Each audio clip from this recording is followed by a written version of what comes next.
Welcome, welcome. This is Julien Jean-Pierre from the Royal St.Lucian Seamoss Company, and I am back doing, I guess, what you would call part two of the live stream. I was doing it earlier today, and then I had to leave the warehouse. And so, like a dedicated Seamoss fanatic, I came back to do, I don't know, finish it off, spend at least another hour. I try to stay till like 1 o'clock if possible, doing these live streams. Um, I really hope people come in and, you know, I guess participate, share some views and some comments. I just put a link in the this link right here in the comments. That link will allow you click that link. If you're on Facebook, you click that link, and Restream is going to ask you for your name and stuff, and then that way I can see your name when you're doing the show, and so I know who I'm talking to. Because a lot of times when you guys speak, there's a glitch in Facebook that doesn't allow me to see who it is. And then this right here is the link to, just weird. Let me just type this again. I think this link is slightly different than the one from the first video, which I always thought it was the same link. And this is another thing too. If you have your own channels and groups, when you sign on with this link, this one right here, it will allow you to add in your own channels and your own, I guess, platforms. Hold on, this dog always wants to go away.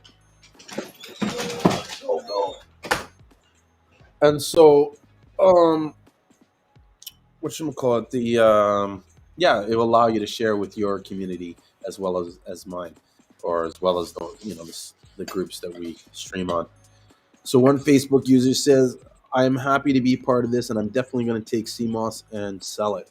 Good for you. And let me know if you have any questions on how to sell it, or where to sell it, or what you need to do to sell it. A lot of people don't realize that, this isn't my first business that I've started. I've actually had several businesses all my life.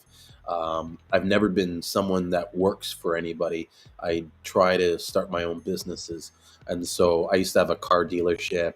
I used to have a computer store. I used to have a dispensary, you know what I mean? And so I'm very familiar with not only how to start a business, but how to build value in your product, and how to get people to convert, you know what I mean? To get people to buy into you. There's certain key things that you need to have in order for people to want to buy products from you.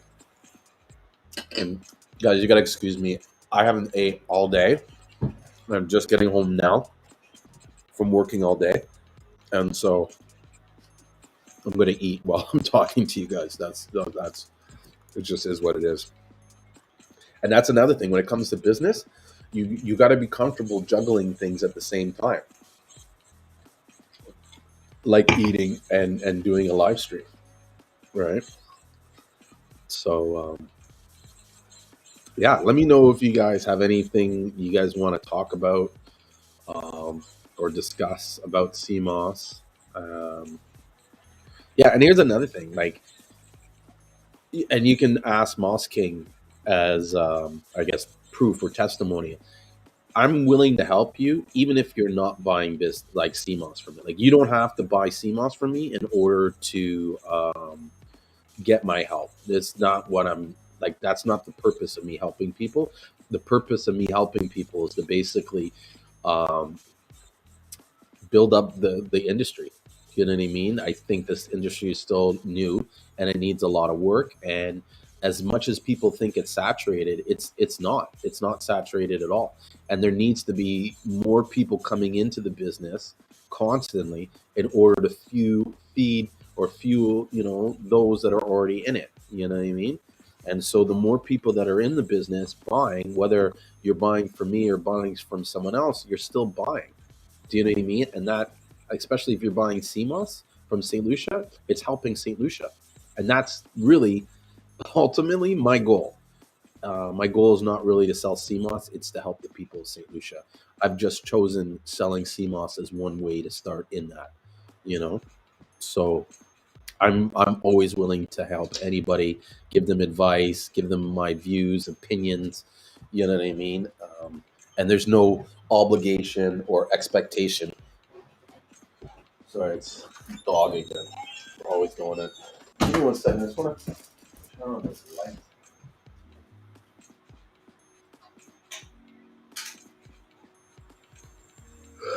Excuse me. Iced tea make it perfect. Wow, what a difference a light makes, eh? Like look how pretty I look now compared to before.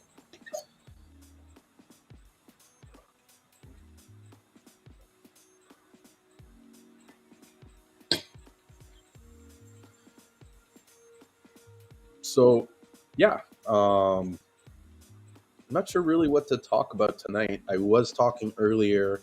I don't know if the same people are in the room now as before, but earlier I was talking to people about this new breath work that I've been doing that I'm really like hot and on fire for. I thought it was amazing. I'm still feeling the effects of doing this breath work. I feel like it's given my body like this serious cleanse.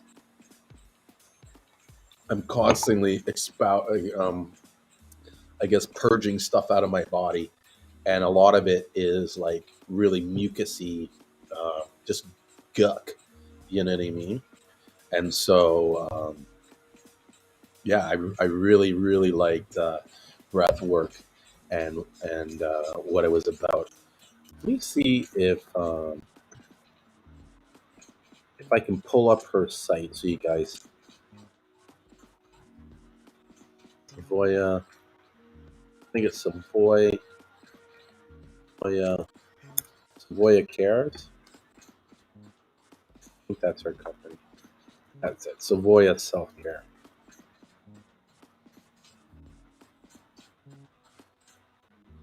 And I think that's, yeah. So I'm going to share her website so you guys know where to go to get more information about the breath work and some of the stuff that she does. One of the things that she specializes, which is really cool, is she works with a lot of pre pre premenopausal care. And so she specializes in working with people or females that are about to enter into the premenopausal stage. And so, that I think is kind of important for women because there's a lot that goes on with your health and a lot of changes in your hormones and in your body that really, it's important to be aware and to know and to, sometimes seek help, you know.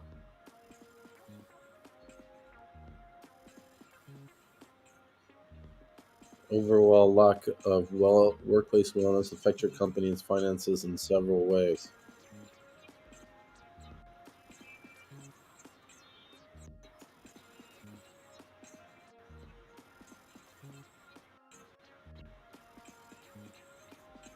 So this is the girl, Rita. Maybe I can. Can you guys see that? Yeah. Let me see if I put the volume up so you can hear who she is and what she's about. Hello, my name is Rita Savoy, certified nutritionist, holistic wellness coach, and workplace wellness consultant. In my previous career as an HR and talent management consultant, I focused mainly on personal and professional development and coaching. Today, I view my new focus as an extension of my coaching career, encompass health and wellness coaching as well. Why the shift, you may ask? Well, a few years ago, I developed strong food intolerances that made me feel horrible after each and every meal. I had low energy, sleep issues, and a foggy brain. But after adopting holistic lifestyle changes, my digestive health improved dramatically. And I was also able to reverse my mild case of polycystic ovarian syndrome. I became so convinced in the power of an integrative, root cause approach to improving my health that I went back to school and obtained my diploma in applied holistic nutrition and other certifications in the field of holistic wellness. This extension to my coaching career is driven by my passion to help health seekers embrace self-care and allow their body's innate intelligence to self-heal. As a former HR professional and performance coach, I'm convinced that performance and wellness are inseparable, and potential is limited when health and wellness are not optimized. Combining my corporate experience with my passion for evidence-based health and wellness, I have developed the Savoya self-care method to help create a healthier, happier, and more productive workforce by providing tools to thrive at work as well as in all aspects of your life. As your dedicated holistic wellness partner, I provide online and offline nutritional and lifestyle reset programs that help individuals and organizations establish a self-care practice for sustainable change and better performance in life and at work. Join me and my community, subscribe to my YouTube channel, and I cannot wait to be part of your wellness journey. Ciao for now.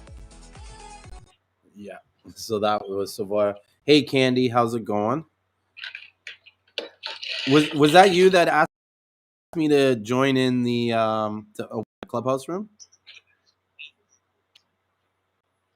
Hello? Are you there, Candy? Hey, can you hear me? Yep, I can hear you. Oh, no, that wasn't me. Oh, okay. I thought it was because like as soon as I opened it, you were there. It was like boom. It was a little choppy on the video, so I just hopped to Clubhouse. And I missed most of it, so I was trying to see if the replays were on. Yeah, I always try to do the replay when look at that. Replay's off in there. I thought I selected it to be on. Can you turn that on once it's off? I'm not sure. Because I know you usually do the replay, so I was like cooking dinner. Yeah, I usually do. I always try to record it so that I can do a replay afterwards. Hey, what's up, Wilson? Hey, what's going on? Not bad, not bad. I'm there. You know what I mean? Trying to stay alive. You know? Oh, yeah. I was loving what you were saying about the breath work because I've been thinking about doing it and contemplating when should I start. And I was just wondering what the benefits actually real. But to hear you say it's almost like it's a go ahead and do it. Yes. You know what I mean? My only concern would be just making sure that the person that you're doing with the work understands what they're doing and is serious about the craft, because you know what I mean, you're touching a lot. Like, it's pretty intense, like what you do. And right, I seen it. Fuck, bro, it's like, it's crazy. And the breath, the first few minutes you're doing these deep inhales, like and then it sort of gets up to the point where you're at the end where you're going exactly. It's crazy. And then when you hold your breath at the end, it's like you feel all this pressure. It almost feels like your head's gonna. Okay. Yeah. And it's just intense. But yeah, I know. I seen the guy doing it. It was this guy, they call him like the Iceman. I think his name yeah, Wilson Hahn or something like that. Will Fallon. Right. Yeah, I was showing the video earlier today on YouTube. Okay. Yeah, man, I'm into that type of stuff. So yeah, and it's pretty amazing that the power that we have in our mind that allows us to, you know, have this sort of control. And there's just so many areas that we haven't even fully explored yet. Right. Do you know what I mean? In the ways of health and wellness. And one of the things that I was talking earlier on the live was that, like, you know, it's important for us to like kind of like, you know, have an open mind about all things and not just follow one particular person. You know what I mean? Blindly at that. Right. Because, you know, at the end of the day, if you follow that one person, you're limited to that one person. You will never grow beyond, you know what I mean? Right. And so, you know, you're at the mercy of what they know. Whereas there's probably so many things that, you know, Yeah. to be known. With you. I mean, like, I've already conquered like the physical development part of my journey, but I want to see how much more is there that I don't know about the mind manifestation powers and just the mental power that we're capable of having and becoming that we don't even know about or we haven't tapped into yet. You know what I'm saying? Yeah. Dude, when you really, like, I'll be honest, I don't practice it enough as I should, but I'm aware of manifestation and I'm aware of the techniques that you need to do. And the one thing I've noticed is that Seamoss really unlocks a lot of these higher vibrations and a lot of the like mental control that you have. I'm at a point now in my life where it's almost like if I think about it hard enough, it will come true. I know it will. What? Okay. Listen, the whole Seamoss business was a pure manifestation. Okay. Think about this. Like, I wish I could bring my partner on to show everybody, like when I told him what we were going to do, he was like, "You're fucking crazy. That's never going to happen. We can't do that. We can't do." I'm like, "Yeah, bro, we're going to do this, and we're going to get to this level, and we're going to, you know what I mean, doing this and this and that." And I saw it happening before it happened. You know, Exactly. and part of it is just keeping the thought in your mind of what you want. You know what I mean? To the point where you're almost like, you know, meditating on it daily. Mm-hmm. Right? There's a YouTube video. Share this screen. There's a YouTube video. Have you ever heard of Bob Proctor? Yes, absolutely. Of course. I just want to make sure because he is definitely one of the gurus of manifestation. And so one of the things that he does, like he's the guy that like is the, you know, the thing behind The Secret and shit like that. Right. And one of the things he does is he studies. Have you ever read the book Think and Grow Rich? Absolutely. Yeah, that's all you need to manifest. Follow everything and Think and Grow Rich, and I promise you, you know what I mean, shit will happen for you. Yeah, you're right. Because it's that like understanding even just how the power of sexual energy works. Mm-hmm. Right. You know what I mean, and abstaining from any sort of sexual activity can bring power into your body, and yeah, okay, and strengthen the manifestation. There is a video by Akeem Pierre. Mm-hmm. You know who Akeem Pierre is, right? Yes, I know him. Yeah. So there's a video that he does. I'm going to pull it up quickly to give you the title. But he talks about the power of like sort of abstaining. Already, yeah. Trust me, I know. I've been well aware and been doing something like that myself. Mm-hmm. Mm-hmm. Yeah, too many of us men. I'm not sure about women, but too many of us men are constantly like throwing our seed around, like, right. You know, just. Oh, trust me. I'm on a year journey right now. Wow, you've abstained for a year? No, it's been trial and error. Let's say that. Yeah, it's hard. Well, I'll tell you, when I was in St. Lucia for 8 months, I didn't touch a girl. Period. Oh wow. I was so much on the Seamoss game. Like a couple times, my partner was like, "Come on, man! Like you got to do this. You know, like what are you, gay? Right. Like what the hell? Like you know, how are you lasting this long and with nothing? Like you're not you don't." And to me, it was just like, you know what? I have zero interest. Like absolutely zero interest. My mind was fully on building that Seamoss business. I used to tell him, I go, Seamoss is my girlfriend. I'm in love with Seamoss. Just to touch on one other thing you said about the Seamoss, once you start to like cleanse your body and purify your body of like the way you eat, and it also enhances your manifestation as well. You know what I mean? Because so much of our culture been like conditioned to eat a certain type of way that we don't realize what we're doing to our body, and we're also, in my personal opinion, feel like we're cutting off our. I'm gonna say, let's just say, our power to manifestation to connect at that higher level to bring it in faster. You know what I'm trying to say? Yeah.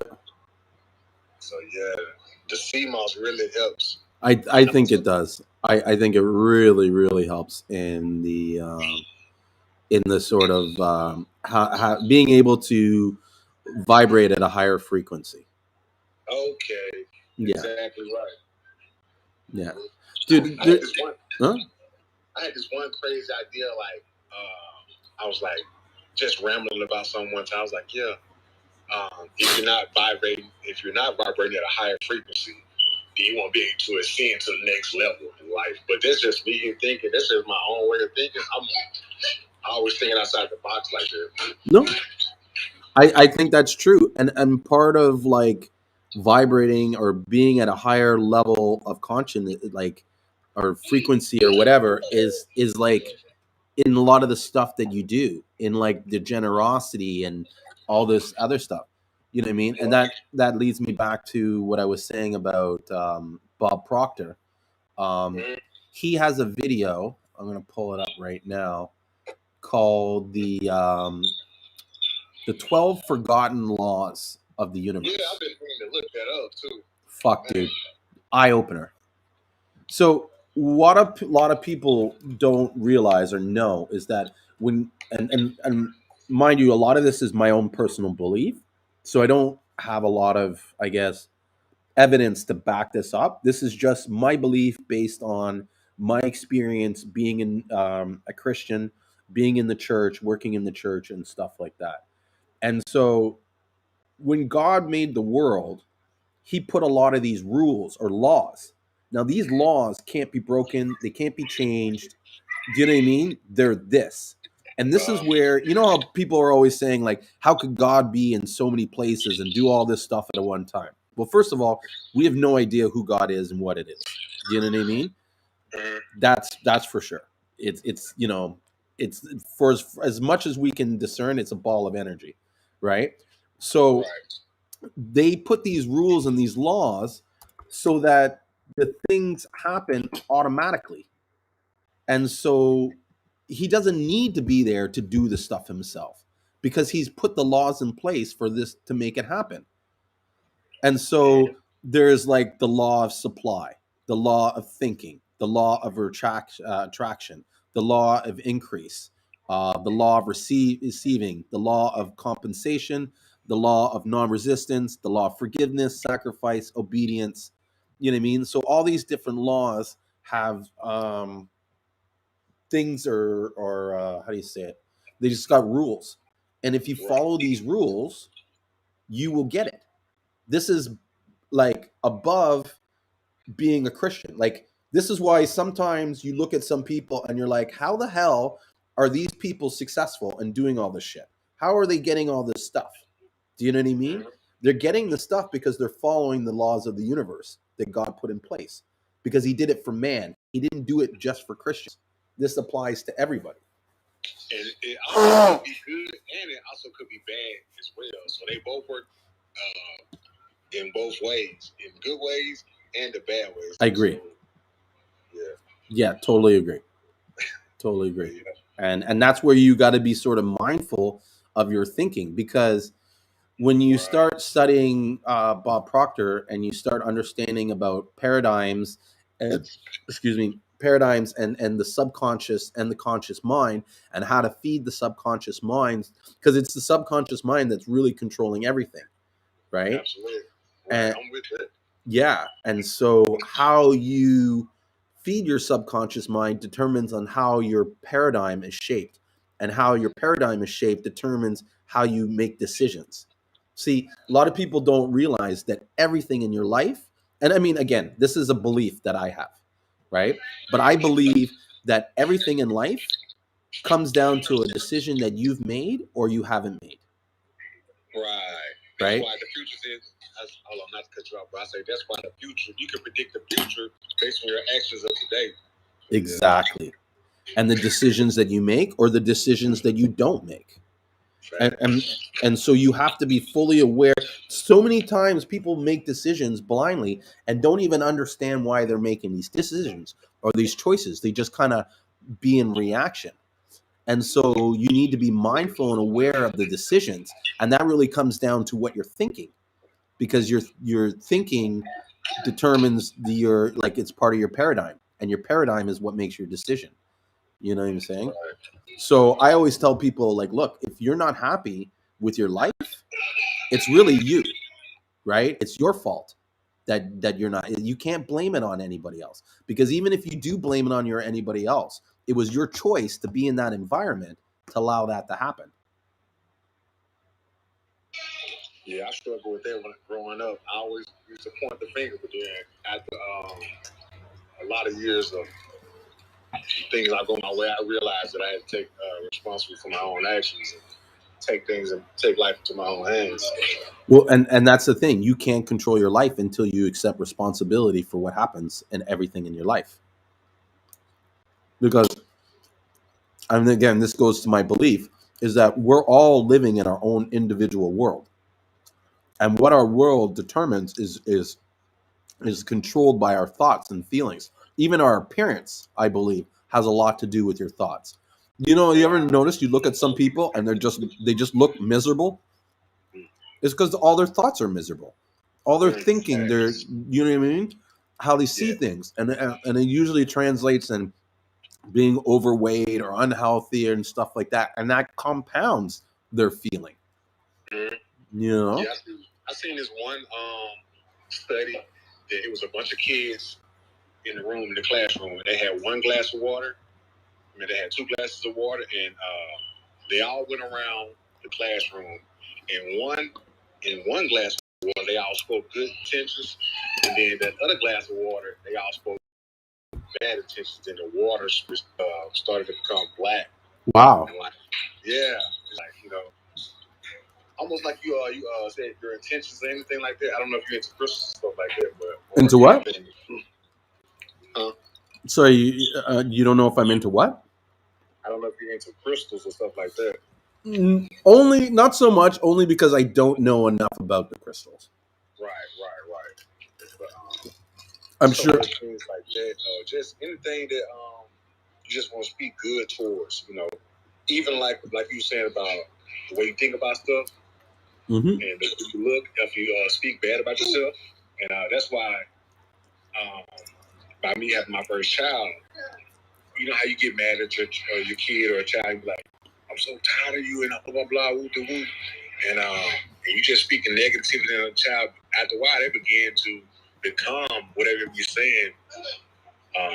Like you're a bad child, or you're not smart, or you never want to be anything. Like you speak those words into his life or their life, and eventually that becomes them. That's just me. Yeah, no, that's so true, because their subconscious begins to accept the reality that's being painted. Right. You know what I mean? And that's like when we talk about the subconscious and the, you know what I mean, the paradigm, the subconscious can't tell, like when you ask it something, you have to be specific on how you ask it, because you could ask it in a way that it does the opposite for you because of the way you thought and spoke. Do you know what I'm saying? And so, yeah, you just got to be really mindful of what you speak and say, because your subconscious is constantly listening to you, you know, and, you know, depending if you don't speak good things and if you don't think, you know, clear thoughts and stuff like that, it's muddled. You might wish for something bad and not even realize it. Also, by me growing up, sometimes my situation has not been as I would like it to be. So I was just automatic. My subconscious have been downloaded for me to just think negative. So with the past 3 years, I've been listening to like my affirmations so I can my subconscious can download positive ways of thinking. And now that's a part of my way of thinking because I've rebooted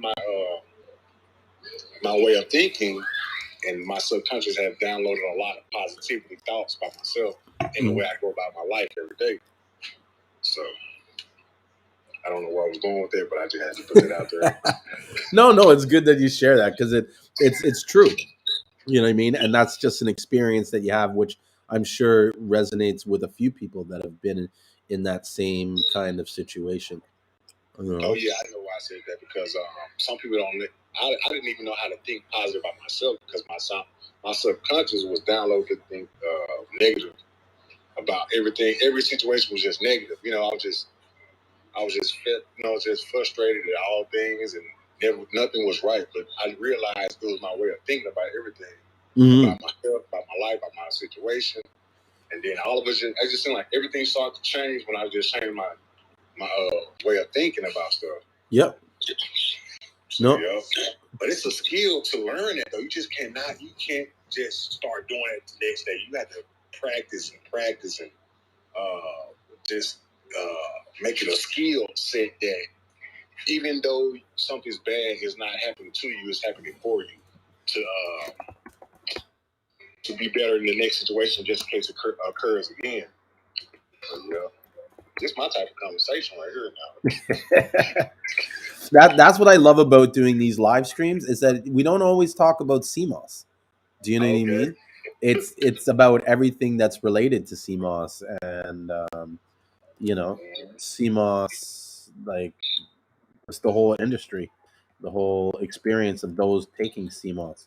So Matthew Alliston said, "Are you familiar with Calibi Bellion? It's spelled Kybalion. Calabian. I'm the worst at pronunciation stuff. But he says, we are on this earth to be creators as we are in the image of God. We can create positively or negatively. We can't avoid negative thoughts, but we become what we dwell on, whatever that may be." Right. I agree with that. Strongly agree with that. Yeah. I do believe that everybody on here was given a gift by God, and its purpose is to spread that gift and use that gift out in the world. You know what I mean? And so what I believe is one of my gifts is the ability to talk to people and plant seeds in their head, seeds that grow into other ideas. And so you'll notice if you talk to me, after a certain amount of time, you'll start getting, and we'll just talk about random shit, but you'll start getting ideas and things to think about. Like I challenge people's minds because like I'll just ask a question out of nowhere and that will cause you to kind of reconsider something or think about something, or do you know what I mean? And so I don't know. I believe that's my gift, and that's part of the reason why I'm doing these live streams and I talk to so many people and I share my views and stuff like that. Is because I'm hoping to inspire and motivate everybody in the industry, because I believe that as people move up in their level of professionalism, then the whole industry starts moving up. Because as you set standards in your business, right? Anybody that's new that comes in has to at least meet your standard or beat it in order to stay competitive. Right. So the higher you go up, the higher everybody goes up, because they're just forced to that level. Yeah. You know what I mean? The way people are doing business today is totally different than the way they were doing it last year. You know what I mean? You're now seeing people forming LLCs, talking about insurance, talking about, you know what I mean, brick and mortar, this and stuff. Now, I'm not saying that I had any direct, influence on that, but it's all the people collectively in the industry that have been leveling up that push that level, if that makes sense. Oh yeah.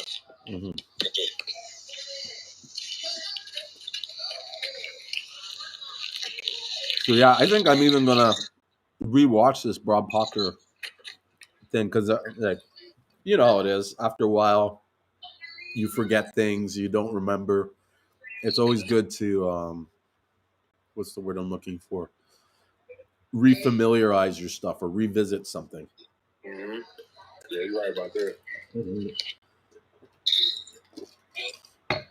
Yeah, I've been on.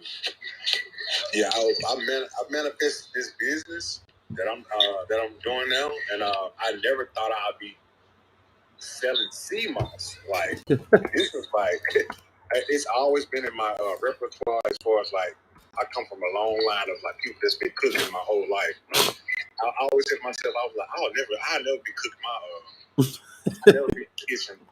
But here I am right now doing what I've been like just been doing my whole entire life. I just never thought I'd start my first business, you know, and be so successful in it. Mm-hmm. I always thought I would be doing something else. Like my first thing I was gonna be a football player, but that was not it. And then out here I am helping out so many people with their health journeys with Seamoss. You know what I'm saying? Mm-hmm. And it's the stories and the all the stories and the testimonies that I be hearing from people. Because I also add herbs inside of my Seamoss, infuse herbs with my Seamoss, mm-hmm. and just to take it to another level. Mm-hmm. And I'm telling you, the difference when I add the herbs, people can feel it. You know, they can really feel it. You know, Seamoss has so many benefits, but when you add like burdock root, bladderwrack, maybe some ginger, some honey, man, it's like another level. You can people like tell me mucus start to come out. They start coughing up mucus instantly. You know what I'm saying? Mm-hmm. Mm-hmm.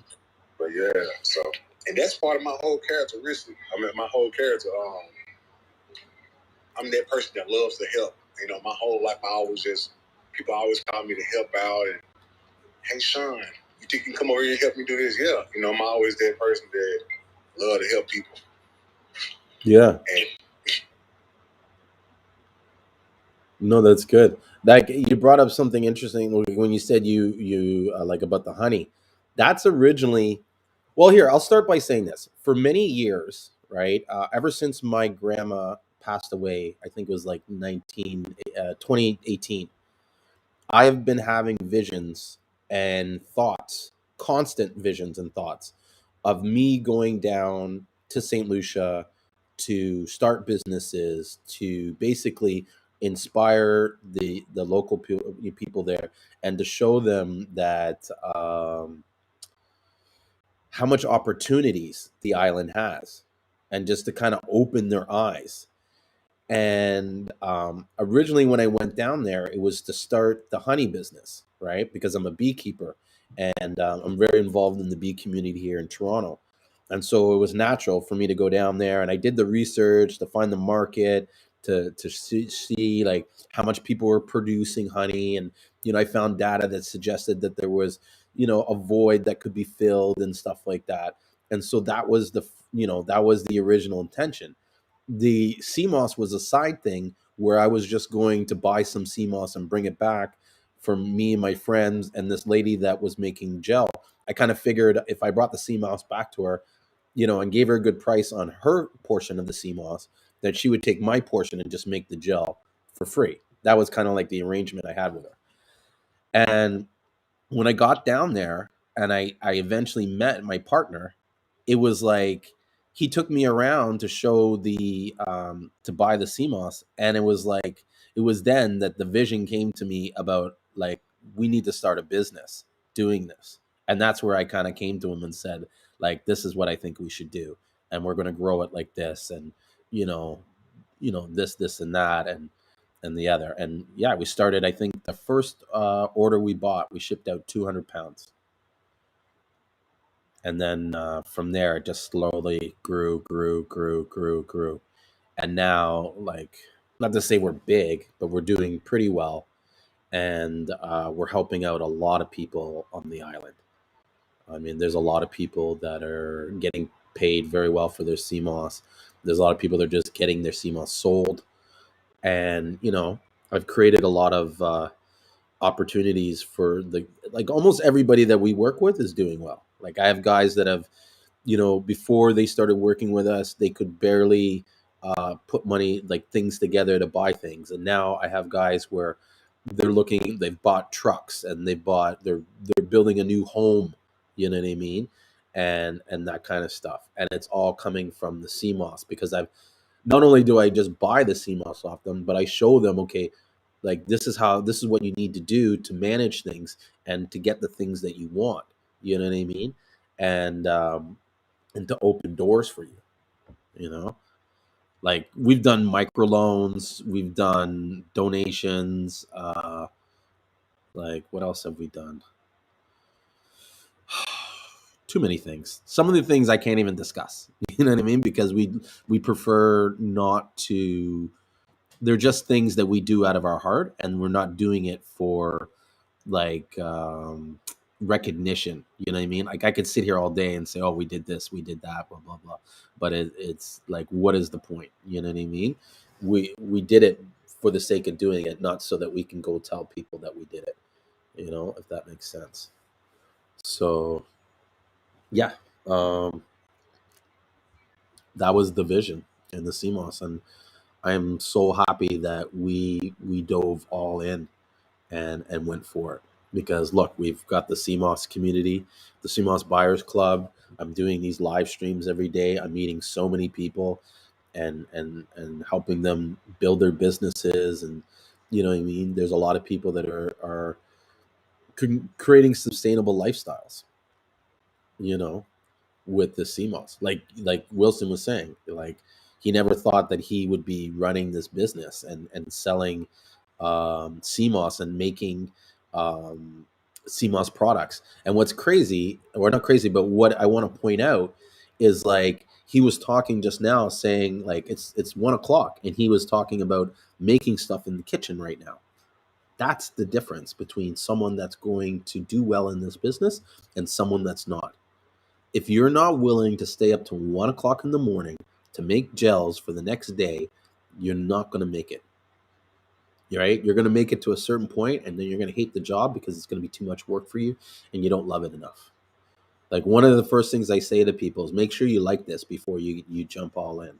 You know, proof the concept and the idea, and then go for it if you love it, because then it's when the bullshit comes, then you love that too. If that makes sense. And that's how I kind of feel about this business, is that you know I deal with a lot of crap and stuff, but because I love the business as a whole and what we're doing, it's it's minimal. I mean, it's just the cost of doing business. And so yeah, I kind of forgot my point on that, which happens when it starts getting late. Yeah. Hey, Tata, Candy, how are you doing tonight? I see you're being all quiet there, just listening in and absorbing everything. Did you have any questions or anything you wanted to talk about? Oh, shoot. Can you hear me now? Yeah. I was triple tasking. Oh, you're working on your business right now too, right? You said, am I doing what? You're working on your business right now? Yes, I am. Yeah. That's my whole point, is like you need to constantly be working on it. Like those that do it, like that are putting the hours in, like right now, they're the ones that are going to be the difference between those that are successful over the long term and those aren't. I feel like success is such a spiritual game. As I've been in business for like a year and a half, it's so much connection with like mind, body, and soul. Yeah, no, I agree. You know what I mean? It's almost like your life needs to be in alignment a certain way in order for you to be happy and feel like the efforts that you're putting in are worth it, right? Yeah, it helps you get clear on what you want, what kind of business you want to structure. Mm-hmm. And I think I've just learned so much about myself just starting off with Seamoss, focusing more on structuring my business around my values instead of trying to be like someone else that looks like they might be successful, but, you know, creating my own idea of success through this business. Mm-hmm. And I would say the days I'm not feeling like my best, I could see it in my business, or, you know, sometimes the business might be more successful and then you take a step back and then you realize it's all about the follow-ups. Oh, you know? The business 100% is the follow-ups. We were talking about that earlier in the live stream, and about building these relationships with your customers to ensure that they continuously buy off you is important. Yeah. You know what I mean? Because like customers are like cats. You know what I mean? They're straying everywhere. They're just the internet's there. They're going to see someone who does this or does that. But if you have a relationship with them and you're kind of like servicing them, you know, then they're less likely to shop around because they're happy. You know what I mean? You've Exactly. kept the relationship with them. You talk to them. You know what I mean? You're there for them, and that's why in some ways it's even important just to kind of shoot them a message once a month, or you know, every so often, just say, hey, what's up? Just checking to see if everything's good. How are things? You know, not even talk about Seamoss, so that when you do call them to ask them about Seamoss, it's not like they haven't heard you for 6 months. Right. You know, like I think when I started the business, it was so easy to do that and it felt good. And then as I started to progress, I didn't really have a system. So I think that was good that it happened for me like that, because I could learn from it. It's like, you know, some of the things, if you have a system, it works better. But some days you might have so many orders that you're packaging forever, you're driving, and then you might not be able to keep up with everybody with all the messages. But I noticed that that's the most important part, is the follow-up, is the connections, is answering the questions that might be in front of them already, like when does it expire, or just simple stuff like that. Mm-hmm. Have you what platform are you using for your e-commerce? Is it Shopify? I just got my Shopify store and I connected it, or the guy who did it for me connected it to Klaviyo. Yes. So I didn't open the store yet because I wanted to do a what is it called? Like a soft open or some tests? A product launch, like a website launch. That's what I wanted to do, is to try to gain like some email lists. But I think that's one of the things that I'm not the best at, is the tech stuff. So I got all the creativity in the world. I could work hard, but when it comes to the tech stuff, I get really stuck. Like I'm almost afraid of it. Like, how am I gonna figure this out? What do you mean, like writing the text? No, techie stuff, like the email, connecting it with the Klaviyo, keeping up with the emails, and then doing email marketing and things like that. That's all in your mind. Yeah, Listen, I know. Tech stuff is not really tech stuff, especially nowadays. I used to have a computer store where I used to fix computers, and that was like the biggest joke. Like, like one of the reasons why the technology or these tech things, like they seem like they're techie and they're made to look that way, is so that you can hire people to do the work. But if you did the work yourself, you'd realize how easy it is to do it yourself. And it's almost like these technicians, they make it seem like it's harder than it is so that you utilize them.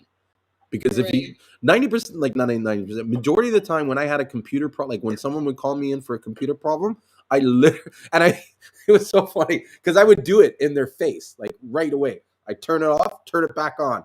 It works. They're like, what'd you do? Nothing. You know what I mean? What the fuck? Turn it on, turn it off. It's like, that's all you did? I'm like, yeah. And because most of these problems are fixed when the computer resets itself. Because the way computers work, right? What people don't realize is, okay, you have this program that is running the software and everything, but the program is never perfect because humans are not perfect. So there's always going to be bugs. There's always going to be glitches. There's always going to be shit in the program. And a lot of times, like what happens is as these glitches happen, they start building up to the point where the data becomes corrupted, and the computer cannot like understand it because there's so much glitches in it, right? There's so much like errors or whatever. Shutting the computer and restarting it almost resets the computer to the same factory setting, and then that's why it solves the problem. But Right. most technicians will never tell you that. They won't even show you that they're turning off on the computer, because they know that or the belief is that if you showed them how easy it was, they wouldn't utilize you, Right. right? So the techie stuff it's not that techie. Trust me. Maybe techie's not all the way there, but it's so many systems once you really start doing business. Yeah. I definitely phased out of just making Seamoss and building connections. So turning it into, systems and learning Klaviyo and Instagram and Canva.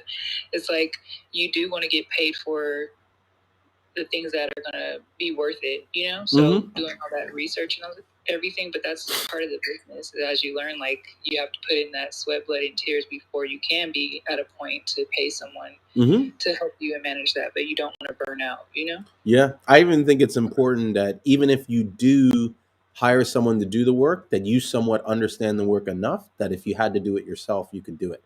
And then you hire Right. someone to do it, because then when they talk shit to you, you'll know that they're like, a lot of times people can't talk shit to me because I've done it. You know what I mean? Like this guy the other day tried to call me about selling he wanted to sell me a package on advertising, and they were going to come out with the advertising campaign. And like, I kind of started showing, like, he started saying the work they can do, and I'm like, well, I'm already doing better than that. You know what I mean? And I showed him the ads, and I showed him the techniques, and and then he's like, oh, but like, if I didn't know even like a little bit of it, it would have been easy for him to convince me that he needed me, that I needed him. Right. Yeah. And then as a business owner, everything is going to fall on you regardless. So if the person you hire doesn't show up for work, or they decide they don't want to work for you and you don't know how to work anything, that's even more of a shit show. So. Yeah. It's true. And if you don't learn how to do a lot of these works, it's like when it does get thrown at you, you're gonna freak out. You know what I mean? You're gonna be like, oh, what do I do? The sky's falling. You know what I mean? But like, even for me, I handle all the aspects, especially in the North American side. So I do all the packing, I do all the ordering, the picking up. Like, I went and picked up the order of Seamoss by myself today. I rarely hire anybody to do the work. You know what I mean? Because I love doing the work myself. People are always like, you should hire someone to do the work, but then it's like, oh, then I got to show them how to do it, and they're not going to do it the way I want it done. And I mean, eventually we're going to have to get to that point where we're hiring people and just accept that they're going to do it the way that they do it. But for now, I feel like this is part of my learning phase. You know what I mean? Right. Of the business. But another thing you should be mindful of is to make sure that you're not getting caught up in that, like, analysis paralysis or whatever. Like, don't try and get every app, every gadget, everything to make your your computer, I mean, your business run, because in some ways too much stuff can make it clunky and make it like slow to move, if that makes sense. I think, because the website launch is like taking a while, and then I'm still doing manual orders, and I feel like that would be good for my SEO and everything else, just having them go through the website. But I didn't just want to post it and then get like, oh, congratulations. It was more like an incentive to try to build like an email list, like giving away something free or a discount or something. I would still do a soft open, just slightly, because part of the reason why you do a soft open is to make sure that all the kinks are worked out before you do a big launch. Because if you do a big launch and there's an unforeseen problem that you don't see, then it's going to affect your conversions when you do launch it, and you could potentially be trying to sell to these people and not, you know what I mean? Like, it's like they're something about your website or something about the way you presented it is pushing them away.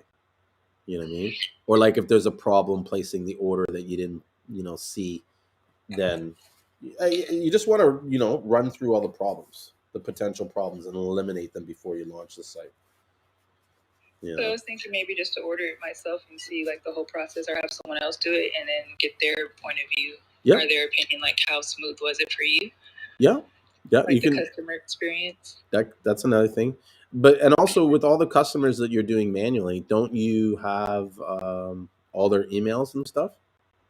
I have all their phone numbers, and the ones I started shipping to, I have their emails. Yeah, so you just need to send them an email and say the website's open. Come check it out. Yeah. Yeah. I mean, you probably already have a lot of emails already. Right. Oh, I did have a question about vendors. Uh-huh. I think I want to start doing more of that this year. I haven't done one yet for Seamoss specifically. Uh-huh. So I was just wondering, like, an opinion. I was just going to do like a bunch of samples. I have two options. I could do samples and then present them and have everyone taste, give the benefits, get them excited about it, answer their questions, and just make it kind of fun, and maybe raffle off one.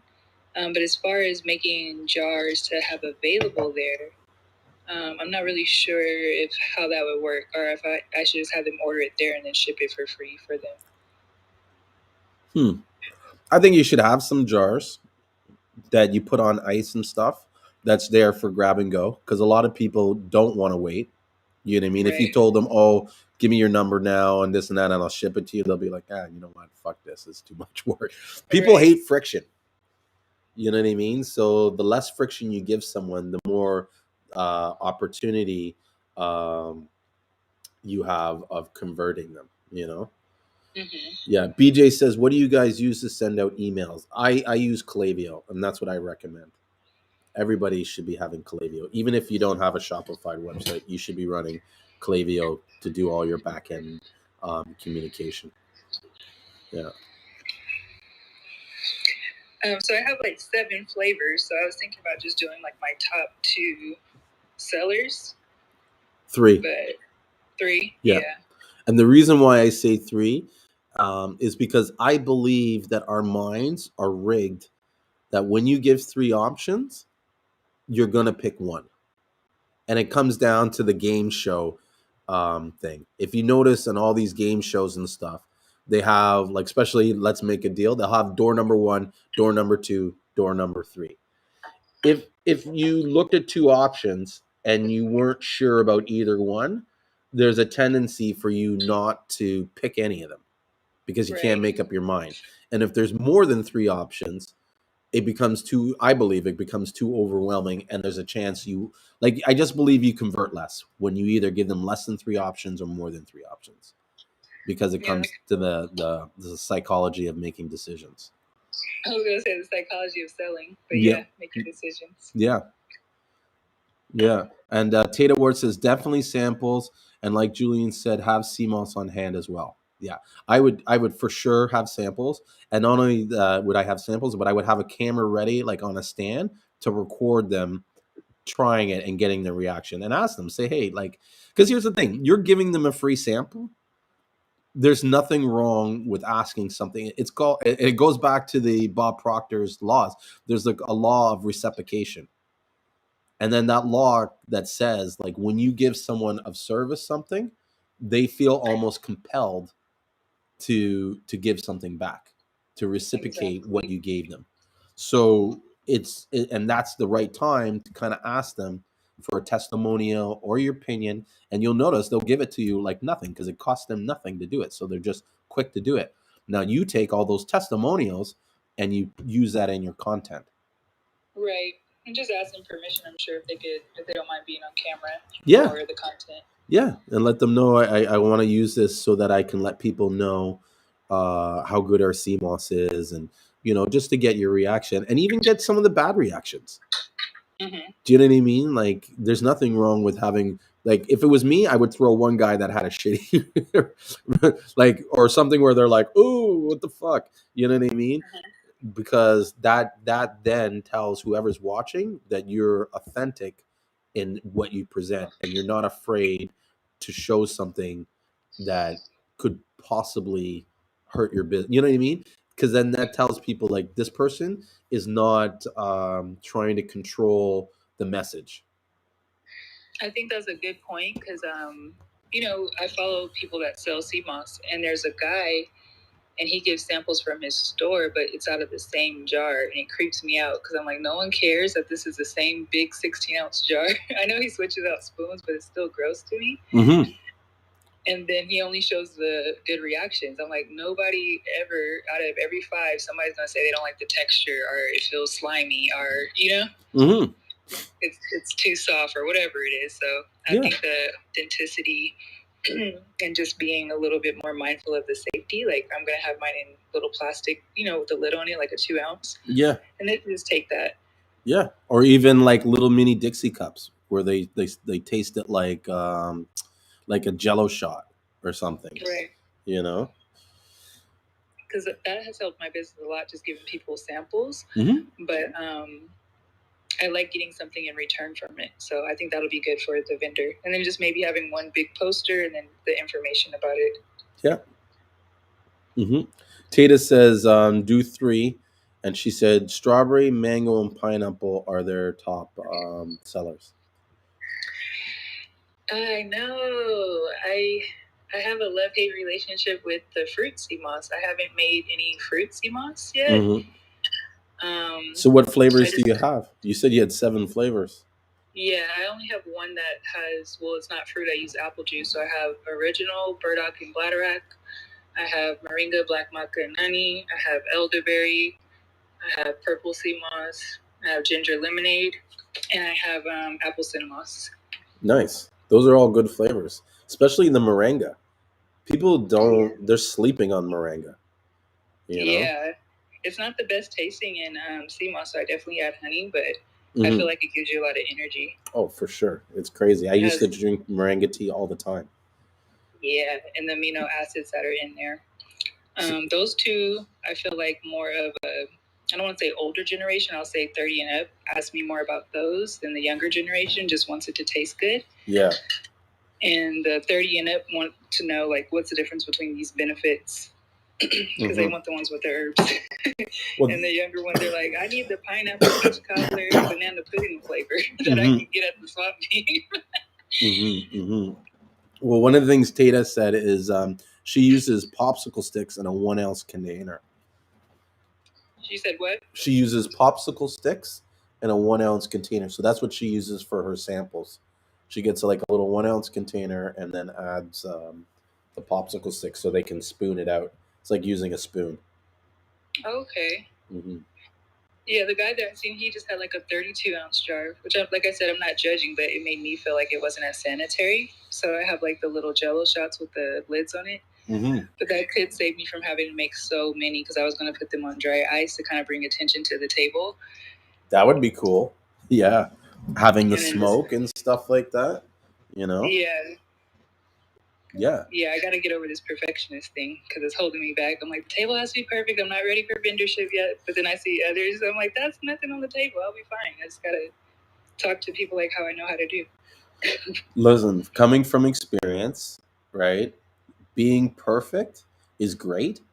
But if trying to be perfect takes, like, execution beats perfection. Right. Do you know what I mean? Just the execution alone is enough. We used to live in a time where first impressions matter. I don't think that's the case nowadays. I think there's so much information, so much shit going around that even if you screw up, people are either not going to remember or they're not going to notice because there's just too much going on. And so it's better to just get in there and figure things out than it is to stand there from the outside and try to guess what's going on. Because what could happen is you could spend all your time getting things perfect, and what you think is perfect is not what the market thinks. Do you mean? Or the market has changed, and what they were into before, they're not into now. And you've done all this work to get it to like this. Do you know what I mean?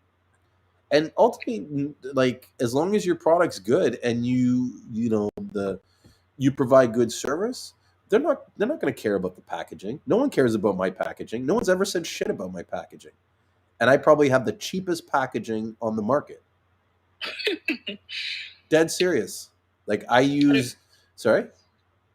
Yeah, I don't even have labels yet. I still have my logo on there. Yeah, you know what I use to make the labels? I use a black and white Brother QL7 700, which was just basically a strip label printer. And I used to have that printer because I used to use it to make the labels. Like when I had a dispensary, I would use all the label. Like I would use that to make my labels to stick on the thing. And it's simple. I put some clip art on it. It's got like a tropical thing with a like coconut tree and this and that, and it just says premium Seamoss, because that's all that matters. It's got my name and it's got my address. So if you need to contact me, you know where it came from. Bam. You know what I mean? Now I'm probably going to change the labels in the future, but you know, right now they work. They're fine. No one's complaining. And had I tried to get the labels done professionally or perfect, I probably would have like taken me an extra 3 months to get started. As far as a vendor, I don't have the dry Seamoss available for like 4 ounces or 2 ounces, but I did want to add that on there because I know we were talking about 2 different markets on the last live. Mm-hmm. People that don't want to make it at all, and people that want to try it and love it, or they'll absolutely hate it. So I was going to try to add that to the menu just to have like a couple available. What did you think about that? And maybe just like a little recipe card. Sorry, repeat that again because I missed some of it. Oh, I said I was going to try to have like the dry Seamoss available. Yep. Because I know there's 2 different markets that either want to make it, they love it and hate it, or they just want to buy the gel. Yep. So I was going to try to add that on there with just like a little small recipe card. Yep. Yeah. I think that'll be good. Don't do more than 8 ounces. No, I was going to do like 2 to 4. Perfect. In a dry bag. Perfect. And Tata just said, I did scoop it out of an 8-ounce container, I think to make her 1-ounce stuff. She says, I felt the same way until I took Julian's advice, and it was totally worth it now. Now I'm mad at myself for not doing vendor fairs much easier. Bro, guys, vendor fairs are gold mine. Like, really, like, you know, like, because there's few opportunities where you're able to get into the face of people and have people know who you are and what you're doing. A lot of this business is based on trust, right? People are taking this and they're consuming it. They need to trust you that you're competent enough to make sure that you're not going to fuck up their shit. You know what I mean? And the only way. Like and trust. I said the know, like, and trust. Yes, exactly. Know, like, and trust. And here Tata says, do it. My customers now are wanting dry moss. Yeah. And that's something that I see that's common is that, you know, in any business, there's like, I guess like a consumer path that most consumers generally take. Right. And in Seamoss, what I've found is that people will get introduced to the gel. And I mean, it happened to me, right? Where they get introduced to the gel, they try it, they like it. Then they start doing research on the gel and what the gel is made of and the products and the dry. Then they decide that they want to try making the gel themselves, right? So they'll try to make the gel. This is where the split happens. Once they make the gel, they're going to either like making the gel or they're going to hate making the gel. If they hate making the gel, they're coming back to you to buy it. If they like making the gel, they're going to continue making the gel and possibly expand into a business. All right. Now, if you're the original gel guy, and at the point where they're looking to make the gel, you don't help them or you don't provide them a way to get it, they're going to find someone else to do it.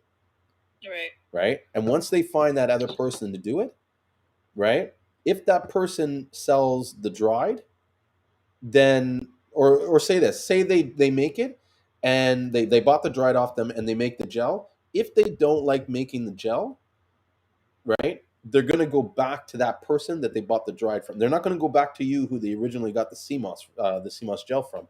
They're going to go to the least resistance. And that's so basically that guy has stole the customer away from you just by being able to offer an alternative. That's how I feel about Seamoss powder and pills now. Because a lot of people are traveling or it expires quickly, you know? I used to put 3 to 4 weeks and now I put 3 weeks because it's just different with each Seamoss depending on where you get it from and when it's harvested. True. And how you prepare it and yeah. So what was I about to say? I was about to say something about this point. Oh, I hate when that happens. When you're thinking about something and you forget it. Hey, what's up, Todd? Welcome back or welcome to the group. Tata just said, I was so overwhelmed I had to have 2 people come and help me with customers. Yeah. Wait, What did I miss? What are you guys talking about? How's it going? Good. We're talking about pop-up shops, vendor markets, and just like the life cycle of a consumer buying CMOS. And so one of the things that I was discussing was basically how the typical path of someone that starts out in CMOS, they start with the gel, and then eventually, after doing some research, they decide they want to make the gel. They're either going to like the gel or not like the gel. If they like the gel, making the gel, then they're going to keep with the person that they bought the dried CMOS. If they don't like the gel, they're going to go back to the same person that has the dried CMOS because that was the last person they communicated with. Right. And so if you don't offer an option, you can potentially lose customers. An option like as far as dry moss? Yeah. Even enough just to get them started. Like I wouldn't do more than 8 ounces. I think 2 ounces or 4 ounces perfect. What do you suggest for like a price point? I went to support a local person that sells like crystals and incense and stuff, and she had dry sea moss. And I was asking her like what kind it was. She didn't know. It didn't have a recipe. It didn't have a label. So she said it was 4 ounces. So I bought like 5 of them. And when I got back to the house, they were 2 ounces. And they had like hair in it, which is kind of common sometimes in sea moss, like different stuff. So I just told her like, hey, a heads up, you might want to know what species this is, whether it's, Gracilaria or Euchaetema. And then I told her it wasn't 4 ounces. And she was like, well, I weighed them all. And then she said someone else bought the dry sea moss from her and said the same thing. So she was like embarrassed and crying, and she gave me a bunch for free. And I was like, no, I think things happen for a reason, because you never know. Like somebody might, Mm-hmm. So that's definitely not 4 ounces, but it was $15 for 4 ounces. And I was like, that's kind of high for 4 ounces. But actually, it's not too much. I think we sell like 2 ounces for 10. Let me just check what we sell our CMOS for. But yeah, she had 2 ounces, but it was labeled as 4 ounces. Mm-hmm. And that could be something where she just didn't even understand her scale. Yeah, she said she threw the scale away. Yeah, or it could even been the scale was bad. Mm-hmm. Like there's a lot of times the scale is off. Like when we package our CMOS, we tend to weigh it a little bit over, because that way no one can come back and say, oh, this was like no one can tell me my CMOS was short, because I know.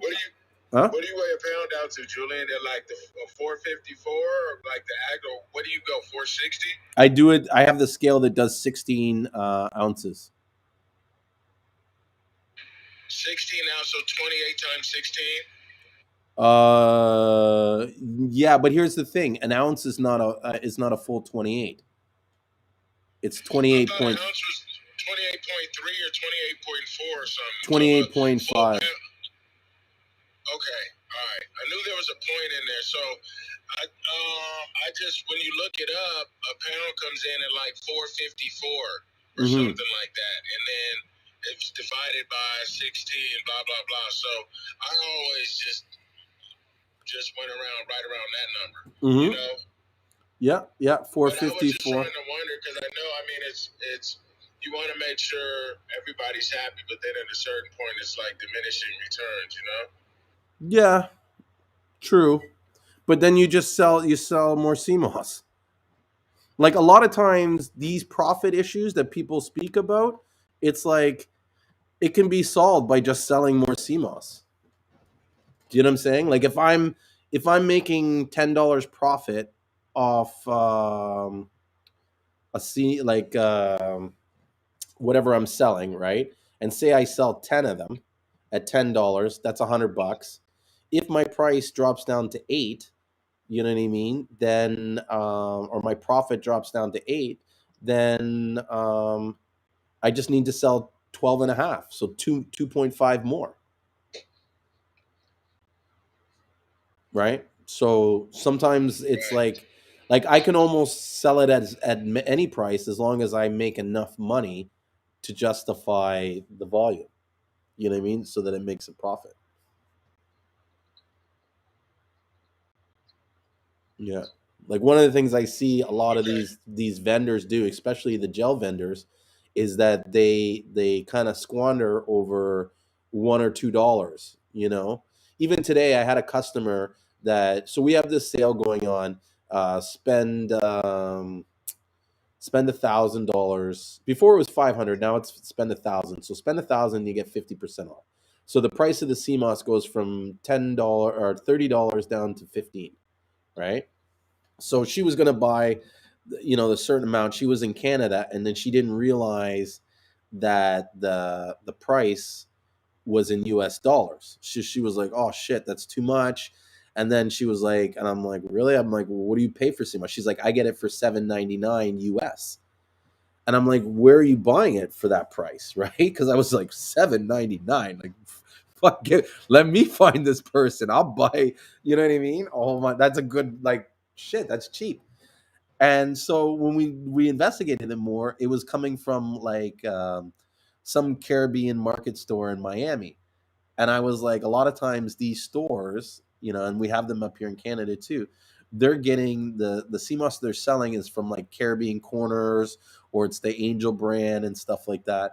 And a lot of that Seamoss is, in my opinion, overly hydrated, right? And so the amount of Seamoss that you get compared to the Seamoss that we sell is like night and day. So yeah, sure, you may be spending less, but when you do the numbers, it actually probably costs you more. You know what I mean? And then you also have to add in shipping, customs duties. You know what I mean? And so I guess my point is like you gotta like really factor in all the costs and make a difference and understand, like, sometimes when you see a price 15 and you see another price at 7.99, there's so many things hidden in that 79 price that it's probably as the same or if not more. Some of that hydrated stuff, when I was getting it, because I went, 10 months ago or so, I got a little bit of that, and you have to sow 3-4 times the amount to make the same amount of gel and get that same consistency. Exactly. And that's what I was trying to point out to her. But also, like, the difference, like when you're selling in gels, the difference of $1 or $2 off the pound of Seamoss is like, when you make it factor in the gel, it's like 25 or 30 cents. Like it's minimal that you're saving. And that if you just concentrated on selling more Seamoss or selling more of the gels, it's like you could pay a higher price for your Seamoss but still make a good profit. And sometimes getting the best price or getting the cheapest price doesn't mean you're getting the best Seamoss. And so, me as a business guy, I would rather pay a few dollars more for our Seamoss than to go for the cheapest price and then have issues with quality and consistency. Like, we don't have a problem really with quality and consistency because we tend to pay the higher end of the market price in St. Lucia. So when we want Seamoss, we can get it. Like, my partner can ship 1,000 pounds of Seamoss or 5,000 pounds of Seamoss in like 2-3 days. Like, he could find it, collect it, package it, and ship it. And people almost line up to sell him their Seamoss because they're getting good value for it. So I guess my whole point is, don't be afraid to spend a little extra. Do the math to see what you're really saving on a broad scheme of things. And if you can circumvent that savings by just selling a little more Seamoss. And if your Seamoss is a better quality than everybody else, you will sell more. Right?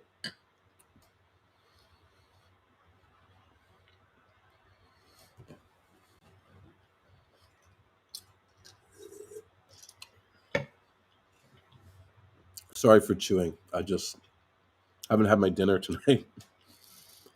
And starving. Yeah, it's interesting what you said about the people attempting to make their own, because I've handed out tons of raw moss, from the colored moss to the gold moss, and it's just sitting with everybody that I gave it to. It's just generally sitting in a drawer, just because of the prep, the soaking and the washing and all that, and then the blending. They're just not up for it, from what I see. You know. It's funny you bring that up because I guarantee you, majority of my friends all have a fucking 2 ounce packet of Seamoss sitting in their cupboard. You know what I mean? And a lot of times they are always like, "Oh yeah, give me the Seamoss. I want to try the Seamoss." And then I'll check in with them 2 weeks later. I'm like, "So how's the Seamoss?" "Oh, I haven't had time to make it yet." What do you mean you haven't had time to make it? That's why nowadays I don't even give out my friends the raw Seamoss. I give them out a gelled Seamoss. I make a small 250 um, container. It's like a plastic pouch, and I use that to kind of like give away a small portion, like a sample for them to try. And I find that works really well. Yeah, that's what I've been finding too. Is just giving out an 8 ounce sample of gel, or something like that. I mean, they're automatically jumping into that, you know. Yeah, and it's cheaper. It costs you less. Like an 8 ounce container of gel is probably half an ounce. Whereas if you were to give them a sample, you would tend to give them at least an ounce, maybe two. Right? Yeah. So that's why, it's better to do the gel samples. And then it gives people an idea of what it's supposed to taste like, what it's supposed to look like, and everything. So even as someone who only sells dried, I would recommend that you make some gel and sell not sell the gel, give away the gel for people to try.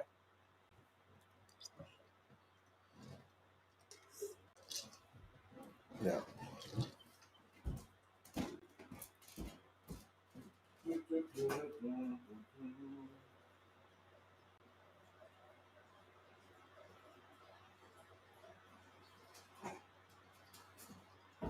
Sorry, I just had to get some water because I am parched. thirsty. I think I'm actually like severely dehydrated. And when I did that breath technique, I think it really kind of exposed the how dehydrated I was. You know. So I've been drinking a I lot of saw water. some of that excerpt that you posted in the group. That's from the Caribbean Research Institute. Yes. Yeah, the document on Seamoss. Yes, that, and it's funny how some of these people in the group try to discredit that publication. Like, oh, they're doing it to push farming, like as if they have a profit in it. Do you know what I mean? Like, the reason why that document was created was because we were over harvesting the wild sea moss and we were destroying the environment, and so they had to come up with a solution to create a bigger market, like to feed the market, but to also do it in a way that doesn't damage and hurt the corals and hurt the sea moss. Like, I don't care what anybody says. Removing sea moss from its natural habitat destroys the marine environment. There's a reason why that sea moss is there. It's not there for us to eat. Do you know what I mean? And when you take it, and some of these divers, like, they're not thinking about marine, you know what I mean? What is it called? They're not thinking about sustainability or anything like that. They're thinking about, I need to fill this order, and if I have to take this sea moss, all that's there, then I'm going to do it. You know what I mean? And I don't blame them. This is their livelihood. But why can't we do this in a sustainable way? Why can't we, um, cultivate it? And what's crazy is that most people that are complaining and they're downplaying farm sea moss, they have no idea, like literally no idea how sea moss is farmed. It just amazes me, because if you knew even half of what it takes to farm sea moss, then you would understand that there's nothing different than the sea moss that's grown on the rope and the sea moss that is grown out of the environment, like from the wild. There's nothing. In fact, they get the Seamoss from the wild. Yeah, once you understand the process that they go, all of it starts wildcrafted anyway, because they're picking it out of the off the ocean floor before they tie it on the lines. You know what I mean? And it just, but most people that are arguing to the contrary, they just wholeheartedly believe everything Dr. Sebi said. Yeah. He said something about it gets it from the rock. That's where he's the one. He's their source. You say, where did you get your info? From him. You know what I mean? So, I mean, that is what it is. It's just, but you choose to educate yourself. Yeah. Listen, how do I say it? I always laugh at all these people because they're always saying, like, for me, that I'm this Dr. Sebi hater and I disrespect Dr. Sebi. And that, like, I've never said anything about Dr. Sebi beyond Seamoss.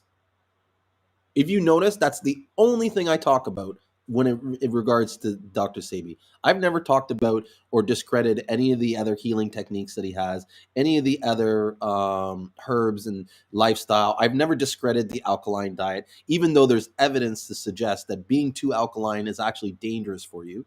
That's what people don't. I spoke, and I'm going to bring this lady on to speak more about it. But I am friends with a health and like a herbalist, right? She's got this company called the Phoenix Rising. Actually, I should pull up her site so you see. And one of the things she said is that we need to have acids in our life. Our stomach has acids in it. Our urinary tract is acidic. Exactly. You know what I mean? So I mean, it's for a reason. And what happens is when you start researching the alkaline diet, like a lot, there's a lot of, I mean, there's credible people who are talking against it. Like, you're one of those guys said that when you take a litmus paper to your urine, and your urine is actually alkaline. Its pH is drastically higher, and that's not good for infections and stuff like that. And people don't even care. The ones who are wholeheartedly alkaline, they don't think, they want every part of their body alkaline. You know what I mean? And they don't really see both sides. They don't see the other side to the equation. You know what I mean? I'm not totally informed about it, but it became the rave, and I started looking into it. That's what I uncovered too. There's a whole lot of other stuff to it. I mean, it's like anything. Too much of anything is bad for you. So yeah, I just want to say for the record, I don't have a personal issue with Dr. Sebi. I do believe that he has gone far to heal a lot of people and help a lot of people. But I do have issues with some of the things that he has said about Seamoss, because many of the things that he said about Seamoss was incorrect. Right? And what people don't understand is that, like, it's only that he's become this like free healer after his passing. Before all this, he used to charge for everything. At least that's my understanding. I have not seen or heard anybody ever speak of him doing anything for free. He was running a business. So as much as you want to call him this healer that helped the world, he was doing it for a profit. He was doing it for money. He was no different than me or anybody else in this industry. And when he markets his products, he's making sure that the products you buy are his. Like, that's what kills me. Like, people can't draw that fucking conclusion. Like, like, you don't think it's suspicious that the only Seamoss that you can get is the one that he has from his Honduras? You know what I mean? And even then, when he says it's like he's not talking about the right. There's so much confusion, right? Like, is he selling it for? You said something like he's selling it for 4 ounces for $100 or something like that. That's his son, Victor. Me and Victor, when I first started this business, me and him got into a fight on a live stream. He invited me on a live stream to talk about Seamoss, and I ripped him. I ripped him so bad. Like, it got to the point, right, that he got so upset and frustrated with me because he couldn't, he couldn't respond to a lot of the questions that I was asking and the things that I was telling him, that he ended up calling me a boti man and ending up the live stream and then killing it. Like, he deleted it, blocked. He called me a boti man. He called me a gay guy. He was like, "Fuck you, gay guy." Like, "Fuck you, boti man." And I was like, what? What did you just say? What did you just call me? Like, I go, you just called me a boti man? Are you serious? I'm like, I won. It's like I don't even need to say anything anymore. The fact that you could seriously, bro, think about that. The fact that you couldn't come with anything that was the most credible professional thing that you could say. You're here representing your business and you can't have an intellectual talk with me without calling me a name. You've lost the argument. And one of the things I pointed out to him, because he was like, "Oh, you're a healer. You're not a healer. You're just in it for the money, this and this and that." And I was like, "Bro, I'm in it for the money. Like, take a look in the mirror. You're in it for the money." And I pulled up his website, and I was like, "Bro, you're selling 2 ounces for shit." Let's even go on his website. Um, what is it? Bilingual balance? I don't know. I didn't even know what was going on, the village or whatever, as far as them selling until I saw the post and what you were saying. But I saw what you said he was selling a couple ounces for, and I was like, yeah, they must be running hard with the Chevy brand over there to price stuff like that. Oh, he's straight up writing off his dad's name, and that's what a lot of these guys are doing. Do you know what I mean? They rather like to me, if I was in Victor's shoes, not to say I wouldn't talk about my dad, but I would talk more about myself and not even like, you know what I mean? It you would just happen to find out that I'm his son. Do you know what I'm saying? I think he actually may have changed his prices. Yeah. Because I'm now looking on his website. Did I pull his website? So yeah, he has it here. Yeah, so for 25 bucks, it doesn't say how big the packaging. It used to say. I think after me and him had the issue, he took it off because he doesn't tell you how much is, but even still, that looks like it's like 2 ounces, maybe four. And so, let me see if he has a picture. No. So let's say it's 4 ounces.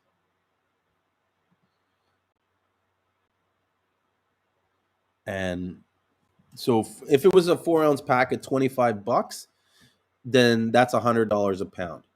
Now that's fine, right? If you want to sell 2 ounces or 4 ounces price, I guess the issue that I have would be that that's the only option you have. Like you can only buy one size from at that price. So if you want more than that, you're gonna have to pay. You know what I'm saying? And you're gonna end up paying $100 for a pound. Like, why doesn't he offer a pound for say 50 bucks? You know? And so when he accused me of being like, someone that was just trying to make money off it, I was like, well, I challenge you. Like, if you say you're a healer and you're here to help people, then why aren't you doing this for free?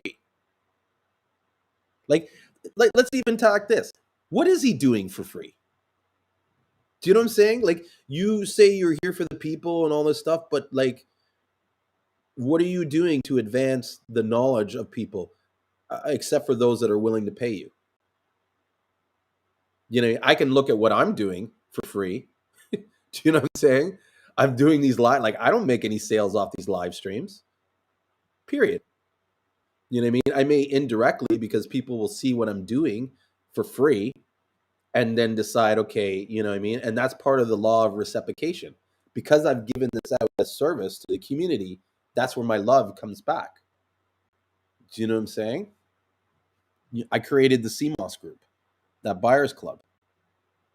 For almost a year, I didn't, you know what I mean? Uh, how do you say it? I didn't try to sell in that group. I let everybody have free reign and sell who they want. And there's lots of people in that group that they, how do I say it? It's like that group is their sole source of revenue for their business. I don't make a cent off it. You know what I mean? The amount of people that call me that don't even buy Seamoss from me, that look for advice or opinions or my 2 cents or whatever. I always give up my time for free. So I guess in some ways it hurts a little.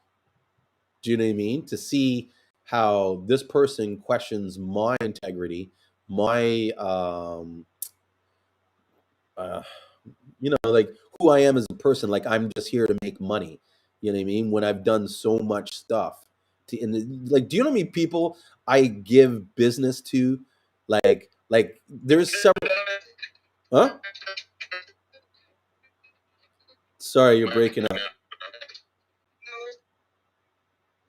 You're breaking up a little. But there's been several farmers where, like, say a buyer has called me up and was like, "Hey, I want to deal directly with a."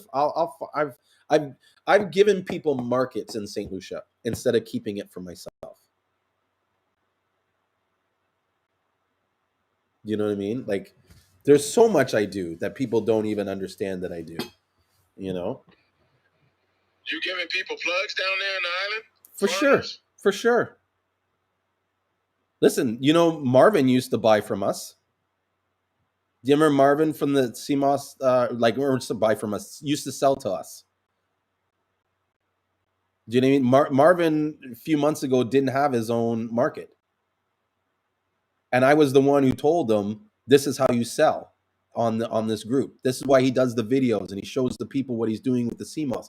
Because I said people need to see that to trust you, and he quickly like rose up and started selling a lot of CMOS. And there are so many CMOS farmers in that group that you don't see because they, for some one reason or another, they don't want to post who they are. But if they did and they showed off their stuff and they were consistent with it and they let people get to know them and know that they can be trusted, then they would get a lot more business than they do.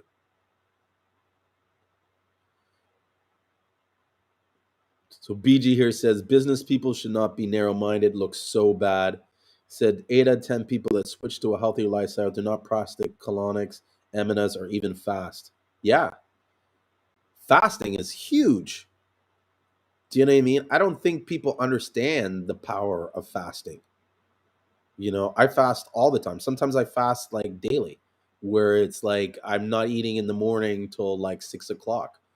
One of the things that I find that is good for fasting is it pushes you to understand how far or how disciplined you can be.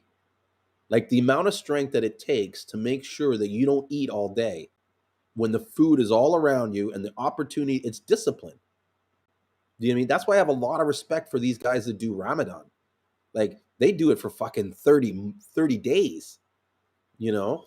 And I think when they do it's like they're re-cleansing themselves. And not only that, but they're pushing themselves to see what their capabilities are.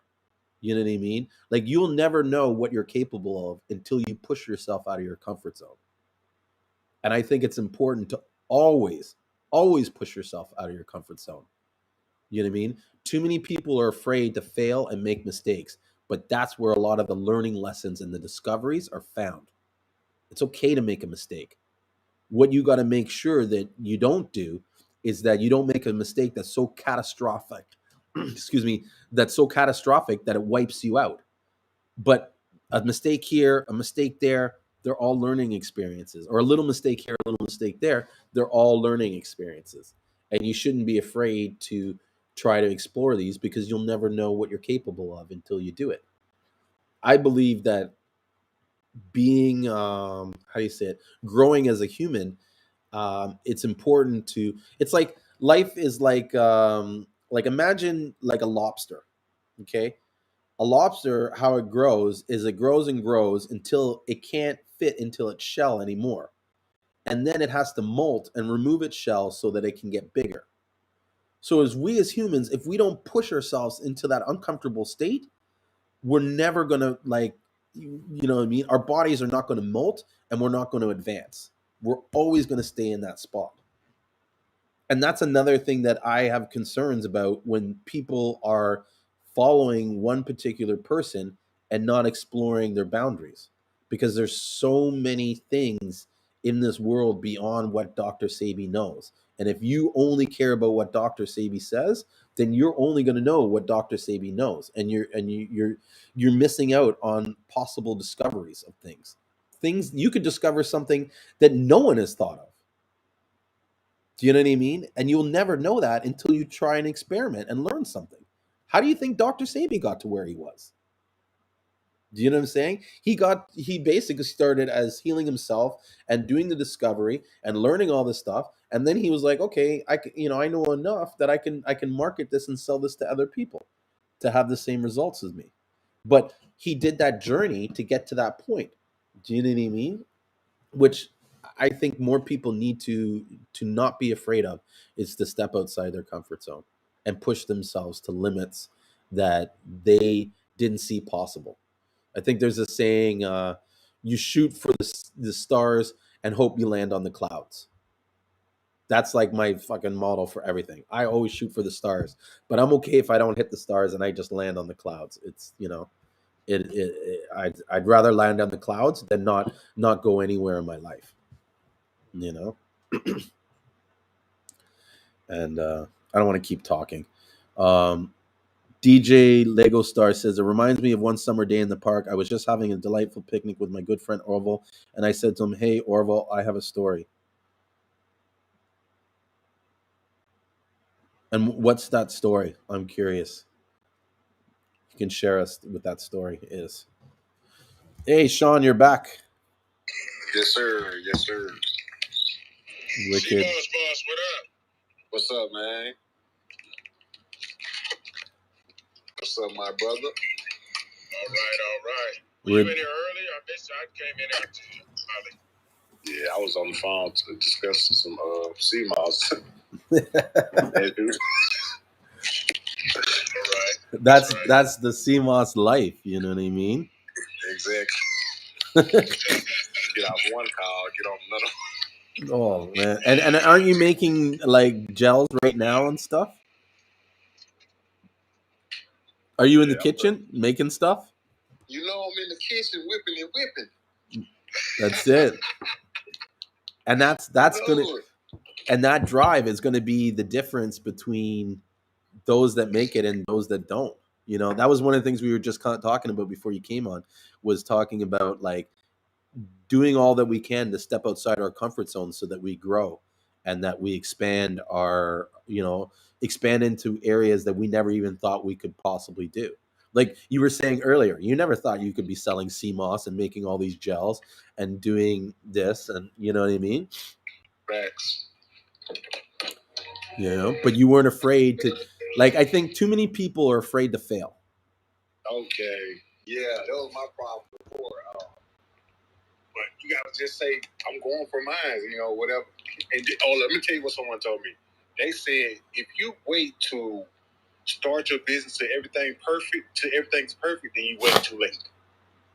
He said that if you wait, he said, whenever you first jump out there, you should almost be embarrassed you did it. But make it better though, you know what I'm saying?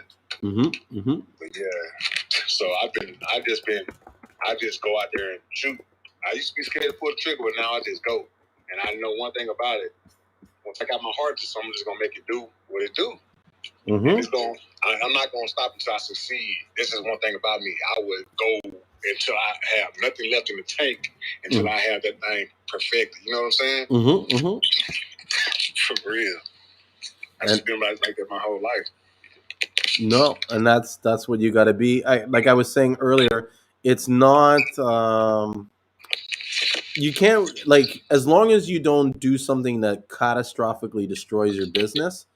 It's not the mistakes that are important, right? It's how you recover from those mistakes. Mm-hmm.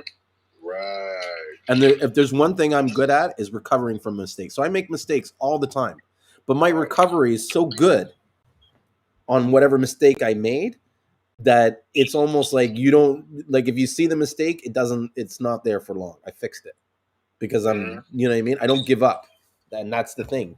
People, they hit a little bit of adversity and then they get afraid that they're going to fail more. So they're like, oh, fuck it. I'm just going to, dump it. It's easier. I'm just going to fail anyways. Well, now you've ensured that fail and guaranteed it. You know, that's a skill set. That's a characteristic. That's a character trait. You know, you got to build that character trait. It just don't happen overnight. Once again, these are things that you have to be built and instilled inside of you. You know, in order to be successful, you have to have that success and that drive instilled inside of you. Like it's just got to be in your blood. You know what I'm saying? Like for real. So DJ Lego Store said here is like you try to read into every little thing and find meaning in everything anyone says, you'll just drive yourself crazy. Had a friend do it once, wasn't pretty. We talked about it for years. And not only that, but you'll likely end up believing something you shouldn't believe, thinking something you shouldn't think, or assuming something you shouldn't assume. You know? Yes, I agree. Definitely the assumptions. A lot of times we assume things that aren't real, that don't exist, and you never know what's going to happen until you do it. That's why a lot of times I'm all open to try something, because even though I think it might not work, I really don't know. And here's a fact. Most of us don't know shit. Do you know what I'm saying? We just think we know a lot of shit. But in the end, we're all idiots. You're right. Yeah. And you don't excel until you accept that fact that you're an idiot. And you start seeing life with an open mind and understand that you don't know all the answers. You don't know everything. And so there's so many things that I didn't know until I tried it. I didn't know I could do this until I tried it. I thought I couldn't do it, but then I ended up doing it. So was I right in my mind? No, I was wrong, you know? So yeah. Yeah, you're right. That's the way it is in life with a lot of things. Yeah. Yeah. Facts. Yeah, I always was a kid. If I was up for anything, it was like, hey, you want to go and do this? I'm like, why not? I don't have anything else to do. Let's go. You know what I'm saying? But yeah, I always was afraid to do stuff, but I never did let someone know that I was afraid. So I just went ahead and did it. At the end of it, I realized that it wasn't. It turned out better than I thought it did. No. Yeah. I mean, fuck. I was just thinking about how when I was younger, how I was like, I used to be a DJ, like a really big DJ. I was really into DJing, and DJing was yeah. There's a lot of stuff about me that people knew, like I have this one friend where I was like, oh, I've done this as a job, I've done that as a job, and he's like, he got to the point where he was like, bro, you're full of shit. Like, what the fuck you mean?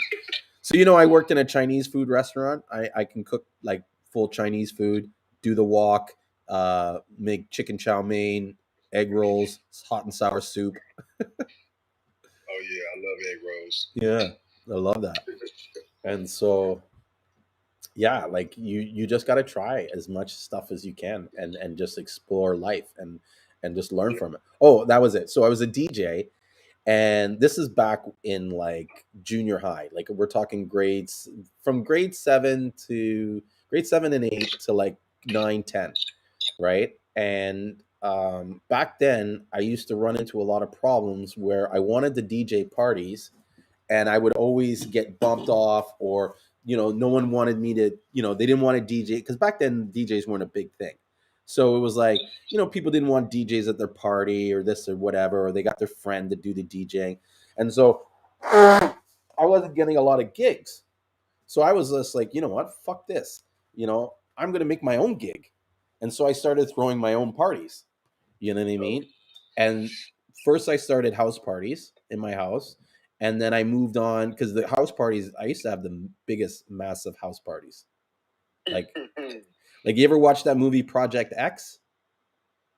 I had to check that out. Check the movie Project X. It's a movie about these kids throwing a party in their house, like a big house party, and it goes out of control. And there's like thousands of people in the house, and there's people jumping off the roofs and shit like that.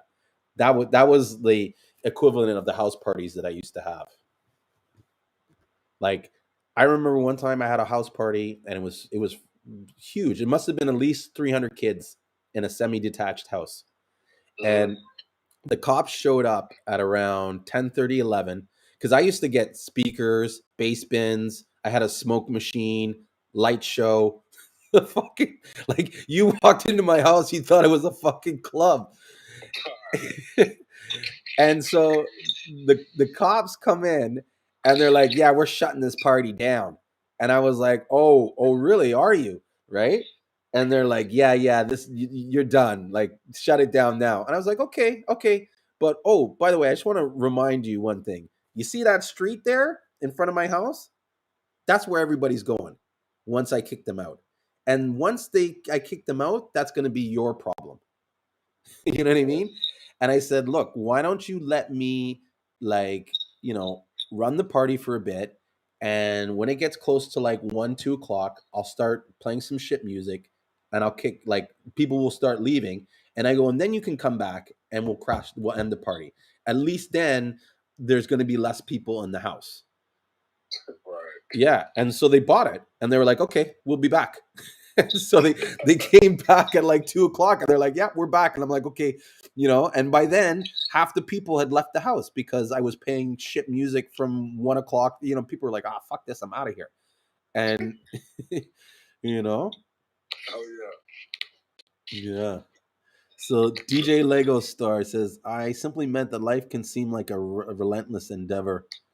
He said, my friend, of course, looked at me surprised and said, you could have been in the jaws of the beast, friend. To which I know. Oh, sorry. I should have started this way because I'm reading, like, it's almost like I'm reading it from the end to the beginning. So he says, sometimes I feel like a fish leaping over and over again, always trying to get somewhere, though I don't know where, and only to find myself in the jaws of the beast. My friend, of course, looked at me and says, you surprise, surprise, you've been in the jaws of the beast, friend? To which I said, of course not, Orville. I said, no. I don't understand fully what that means. But I know this, that sometimes if you feel like, you're running around in circles and you're not really getting in that anywhere, it's because you haven't done enough to define your life's purpose. You haven't found what gifts God has given you to work with. You know what I mean? And I think that's something that everybody needs to do in our lives so that we understand ourselves more and what really makes us happy and what we really want life to be about. Because ultimately we live in our own little worlds and we control that world. It's just some people believe that they have less control over others. In my mind, I control everything in my world. If I don't want you in my life, I cut you out. Boom, boom, bam. That's it. I don't talk to you anymore. I don't call you. I don't have anything to do with you. You know what I mean? And it's even like naturally. And like, I don't go to places where I know I'm not going to be happy. I don't go do things, you know what I mean? Like, I'm very, like, there's nothing wrong with being a little bit selfish for yourself. Because that's how you protect your energy too. Exactly. Mm-hmm. You have to be very mindful about who you're around and who stresses you out and who bothers you. You know what I mean? There's only two people in my life that I'll allow to have that space, and that's my mom and my dad. Yeah, as much as I love my mom, she drives me crazy. She calls me every day to remind me all the shit that I haven't done that I was supposed to do. You know what I mean? And sometimes like it frustrates me, and I wish I could control it. You know what I mean? But I love my mom so much, and I know that what she's doing is only because she cares about me. But I had to kind of tell her the other day is like, listen, my life, my world is different than your world. How I operate in my world is complete. Like, there are things that I would never do that you do. And there's things that I do that you would never do. So you can't come to me and tell me I should do this way or this is the right, because that's the right way for you. And that's the right way for your life. Like, a lot of times she's always saying you take too many risks. You do this, this and that. You're always finding yourself in hot waters and stuff. But I'm always getting out of the hot water. Right. Sometimes you need to take those risks to see what you're made out of too. Thank you. And that's what I try to explain my mom. I don't know who I am until I test myself. And what people don't realize is God and the devil is always testing you. You are always being tested to make sure that you're ready for what is really lying ahead for you. And a lot of times people don't meet these challenges and test themselves, so they never get to their glory. Chill bumps.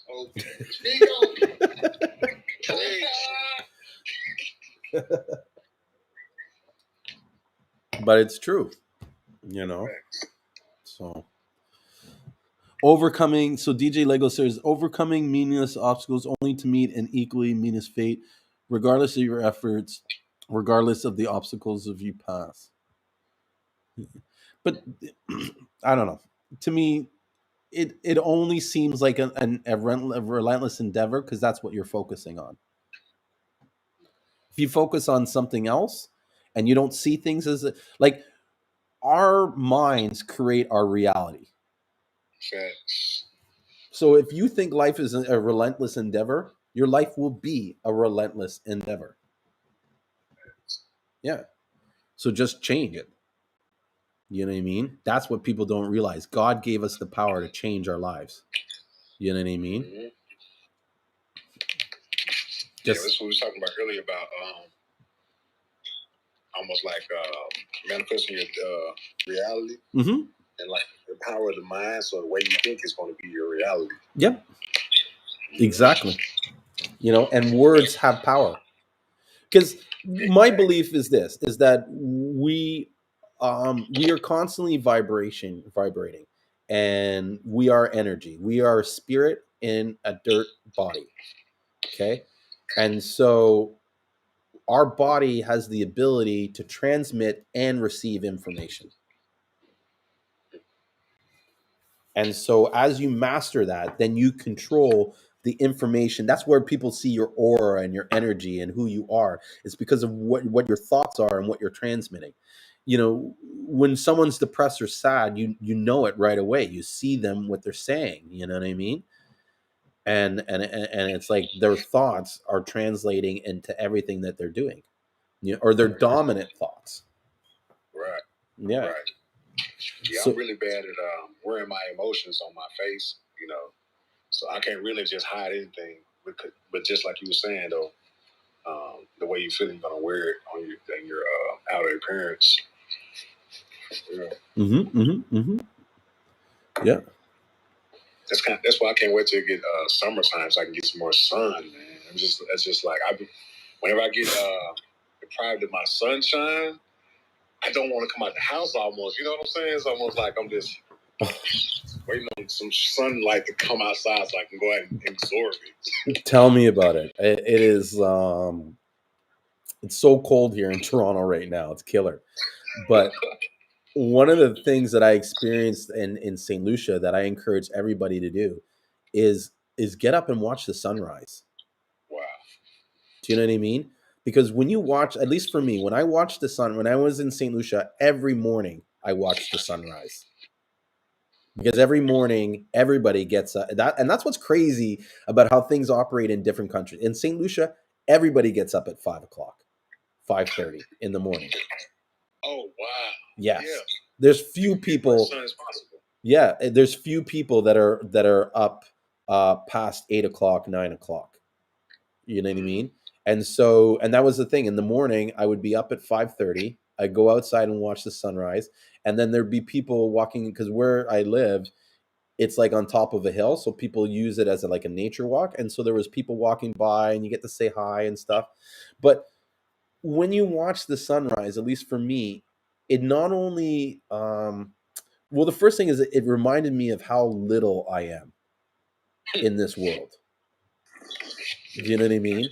And how big this world really is, and how much really is going on at one time. Because you would watch the sun rise, and it was like life would be dead, and as the sun comes up, life just fucking explodes. The birds start coming out, everything, you know what I mean? Chirping, this, that. And so, and then the one thing is that I would like, it would just remind myself of the appreciation of where I stand in the world, and so yeah, I think there's power and energy in the sunrise, and it's important for us to experience that and have gratitude for even the fact that we're like alive.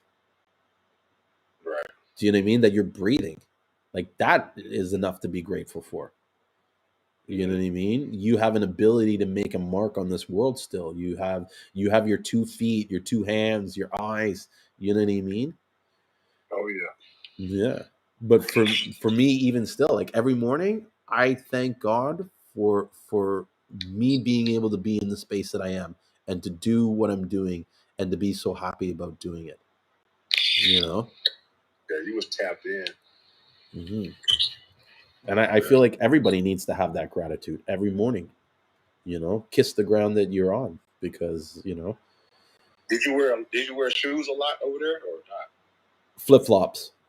Flip flops, okay. Yeah, everywhere were flip flops. I mean, I did wear shoes occasionally, especially if I went on a hike or something like that.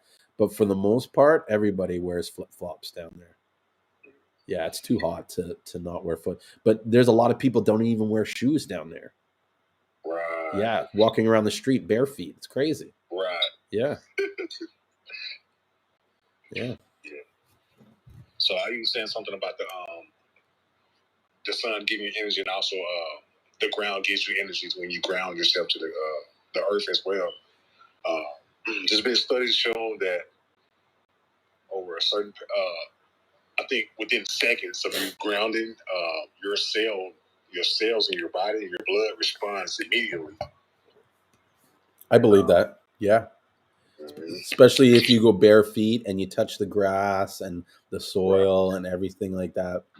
It's a sensation that you can't feel when you're wearing shoes and stuff. You know? The moon too is another thing that, is beautiful. That was one thing too. Before I went to bed every night, I would stand and just watch the stars. The Right. stars and the moon and stuff like that. And occasionally you'd see a shooting star, which is amazing. You know what I mean? To see. I've been thinking about buying a telescope, like seriously. Fuck yeah. I want to bring one down to St. Lucia. The amount of stars that I would see down there was insane. You know Oh, what I really? mean? Oh yeah, so many stars. That's crazy. Yeah, so many stars and shooting stars and stuff like that. There's even a couple times where I saw and this is something that like I'm amazed that more people aren't talking about. Like when you talk about conspiracies and shit like that. So Elon Musk is making this thing called Starlink that basically is going to put low orbiting satellites across the planet to uh, allow internet connectivity anywhere in the world. Mm-hmm. Yeah, sounds like a great idea, right? Mm-hmm.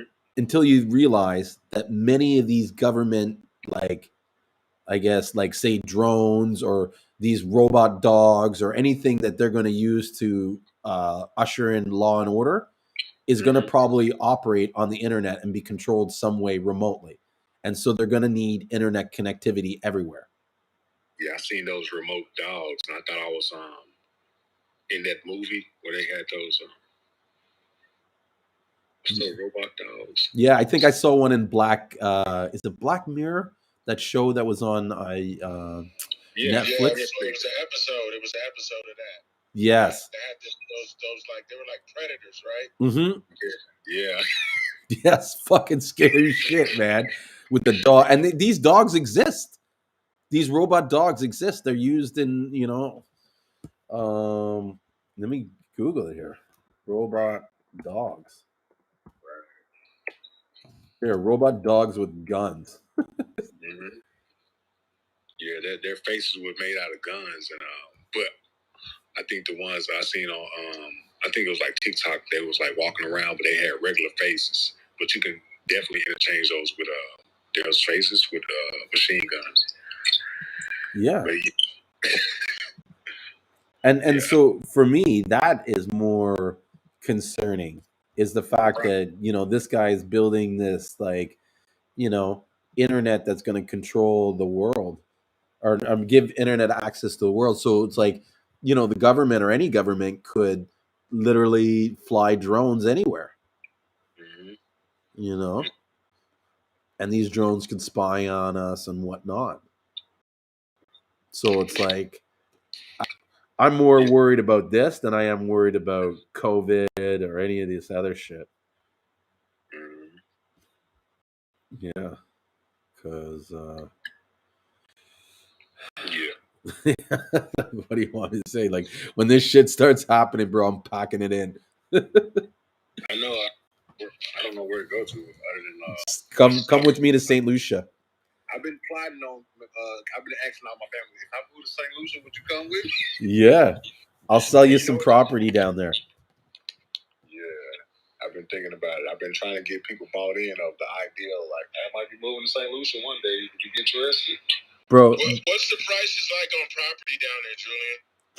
It depends on where you buy it, but you could get property for as low as like say 100,000 or 50,000 US to as more. I mean, well, let's look at it, right?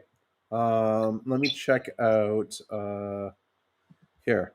So this is a real estate agent that I'm friends with down there. Edward Harris, and so he has a website that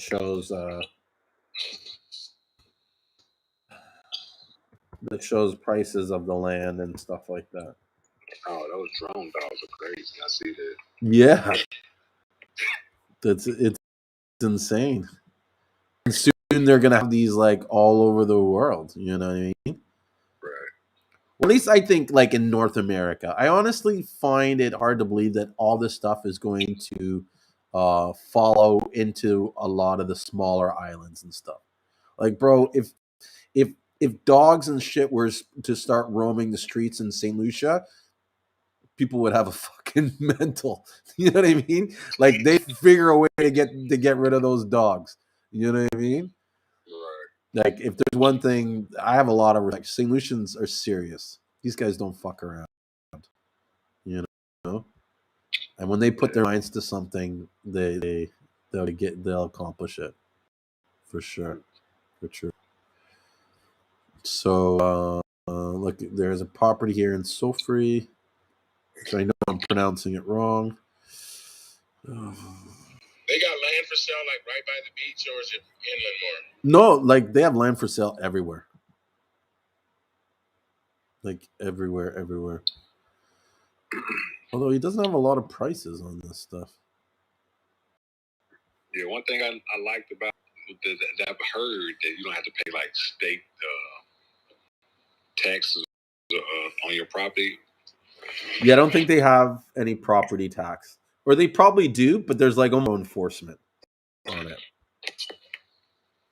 So here's a house in Canals Estate, Mikud. It's about 10 minutes away from the airport. It's got 8,000 square feet of land. It's a concrete building, 24 square feet on columns, 2 levels above with attic. It's a 3-bedroom, 3-bathroom, 1 bedroom on the first floor, and 2 bedrooms on the second floor with veranda. So it's basically two apartments. It's like a duplex, and then you could also develop the. Well, here, let me rephrase this. So when they talk about the first floor and the second floor, that's really the second floor and the third floor. The first floor, which is the ground, what they call the ground floor, usually is on pillars. So what they'll do is they'll put the house on pillars, and then they'll build the house up 2 stories, so that the house is a total of 3 stories, right? They leave the ground open for a while, but when they have money, they come back and they fill that in and create another apartment. So this property here has basically 3 floors, but 2 of them have been built, and they want 599,000 EC. That's US? No, that's EC. And so if we go to the converter, and I mean, this is negotiable. This is what I know from like being a real estate agent. The market in St. Lucia is a buyer's market. It's not a seller's market. Most of these properties are on the market. They stay there for like at least a year, if not more. So there's always negotiating power, because if the person wants to sell, they really have no choice. So a house like that costs 222,000 US. and it's a pretty. I don't know if you can go on our the live stream, but it's a pretty house for 220. Yeah, is it do people buy land and build houses down there? Yep. Oh yeah, that's a big house. Yeah. Oh yeah, people buy like that's the is you get a piece of land and then you build your property on it. You know, one of the things that I have an idea of wanting to do in the future is to create to basically buy a piece of land, develop it into large lots, right? But build small structures on it and sell it to people for a reduced rate, like to local St. Lucians. And the houses will be designed in such a way that the house is small now, but when you're ready to expand it, you can easily build on it and expand it. Yeah. Yeah. Here's one lot here, residential land in Miku, which is close to the ocean. 2 acres, slightly sloping. Oh, he doesn't have a price here. So never mind about that. Yeah. Here's another one. I see land at Mola Sheik. Oh yeah, this one doesn't have a price, but he told me this price for this. This is the area where I live in. It's called Mola Sheik. This Is that in St. Lucia? Yeah, but this is more in the lower area. I'm like at the top of the hill. Yes, you did that video there, huh? Yeah, where all my live streams in St. Lucia, they were done in front of my house. Right, I see that. Yeah. Or my dad's house, technically. But yeah, but there's lots of land here that are good prices, good value. And there is a thing called a CIP program in St. Lucia, which allows you to get your own citizenship. And so you can basically get a St. Lucian citizenship by investing like 150,000. You're going out? 150 Oh, US. you're not staying over? Oh, okay. Oh. Yeah, I mean it's late, so better to go now and sleep in your bed. I'm talking to my daughter's friend. They're leaving the house here. Sorry, guys. Is it a? Huh? You said 150 US to become a citizen down there, or 150 XCD? US. I think they might even have dropped it down to less. Let me look it up. And what do you got to put that money to? Let me look it up to be sure. St. Lucia CIP program. I think there's two ways to do it. You either invest in like a government project, or you purchase something or something. Let me just look here. I'm on the site now. It's a passport that allows visa-free or visa on arrival travel to more than 146 countries.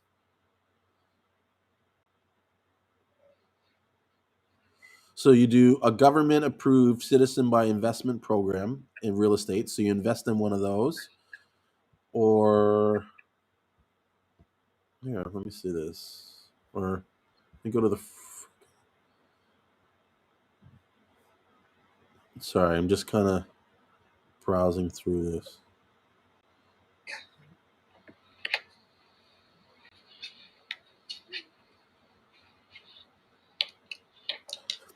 So it says once an application for a citizen through real estate investment is approved, the minimum investment of $300,000 must be deposited in an irrevocable escrow account managed by the developer and the citizen unit.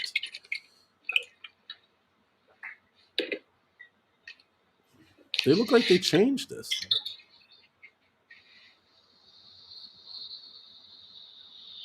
So I guess here it is. You can apply for citizenship through real estate investment. You can apply for citizenship through enterprise investment. You can apply through citizenship through government bonds. And you can apply for citizenship through the National Economic Fund investment. I think that's the one where you have to put in 100,000.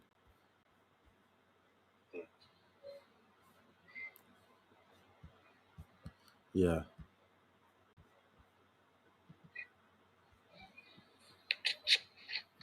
What are the compliant options?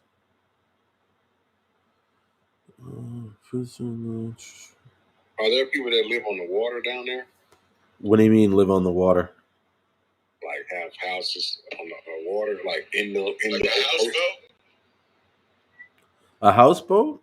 Not that I've seen. Yeah. They have marinas down there, right, Julien? Yep. The biggest marina is in the north end of the island. It's Rodney Bay.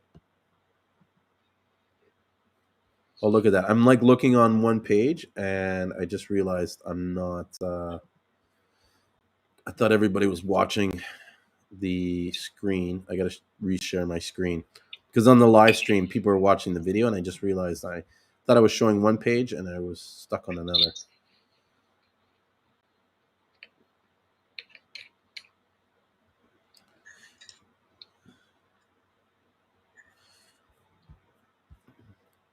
Yeah, I'm going to read more about this citizen by investment and like maybe discuss it more on one of our talks because I think it is a good opportunity for those that want to create a lifestyle beyond just being in the States. You know.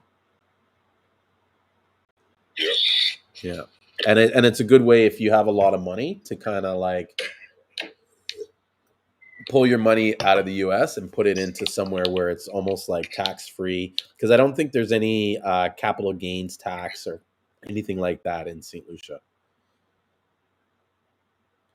So BG said that's why tropical places is the way to go now. I'd love to move to St. Lucia. Um, they already do actually. I think I wouldn't burn nothing serious. It's like a kiosk machine. Yeah, I'm not sure what that was relating to. Probably something we were talking to earlier that I missed. So yeah, I think it's good to have to explore these possibilities. And honestly, doing business in St. Lucia, there's so much opportunity in St. Lucia. Like it's ridiculous how much opportunity there is. There's almost like zero competition. You know what I mean? I'll never forget my cousin like was asking me for some help on creating some content material for his business, right? And he had a business where he was renting out jumpy castles and kids costumes for kids parties, right? And so he's like, yeah, I put down that we're the um, number two event planning company, you know what I mean, or like for kids parties or whatever, like whatever he did, he was like, we're the number two of doing. And I'm like, how do you know that you're the number two? He's like, well, we got to be either number one or number two. There's only two of us. So he's like, if I'm not number one, I'm definitely number two. And that's the thing there. There's just, you know, there's not a lot of, there are certain things where everybody's doing, but there's a lot of things that no one's doing that could make money, you know? Like one of the things we're looking at doing down there in the future is building an ice factory in the southern part of the island. Building a what? Ice factory. So we'll make ice cubes, ice blocks, ice everything. Because right now in the island, there's only one. Well, there is one in the southern part of the island, but it's kind of like at the fisheries and it's run by the government. But there's only one major ice manufacturing company on the island, and it's in the north. And a lot of times they sell ice that has to be trucked down to the south, and they pay significant. The people in the south that need the ice on a constant basis, they're paying extra to have it moved down to the south. So if we created this business, we kill it because no one has it down there. Yeah, I know. Like down here, they got like an ice machine that you just pull up and get your own ice. Mm-hmm. Yeah, but imagine you had like we'd have a whole warehouse full of it where we're just like I have a friend in Toronto. He does he sells ice. He makes ice, and he showed me these machines that make like 5 tons of ice in a day or something ridiculous. So it's like we just need that machine and a good source of water, and fuck, we're good to go. And if we started that, even if Seamoss goes belly up, we're protected. Right. Yeah.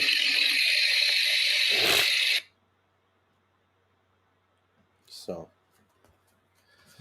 yeah, yeah. Looks like we lost Candy. I think it got too late for her. Yeah. Yeah. But yeah, the fucking another thing I want to start planning that I haven't really had time to do, and I mean I've been reluctant to do because of COVID, but I want to start doing like trips, organized CMOS trips. Okay. Yeah. That'd be great. Yeah. Now I've seen other CMOS farmers doing it, and I totally encourage them. But a lot of them are just doing it where like one person comes down or two people come down and they stay around there and stuff like it. Like I'd like to rent a house and bring like 15 people down. Yeah, like a cabin. Like they do it like they have a cabin, we all meet there and Yeah. that'd be great. Yeah, and we do all and not just CMOS, but do all kinds of things on the island. You probably start a reality show too about it. Yeah. Well, I want to try and see if we can pull off a kind of like CMOS blog, like how Ross Kitchen is. And I love him. Yeah, these things are big now. Where I've watched, like even just random people are getting a lot of views just by showing people the Caribbean lifestyle. You know what I mean? Like there's this one chick that's in Jamaica right now, and you know what I mean. This girl is like, it's like she's killing it. You know what I mean? Of course, she's had a channel for a while, but like it's almost like you could watch as she started doing these vlogs in the Caribbean, her numbers and her videos start really exploding and stuff. Yeah. Yeah. And so it'd even be cool to build like almost like a very low grade, like something like what Ross like Moko has in Ross Kitchen, you know, or that guy Freelance Chucky. I don't know if these names are familiar to you, but like I know, I heard of Ross Kitchen. Well, there's another one that's coming out now, and it's called Freelance Chucky, which the guy is like almost like exactly like Moko, where he has these little guest houses, and they're pretty much just basic shacks with limited, you know, amenities and stuff like that, and they're just super cheap.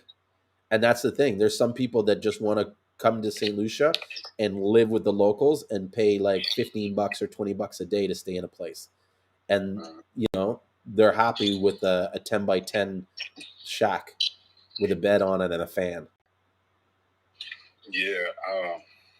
I watched Ross Kitchen, and I look at my living situation. I look at theirs, and I'm like, can I make it? You know, I have to be able to make it out there. Like giant mosquitoes come hit me in the back of the neck. Oh, fuck, bro! Don't even get me started on the sand flies. You think mosquitoes are bad? Fuck, sand flies are killer. Like killer. Like they just swarm you, and because like sometimes when we're at the beach, right, doing the CMOS, you end up staying there later, right, than you need to. The moment the sun starts going down, that's when the sand flies come out. And if you don't have a proper fire built by then, it's like they just fucking attack you. And it's like all you feel is like a million like pricks on your skin. wow. Yeah. Like all over. And it would be crazy because there'll be times too when the fire is going and you don't think that there, you know, you don't feel any sand flies, and then you step outside the range of where the fire is and you just get swarmed.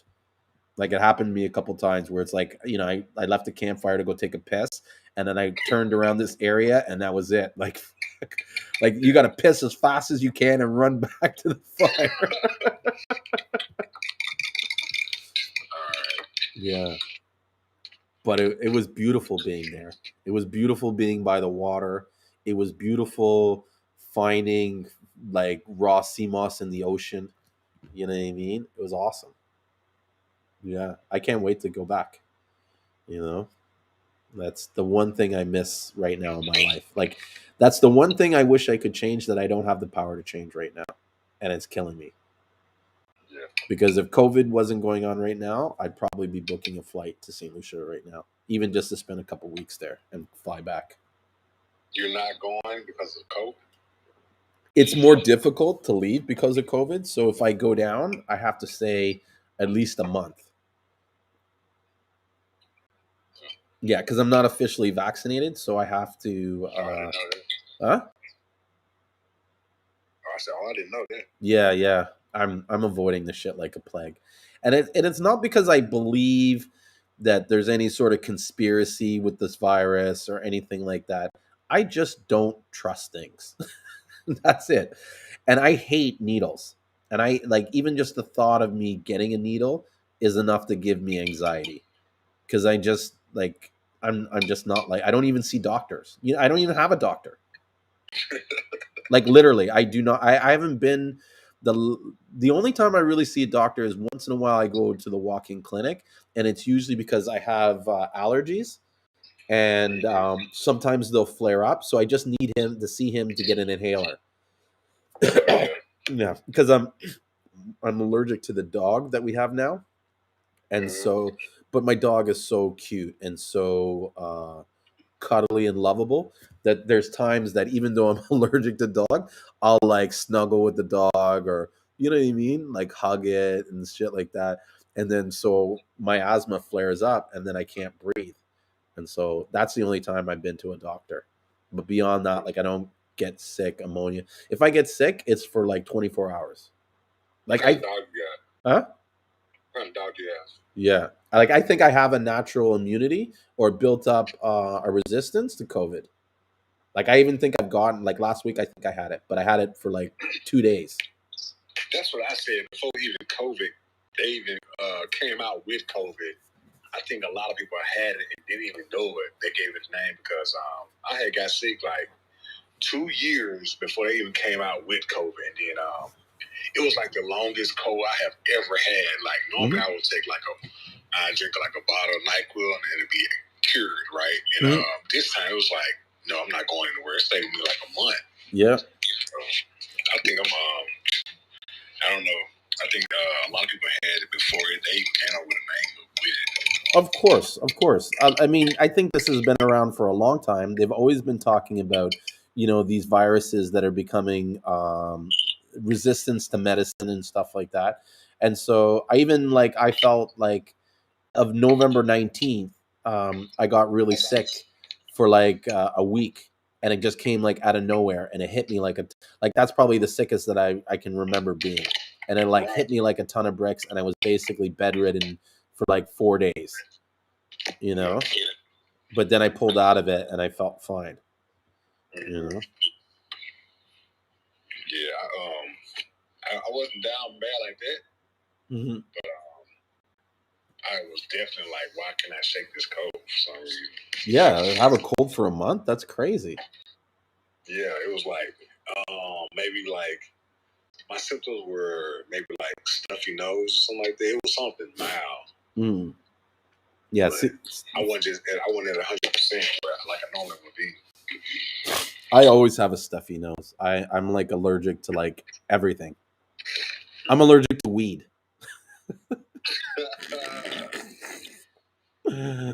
Yeah. So I'm allergic to grass, pollen, bark, any fruits with a nut in it.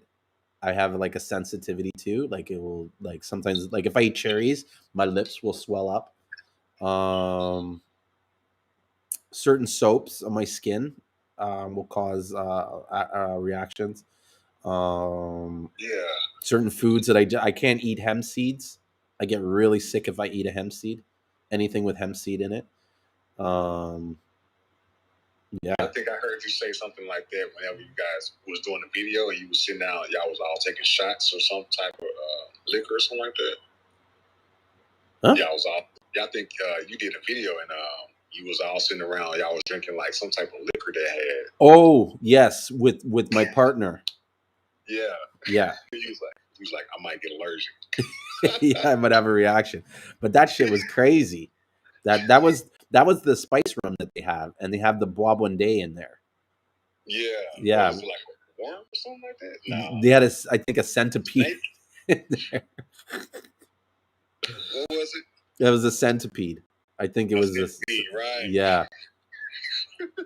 It was. Oh fuck! That was a funny time.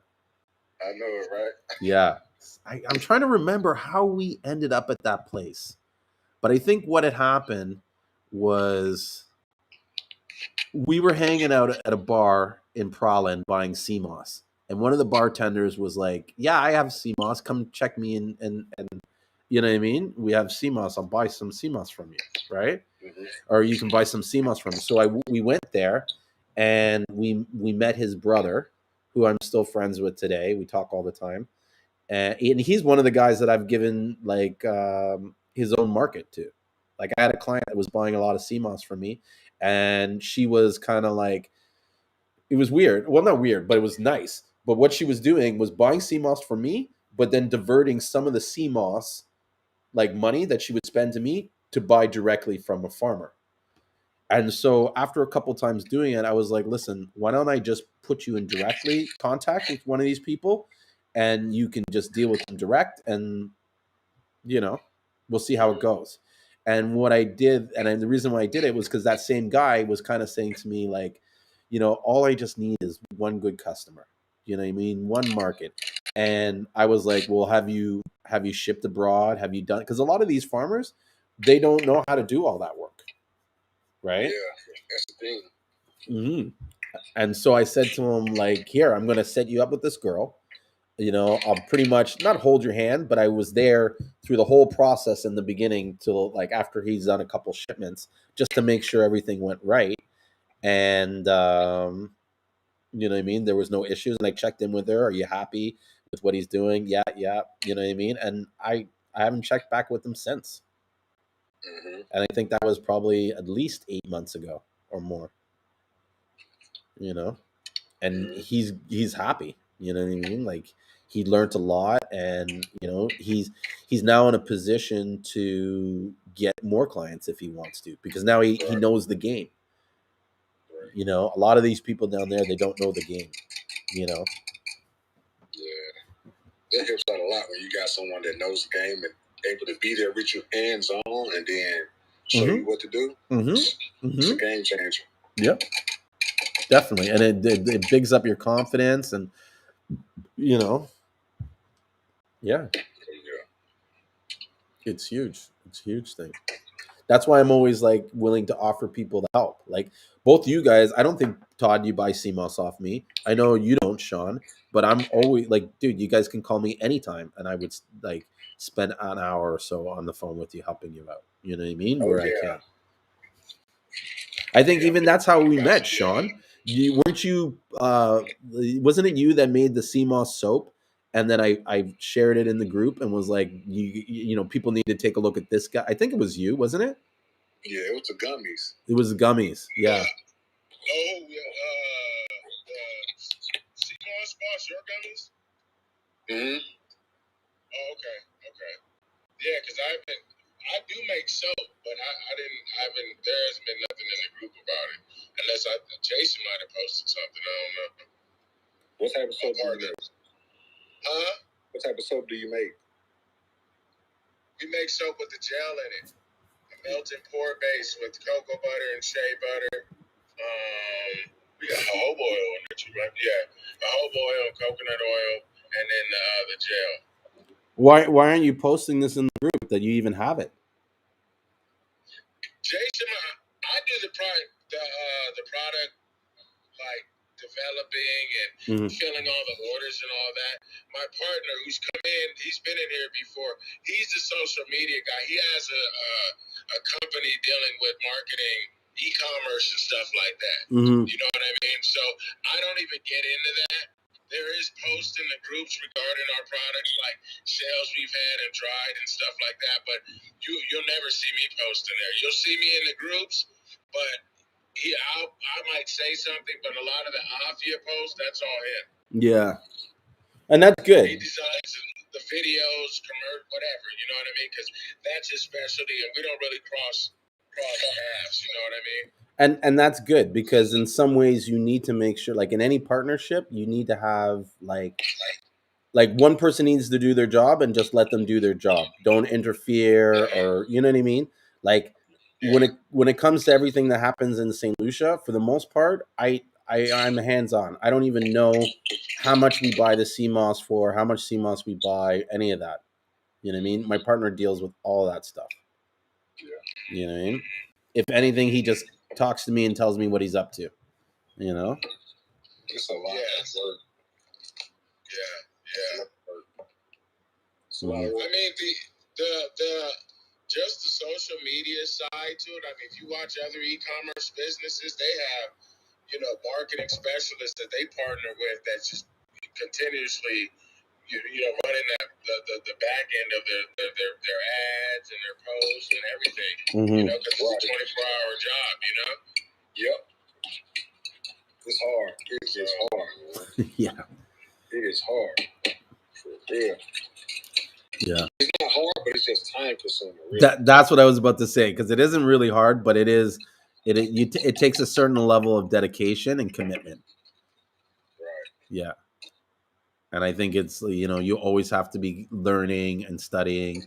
Like I watch constantly videos on Facebook marketing, Instagram marketing, retargeting, like all that stuff, understanding how to use Klaviyo to my advantage and stuff. And a lot of times these videos are like 20 minutes long, 30 minutes long. You can just play them in the background while you're working, you know what I mean? But at least you're learning new things anywhere you can. Like I'm always trying to be like an open book, and always be like something where like I'm always trying to absorb information. And I feel that's where my power is over a lot of people, is just I just know a lot. But the only pardon? I said, Yeah, but the only reason why I know a lot is because I've taken the time to learn it. So anybody can, like, there's nothing proprietary about me or nothing special about me. Anything I do, anybody can do. They just got to want to do it. That's it. You know what I mean? But there's nothing I do that's spectacular or unique, or, you know what I'm saying? That's like special that only I can do. This no. I don't know. I'm just putting more hours in than other people. That's the key. That's what makes Oprah Oprah. Gotta put those hours in, man. That's it. And you gotta how do you say it? You got to be efficient with your time. You know what I mean? You have to that's be. The biggest part, efficiency. Mm-hmm. True. But you only get efficiency by practicing, by trying, by experimenting. Oh yeah. That's it. To constantly be asking why. Like a lot of people, like, they see me go shit on wildcrafted Seamoss and stuff, but the one thing I don't really talk about is there was a time that I believed that the nutrients were coming from a rock. Me too. Everybody's done it. Yeah. But I asked myself why. Do you know what I'm saying? I asked myself why, and is this true? And I question everything. Right? So that and it's not because I don't trust what people are saying, but I want to see what's beyond what they say. You know what I mean? What is what else is there that they haven't discussed or they're not talking about? Because a lot of times when people are giving you information, they're not giving you the full deal. They're controlling the information because it's in their best interest. You know what I mean? And that happens anytime. Anytime you speak to someone, you are somewhat being biased on what you're saying because you want it to reflect your interest. You know, if that makes sense. So that's why I always question people and I ask them why. You know, and then that's another reason why I'm kind of like a full open book. And I'm just honest. If I don't know something, I say I don't know it. You know what I mean? And I make sure that I differentiate my opinions and my beliefs between what I know is fact. Right. Yeah. So you'll notice in my conversation, I'll say, I believe this, or I think this is the way. You know what I mean? Or I'll say, this is, this is the fact. This is a fact, or whatever. Right. Yeah. But too many people in this world, they take their opinions and they try to pass it off as if it's facts. Right. And so I think that's a disservice to the community. Yeah. Yeah.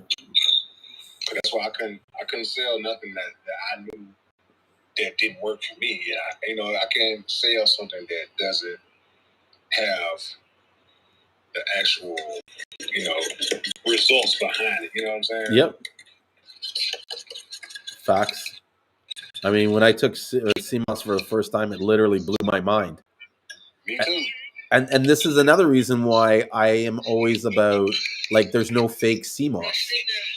Because when I did the research, right, the Seamoss that I was taking in the beginning was the what they would consider fake or pool grown, or you know what I mean. And so that's what led me on a quest too. Like, okay, where are these fake facilities? Where are these, like, shit? And how is this even possible? You know what I mean? Like, I don't know about you guys, but I have a pool in my backyard, and it's fucking expensive to run that pool every year. It gets an extra $200, $300 a month, and just the electricity costs to power the pump. I mean, it's not going to ever make sense unless they're producing a superior product compared to nature. It's just artificially going out of sight. It would never make sense financially. Yeah. And that's what I kind of laugh at. Like, they're all like, "Oh, I can smell the chlorine," and like if you actually think that sea moss can grow in pool water, you need to do more research. Like, what you're smelling is not chlorine. That's ammonia or some other by off gas from it decomposing, and it's usually from it's spoiling. That's what the smell is. It's not pool. But getting back, a chemical change happening in it from somebody screwing up the process. Exactly. Or whatever. Exactly. And so in the beginning, I was using that same, like, when I looked at it, I was like, the Seamoss I was getting was Angel brand, or why I asked her, I don't know what brand it is, so I don't want to name the brand, but I asked her, like, where are you getting this? And she's like, I'm getting it in the 2 and 4 ounce packages from the Caribbean store. And that's what kind of led me on the hunt for better Seamoss, because I was like, like anybody, I start researching what I'm taking, this and this and that, and that's when I stumbled on Akeem Pierre and started realizing, oh, wait a minute, St. Lucia has some quality Seamoss, and it's like known, for being very good. So I was like, oh, my dad's in St. Lucia. I'm about to go down there soon. I'll plan a trip and go, Yeah.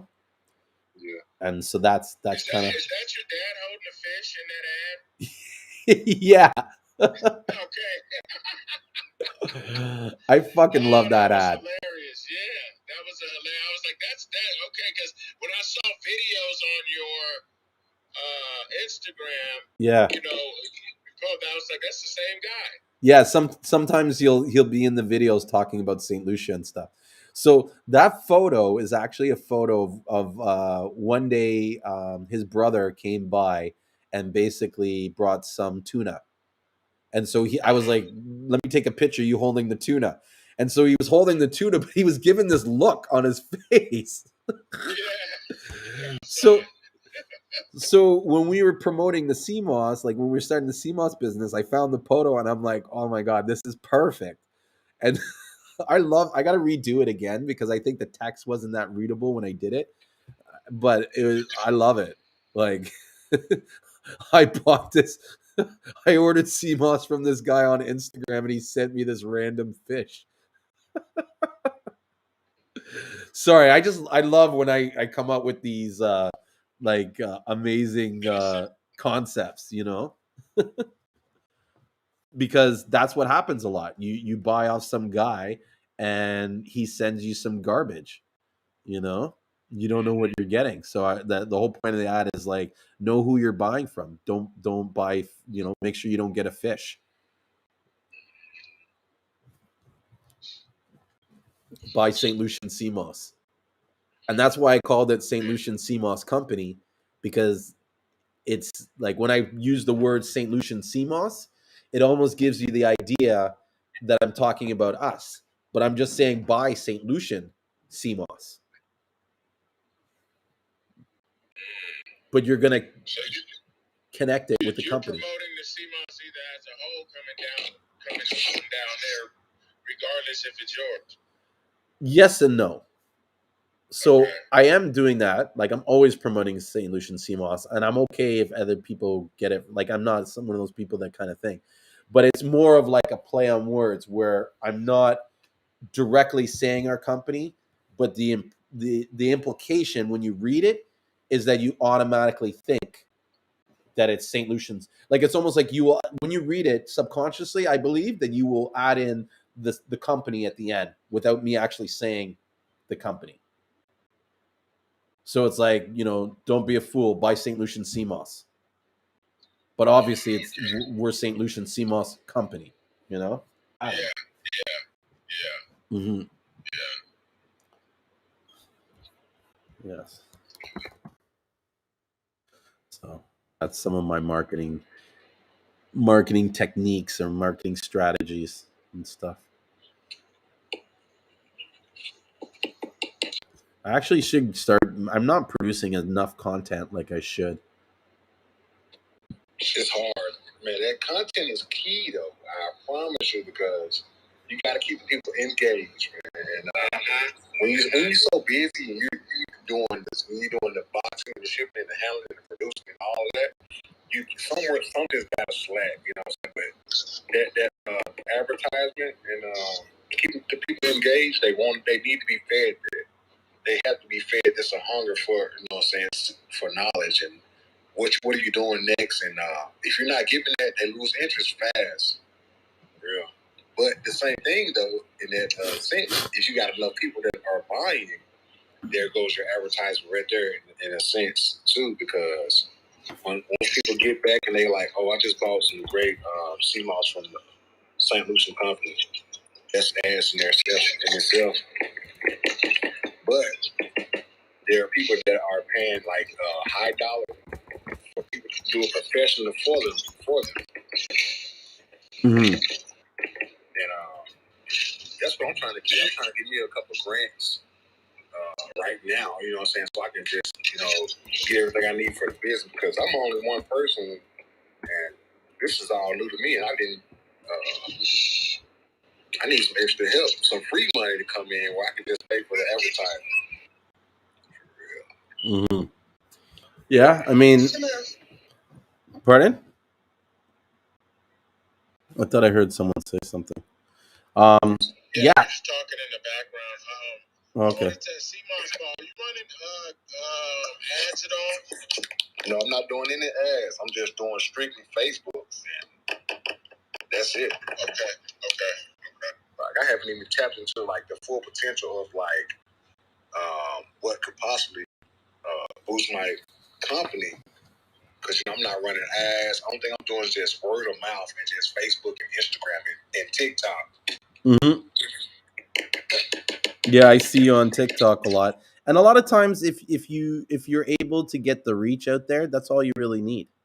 Like when we first started St. Lucian Seamoss, I, how I would market and get the first sales I did was I did two things. I liked I went to a section called like hashtag gel makers or gel for sale, and I liked every single page on there. Just did like a carpet bomb, like. And it's because my belief is this: most people that get likes, they don't get a lot of them. So when they do get it, they'll look to see who is liking their pages, especially if you like a whole bunch of stuff. Once they start seeing, like, they look at you, and at least for our company, when they look on our Instagram page, that's why there's all those live streams and shit. Because now you're scrolling through and you start watching the videos, And as you're watching the videos, you get to know me and my personality. I'm a completely different person offline than I am online, especially in the Seamoss buyers group. I know I come off like a dick on there. You know, straight. You know what I mean? I know I do. And some, because sometimes I don't have the time to articulate myself in a nice way so that people, you know, feel respected. But I just come and just I flat out say it. You know what I mean? But and sometimes I'm even saying that stuff to create shock value, right? To create somewhat of an argument so that people are drawn in to listen to our argument to understand what we're talking about. Then when they see it, they'll start doing their own research. Right. Most of these like guys that follow Dr. Sabi and stuff with the CMOS, they're you can't change their minds. They're like indoctrinated or whatever. You know what I mean? I'm not interested in trying to change their mind. What I'm really That's interested exactly what they are. They don't want to hear nothing. I don't engage with them. Yeah, I just like fucking with them because it's fun to watch them fucking have a meltdown over some of the. And a lot of them, they like I was saying this earlier. A lot of these guys think I hate Dr. Sabi. I don't give a shit about Dr. Sabi. Do you know what I'm saying? If you notice, I never talk about anything that Dr. Sabi's done beyond the issues that I have found or the inconsistencies of what he said about CMOS. Like, show me where I've disrespected him in any other way. And it's only because I've done the research to like I was that guy at one time that believed minerals got off the rock. And that's where I was like, well, wait a minute. If there's 92 minerals and the CMOS gets the minerals directly from the rock, then that rock has to have 92 minerals in it. Right? Yeah, that sounds good. And I know that rocks don't have all the minerals in every rock. Every rock is different. Every rock has different concentrations of minerals. So how is it possible that you get it directly from the rock? So those were the questions I had earlier, and I went to find the information to answer those questions. Now, if I said to myself, well, Dr. Sabi says this, so I don't need to question that, I would never have gotten to where I am now. And the knowledge that I have on CMOS, because it's like falling down a rabbit hole. Once you learn one thing, you want to learn something else, and you start reading something else. You know what I mean? I know this. I spent at least 2 weeks, almost 24 hours. Well, not say 24 hours, but at least 8 to 10 hours a day reading CMOS articles. Because when I was in St. Lucia, we were quarantined. Like there was one time where we couldn't leave our house. You couldn't leave your front yard for a full 7 days. They had a 24-hour lockdown. Yeah. Crazy. And so I wasn't doing anything. And all that time I read about CMOS. And just like went down the rabbit hole, learned about this, learned about that. Because everybody's closed. Even the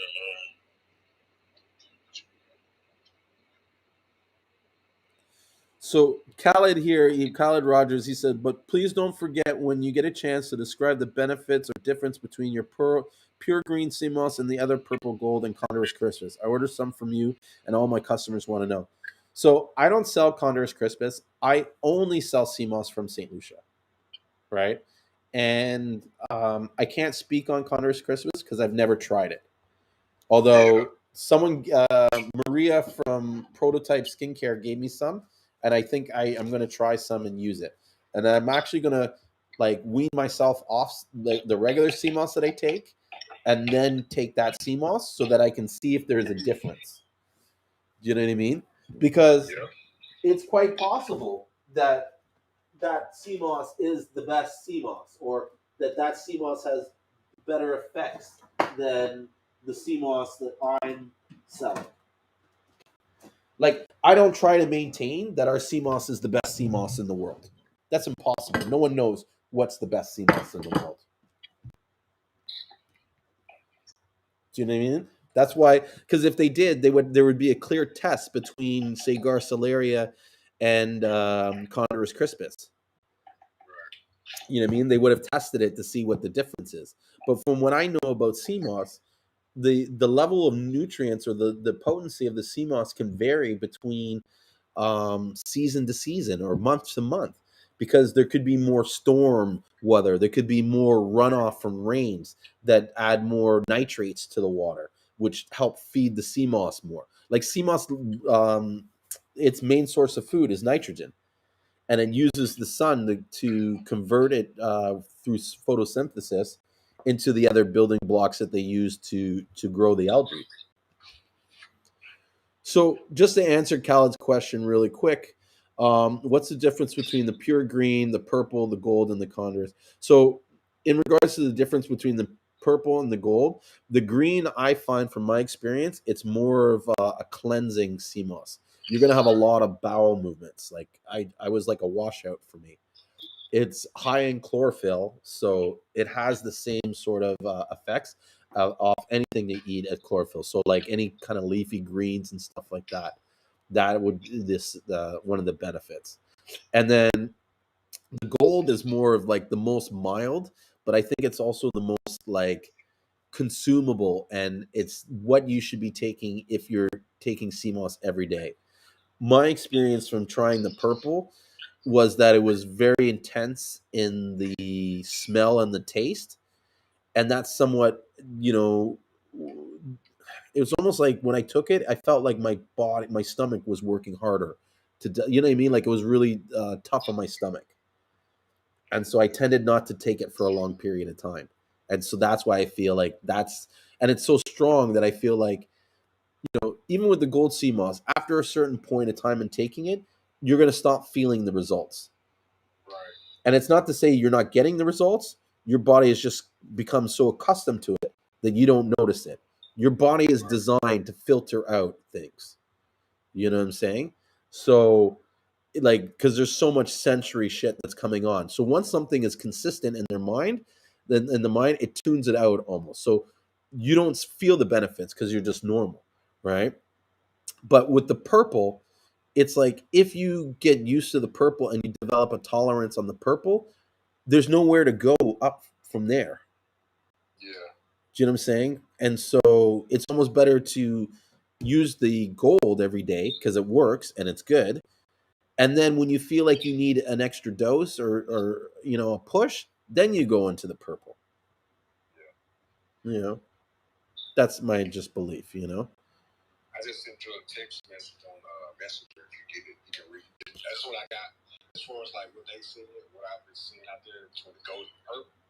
But definitely, once you get through with the gold and then you upgrade to the purple, there's nowhere to go. So that's where I'm really at in my Seamoss journey. So I've been adding herbs to it, like the infused herbs. That's you know what I'm saying? Mm-hmm.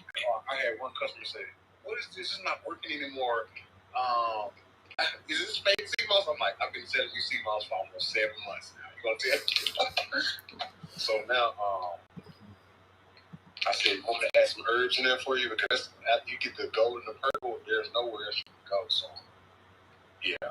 Mm-hmm. I'm like, it was crazy because, like, why would I sell you something that I don't even use? But yeah, that purple is the highest you can go as far as sea moss. Now, do you remember that lady? I forgot her name. She came on here that one time and said you can't consume as much conscious crispus as Blasio Lario. That one time he was on here, and I said I have to try it. I have to try the conscious crispus because and see the difference because I never tried it. And my place that has it down the road, but I'm kind of skeptical of who I get my stuff from. You know what I'm saying? Like, I don't want to just go in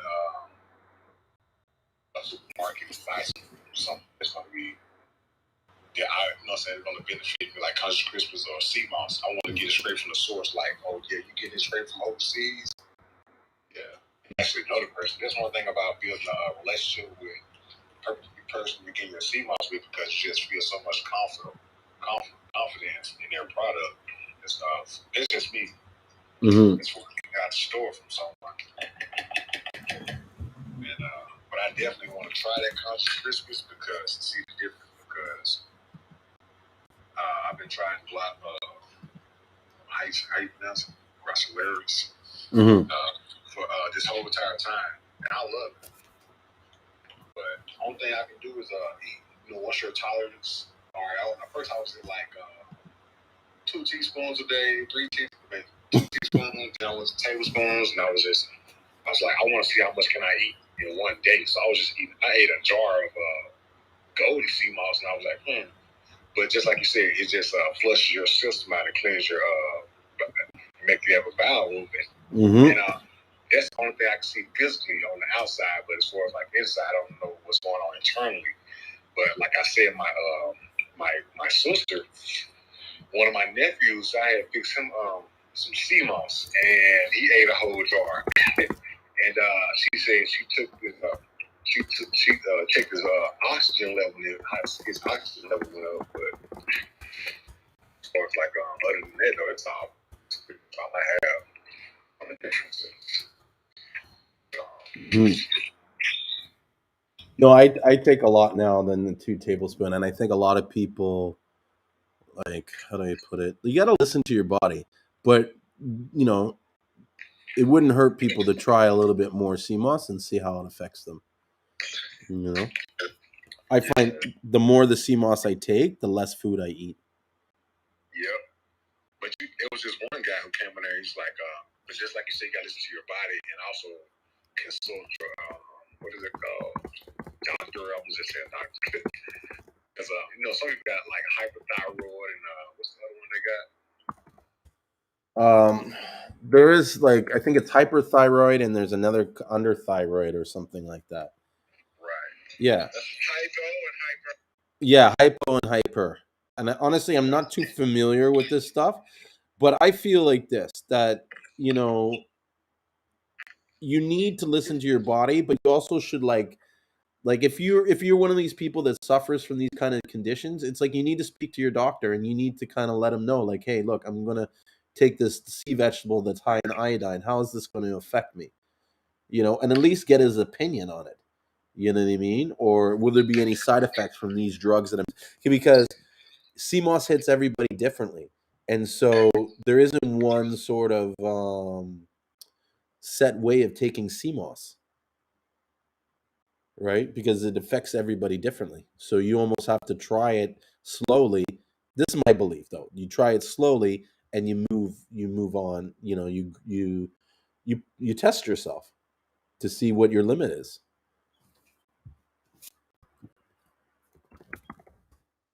I think I might have overdid it one day, but I was doing a lot more supplements behind it, though. But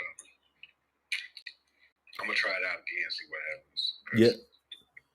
Yeah. The first time I took Seamoss, and it was, what people would consider this fake one, I loved it so much. I definitely took more than 2 tablespoons. And it was like, I literally felt like my brain was exploding. Like, I had so much energy. I felt like I was on a drug. It was like a mineral rush. You know what I mean? Because at that time in my life, I was not eating healthy at all. You know what I mean? The only thing I was doing healthy was maybe I reduced my sugar intake. Yeah. You know what I mean? But for the most, and I think that was one of the best things I ever did. Have you tried to add herbs in your Seamoss as well? No. Really? Yeah. You tried bladderwrack and burdock root together, right? No. Well, actually, I lied. I tried the bladderwrack once with the Seamoss, but it was a long time ago, and I bought it from someone else. But I haven't used bladderwrack or burdock root or any of those. I mean, I should start trying them. I think this year, what I want to really do is start exploring and experimenting with different health stuff, and basically documenting it as I'm doing it. Yeah. Yeah. Yeah, man. Because one of the things that gets me or irritates me. Yeah, I can imagine it being nasty and smelling like shit. But I'm gonna tell you, it's fishy. It's just too fishy. Yeah, you can get it. Okay, go ahead. You can get it in 2 forms. I know when you get it in the whole leaf, it's not as fishy. But when you get it in the powder, you can't do nothing but tolerate the fish smell. So but what I always do. So you get it in leaf? You get it in a leaf versus seed? You can, yeah. So you get it in leaf form too? Yeah, it's called. You can get it in the whole leaf, or you can get it in the powder as well. Okay. Yeah. Once you get it in that leaf, it's not as fishy. But if you get it in that powder, there's nothing you can do about that taste. But put some sweetener on. The leaf is just a dried leaf, and then you can grind it out. What is it? Is it a fresh leaf or what is it? It's almost like it's almost like the sea moss. So what do? The same thing with the sea moss, and you bring it back with spring water. You do it the exact same way. Okay. Mm-hmm. And I'm telling you, once I turn people on to that herbs with the sea moss, they don't want anything else but the herbs with the sea moss infused with it. There's no going back. Like Julien, I thought you didn't do moringa with your gel, Julien? No, I've used moringa on its own. Yeah. Okay. Yeah. Right. I would drink it as the leaves in a tea. Yeah. Yeah, and I've tried dandelion root, but that's so bitter.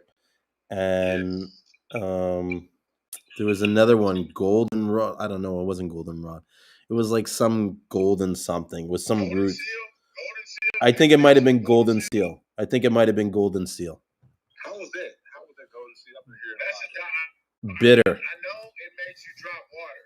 I don't know what else that's got a few different, but that it kind of like not drop. I'm thinking of dandelion, but it kind of like doesn't it purify your kidneys and liver and stuff like that?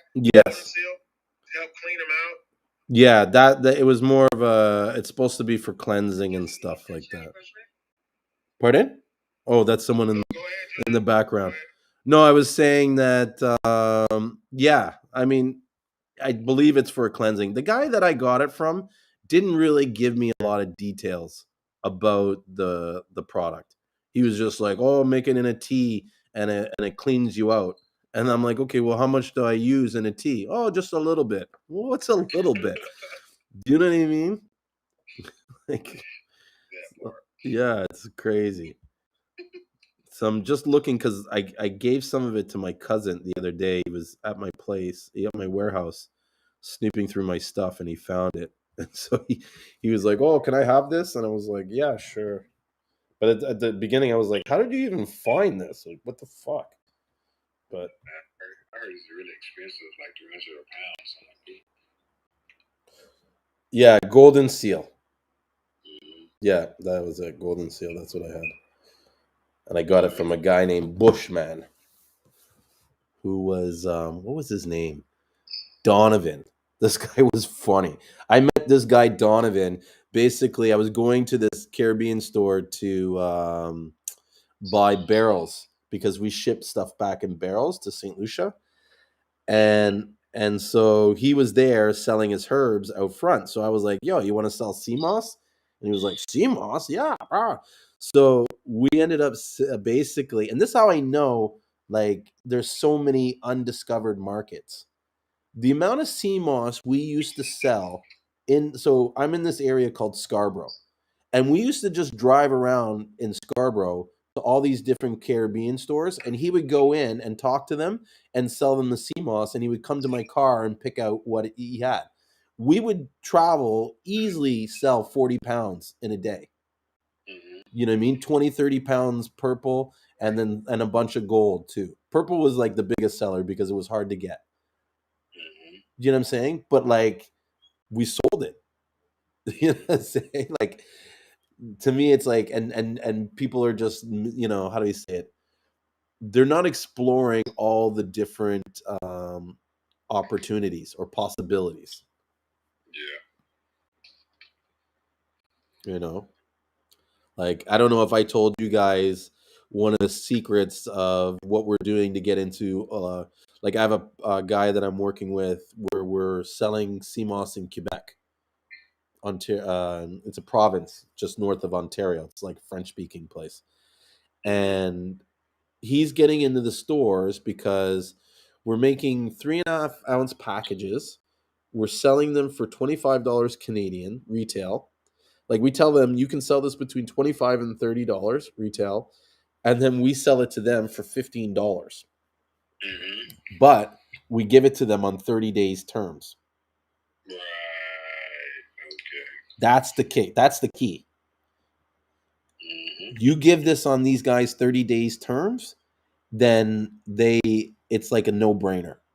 They'll say yes. No one's going to say no to that. You know? Yeah. It's like about 30 days. 30 days to pay it off. Yeah. Or you basically come back and you collect whatever they didn't sell. So it's almost and I'm pretty sure that like we've been doing this for less than a month, and we've already gotten like I think he's got pretty much every store that he's talked to has taken the Seamoss. And so I'm curious to see what it's going to be like in the next month, but I have a feeling that they're at least going to sell enough to cover the cost of what they have to pay us, right? And so if you did the numbers, right, what we're doing is we're giving them 5 packages per flavor. So at $15, we're doing 5. That's 75 times 3. So each store is $220 per month, right? And so that 3.5 ounces times 15 is 52 ounces, 52 and a half divided by 16. So that's like 3.28 pounds. If you paid 3.28 pounds times, let's say you're paying $35 for the Seamoss.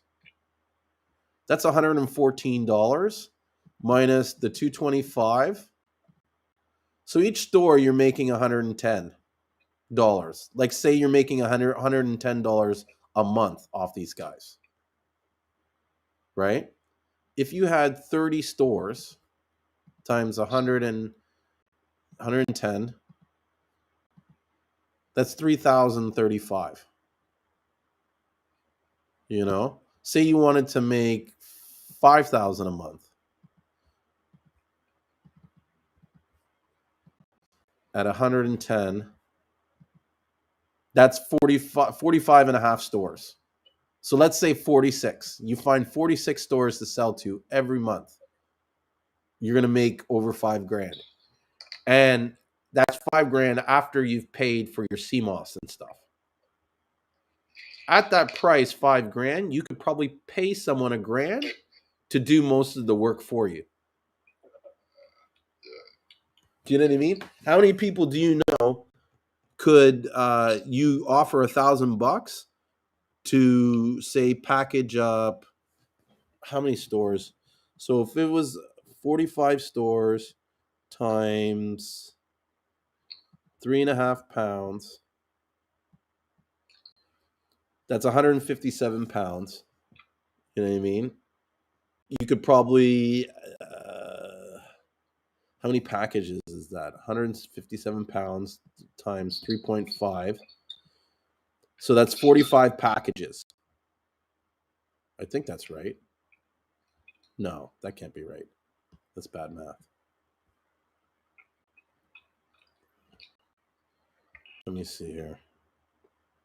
That's my next move. Immediately. When the new year start, I'm going from store to store. Hey, how you going? Yeah. Yeah. But I wonder what store should I go to? Because I don't think I really think of. I'm just gonna try everyone out. Who do I talk to? Like, There's. I know. Who do you think could benefit from having Seamoss in their store? Right, that's what I said. Maybe like the people I can really just think about who will actually put it in the stores, like the Indian people who have the gas stations and stuff like that. Not trying to disrespect if there's disrespect or not, but most of them will be the ones that I can think of that benefit the most, because anyone else is like a shells or they're not doing anything like that probably. Mhm. I don't know. If it was me, I would contact any natural holistic health store, any sort of Caribbean like food market, because you got to think about who your target market is and where do they shop. If they're not shopping at the gas stations, then don't put them in the gas stations because they're not going to sell. Okay, got you. Right, you're right. Yeah. What you got to kind of do in all your marketing is find out who your ideal market is. Who is the clientele that you are most happy doing business with, and focus on them. Okay, yeah, I like where you think. And then everybody else will just follow because they see you. But if you focus on your core clients, and those are the ones that are making you happy, you're always going to be happy dealing with them. There are certain people that I just fuck off because I don't want to deal with them. Do you know what I'm saying? You know, there was a time too that I would I'll never forget that there was a couple guys that were irritating me to the point where I was just like, I called up my brother and I was like, listen, bro, I can't stand this guy. He's just driving me crazy. Here, you deal with him. And I'll never forget it because he was like talking to my brother one time and he was saying a bunch of shit. And my brother turned to him and was like, do you ever ask yourself why you're dealing with me and not my brother? I died. And the guy was just kind of like, you know what I mean? Like it clued in. It's like, no, bro, you irritate me too much. And I can't, I don't want to do business with you. I only do business with people that I want to do business. Right. Yeah. That's a fact. That's what makes me happy and why I'm willing to do all this stuff. And you know what I mean? In some ways, I don't want to do business with a lot of these. I don't even want to bring up Dr. Sabi, but I don't want to do business with people that are not open to understanding and learning about something. Like if you're going to be a sheep, go. Like I'm not interested in working with sheep. You know what I mean? In fact, I don't have any problem with Dr. Sabi as much as I have problems with those that follow him blindly and will consistently argue with you over something and have no proof or credibility, no credible information to back it up. If you watch in that Seamoss Buyers Club, every time I engage in one of these guys and I say show some proof, crickets. Every time. That's how I end the conversation with them. I'm like, okay, show me your proof that backs up everything you say, and make sure it's someone besides Dr. Sabi. Well, I know he did. I don't know for sure, but they say he cured AIDS. But I'm like, hold on, this guy must know something. Well, and that's the thing. I'm not saying he doesn't, and I'm not saying he couldn't cure these people, right? I've never said that. I've never said that he like his stuff is that he's a fraud or that he's this. But I have said that he was running a business, which he was. So in some ways, everything he taught was bias. I have said that he was never doing this stuff for free. Everybody talks about how he's a big healer. Yeah, he was a healer for a price. Do you know what I mean? It's only after he's passed on that people shared his information freely. And still people don't know what's in any of his herbs or remedies or anything like that. He's kept that as a closely guarded secret. I know his daughter and his son and his nephew are spreading the word and stuff like that. They was on the Breakfast Club, but I'm not sure that they're like giving the ingredients. But I know they're like, it's called promotion. They're promoting their business. That was like, in my view, that's a self-serving thing, because they were there to talk about themselves, what they do, and their father. You know, which is nothing wrong with that. Like, I'm not saying it's wrong, but see it for what it is. True. Do you know what I'm saying? Keep it at the back of your mind, like at the same time. Yeah, there's no denying that he got Condorus crispus wrong when he talked about Seamoss. In all those videos, when he describes Seamoss and what you should be taking, it's not Condorus crispus. Graciolaris. I think that's what it's pronounced. Yeah, Gracilaria mainly, and that's what is mostly found in Honduras. And when you go and you Google on YouTube the Ushla village, you'll see that they're cooking Condorus, the Garcilaria, and they're boiling it. That's the one thing a lot of these followers don't do. So, like, if you're really like, like following Dr. Sebi's teaching, then why aren't you boiling your sea moss like he does? And here's one thing I'll say in his sort of defense. Back when he was doing all this stuff, the information that he had was limited. He didn't have the internet to go and look at this stuff. He didn't have Google. You know what I mean? Everything he did, he had to probably go to a library or he had to pull up some encyclopedia. And No, he cured. I know. Left out talking to him and Nipsey Hussle. Nipsey Hussle talked to him. There had to be some type of internet, a little bit. Well, back in those times, but a lot of these videos that you see when he's discussing the Seamoss, right, and he's calling it Condorus crispus, these videos are all old. You can tell by the quality of the video.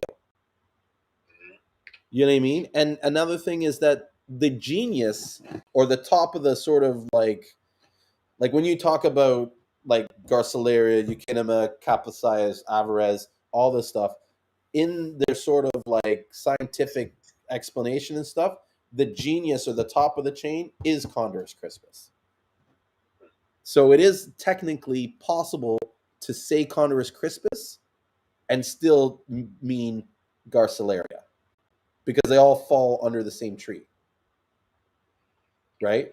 But what people have done is they've taken what he said and followed it verbatim as the word, as Condorus crispus is the sea moss to use. But when he holds up the picture and he says they're thin strands with little salt. That's right. Yeah. Now, the reason why there could be a little bit, and this is from my research and understanding sea moss, the reason why he could say that sea moss had a little bit of salt could be from where the area that he is harvesting his sea moss from. Because if you have sea moss growing in an area where it doesn't have a high salt content, then you're not going to get as much salt in your sea moss. When the sea moss dries, it's not going to it's not going to excrete sea salt, or the concentration of salt in the water that it excretes when it dries is going to be limited. Yeah. But I've drawn. Pardon? He had me so whenever I seen that video when he dropped on his knees, I was like, oh, I need to get some sea moss now. I almost like look at his face to see if he's grimacing afterward. You know. Right. I'm like, if sea moss makes your knees that strong, let me hurry up and go and get some ace in them. Yeah, but who knows? He could even had shin pads on his thing. You wouldn't know. Because he hit the ground hard. Yeah. Bam. Yeah.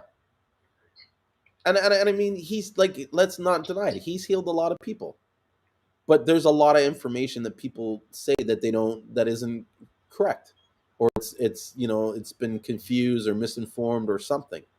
You know what I mean? Like even they're talking about his court cases. He didn't win his court cases. He did? No. Research it if you don't believe me. This is what I've read that happened. The first court case, he beat on a technicality. Basically, he showed them that he wasn't using foods as a healing or something like that. That this wasn't medicine that he was giving people. He was just giving them food. Mm-hmm. Right? So that's how he won. It wasn't like he was able to prove that he healed people or he did anything like that. No. Read it. And then the second case, he lost. Right? Because what happened was he got acquitted and they were able to retry him again, and then they got him on some other stuff. And embezzlement for money? No, that was later on. Okay. Well, let's look it up here while I'm talking, and I'll read it. You still on live too? Yeah, I'm still on the live. Dr. Sebi court cases, because I remember someone put a post on, like, this is how I was, how do you say it? This is how I was led to figure this out or look into this. Was someone put a post about his court cases and about how, like, show me proof that he won it. You know what I mean? And I'm always up for a challenge. So I was like, let me see if I can prove him wrong. You know what I mean? Right. And show that Dr. Sabi did win, because I thought he won too. You know what I mean? And no, like when I looked into it, I found out that it was not true. Here it says where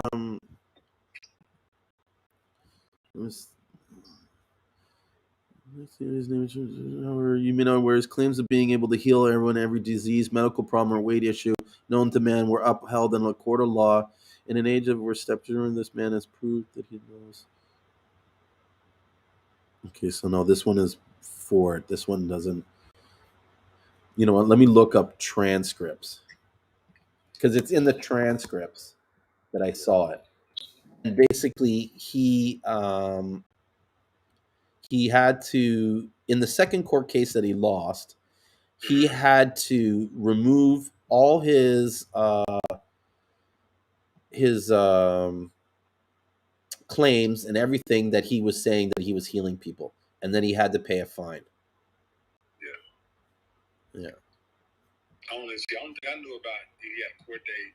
A court case saying that he was actually healing people and curing people, and the embezzlement of the money. I only knew about two cases. No, I think the embezzlement of the money happened when he was traveling, and they were trying to get him on something. There's no doubt in my mind that people were concerned about the things that he was doing. Do you know what I'm saying? Like the stuff, like he people were claiming to be healed. People were doing life-changing stuff. You know what I mean? But I've also heard stories about how people, spent all this money and didn't get any results. Yes. Now, why they didn't get any results is beyond me. More than likely, they probably weren't following his program, his regimen, because I think that's what happens a lot. You know what I mean? I think I heard something where they said that him and his wife got a divorce, and his wife started another company up under his name, and people were not getting the results. Mm-hmm. But don't quote me on that. It's just something I do a lot of research too, and most of my research come off of YouTube. So. He was what? Most of your research come out what? Off YouTube. Yeah. So don't quote me on that. Yeah, there's a lot of stuff on YouTube. And I mean, you got to be careful with the information. There are cases that are seen on I1 not only did I prove scientifically. Okay, here's the article that talks about it. Of the many claims made by Bowman, the most well-known centers around. Let me share this with the group so that they can follow along. This was actually the article that I posted, and people like fucking flipped out over this. They were so mad. I thought I was gonna get bomb threats because they were flipping out, because they're just like, oh, you're discrediting his name and this and this and that. But to me, in exploring everything, you need to look at these things and question them.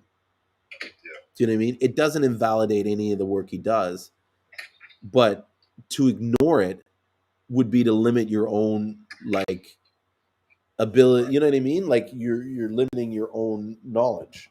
Right. Yeah, and you're biasing. So the many claims, well-known centers around New York Supreme Child that catapulted the healer to celebrity status. Interview with Rock Newman, Bowman spoke openly of the victory, boasting on the fearlessness with which he attacked the cynics while representing himself. And given that the prosecution set out to prove Bowman not only lied about his experience or his expertise and the effectiveness of his product, but did so intentionally for financial gain, the outcome of the trial proved paramount to his reputation. The judge said that I had to bring one of every patient that I had cured, and there was one that said others. The others was a man that came from Italy. He was paralyzed I was supposed to take 9. I took 77. I don't understand what that is. Yeah, that's the one I heard about. Oh, he was supposed to take 9. Oh, I guess 77 people. He said, despite Bowman's rejection of Western medicine, he fully embraced Western courts. He knew that for many, the validation of a Western institution would remove all skepticism of his self-taught botany. And so Bowman traveled the world, telling the story of his Supreme Court victory and the 77 witnesses that ensued under the watchful eye of the toughest court in the land, professing that even the trial judge, Anne Schuderman, was so moved by his compelling testimonies that she too became a client. Followers of Bowman felt this win both endorsed him and endangered him, making him and any who dared to align with his message enemies of the state. The only problem with the tale of the great Supreme Court victory is that it never happened. On February 9th, 1987, Bowman and his affiliate business faced off against the state of New York and then Attorney General Robert Adams. The courts alleged that Bowman was incapable of backing his medical claims due to insufficient research and testing, as well as the fact that he never actually verified illnesses before treating them, a step he claimed to have no use for. Allegations of illegal and fraudulent practicing medicine without a license, and consumer fraud meant Bowman would have to prove that both he and his products were legitimate by preponderance of the evidence. And while the tale of the 77 witnesses sound captivating, the actual trial proved to be far less eventful. There were no witnesses, no triumphant grandstands, no Anne Schuderman, and certainly no victories to celebrate. Bowman requested to reach a resolution without the court to avoid the financial burden of additional petitioners and legal proceedings. He agreed to write retractions to all this is from his second court case. He agreed to write retractions to all advertising claims of curing, treating, and healing, refunding all new and existing claimants, and cease advertising, publicizing, and distributing materials making these false claims. Following the loss, Bowman halted New York operations and relocated to the Los Angeles area, taking with him a distorted account of the Supreme Court proceedings in order to solidify his position in the global conscious community. This lie offered Bowman something that he honestly never could, and that was something that came with a hefty price tag. At the root of Bowman's $1 million empire was a herbal product marketed to the masses as an intercellular cleanse, a product said to rid the body of disease at the cellular level and restore the body's to original state. Bowman taught that illness went through the consumption of natural foods. He believed that blah, blah, blah. A process he mislabeled as chemical affinity. And according to Bowman, when chemical affinity was interrupted, the body would become acidic and begin the production of mucus, the underlying culprit of all disease. Bowman credited his herbal compounds with healing people of AIDS, herpes, sickle cell, lupus, cancer, and countless other incurable diseases. A tough sell if it's not for the validation of a U.S. Supreme Court, and upon closer review of the science behind Bowman's claims, the sell becomes an even tougher to make. He said, for starters, the body produces 1 to 1.5 liters of mucus a day, making it virtually impossible to get rid of it once and for all. Mucous membranes exist all throughout the body, and without these protective linings, we find it difficult to complete even the most basic bodily tasks, like blinking, swallowing, and having sex. Mucus keeps organs from drying out and acts as a barrier for foreign substance, even indicating when the body is fighting infection. Granted, the overproduction of mucus can cause discomfort, obstruction, and sometimes resulting in serious ailment or sickness, but in appropriate quantities, mucus is perfectly healthy. And then it just says a quick encyclopedia research debunks most of the Bowman's theories. So yeah, so he never won the court case. Wow. Yeah. Someone's not telling the truth. Yeah. Well, you know, a lot of times in order to sell a product, yeah, you know, he was a showman. I believe that. Yeah. And so, but again, that's not to say that he didn't heal people or that some of his teachings were, you know, were good. I don't know that. I can't speak on that. I can only speak on the things that he said about sea moss, and that is the sea moss cannot get the minerals from the rock, right? And the sea moss that he was talking about was Garcilaria. That's the biggest thing that people can't wrap their head around, is that the sea moss doesn't get the minerals from the rock, and that it gets it from the dissolved ocean. And then I laugh when people are like, "Oh, you know, man's, God's, natural by God is beats any man's intervention." There is no man intervention when it comes to farming sea moss. I'd love to explain someone to explain to me how man intervenes in any way. The only thing man does is take it from one location and attach it to a rope and pretty much put it in the same location. That's it. They don't add any nutrients to the water. They you know what I mean? They attach it to a rope and they go and they clean it. And that hair that Candy was talking about earlier in the sea moss, I believe that that's actually seagrass, or not sea. It's what we would call sea hair. It's like these, like, in the ocean. There's like these thin strands of green sea moss, and yeah, and if you don't clean the sea moss, it gets all in it. And so when you go to dry it, especially with the purple and the colored sea moss, it's all in around it, and it's just, it's just the bladder wrack is too. If you get the whole leaf bladder wrack, you'll see the seaweed. The seagrass in there too. Yeah, you have to pull it away from the bladder rack and separate it. Yeah. And it looks exactly like that, like little hairs of grass or something like that. Yeah, so that's all they do, and they leave it in the water. And for the most parts, when they're putting it on the sticks, they're putting it close to the ground because the water is colder there and there's more nutrients in the water. Do Gracilaria, whenever you go and pick it from whenever you go and pick it, where do you actually see it? Is it like embedded in the floor of the ocean, or everywhere? Everywhere. It's embedded in the floor of the ocean. It's trapped in, like, little depressions, or what they would call holes in St. Lucia. There's these little bays or whatever, where there's just tons of sea moss just constantly growing. Like, I think it's in maybe Savins Bay. I mean, I could be corrected if I'm wrong, but my listening to people talk, there's an area called Savins Bay, and there's a hole in there, an area where they get all their source sea moss for all their plantings. It's like they call it like a mini nursery, and they use that to grow the sea moss in the wild, and then they take it and put it on a rope. So once they take it and put it on a rope, what does it do? It continue to grow? Yep. It's always growing.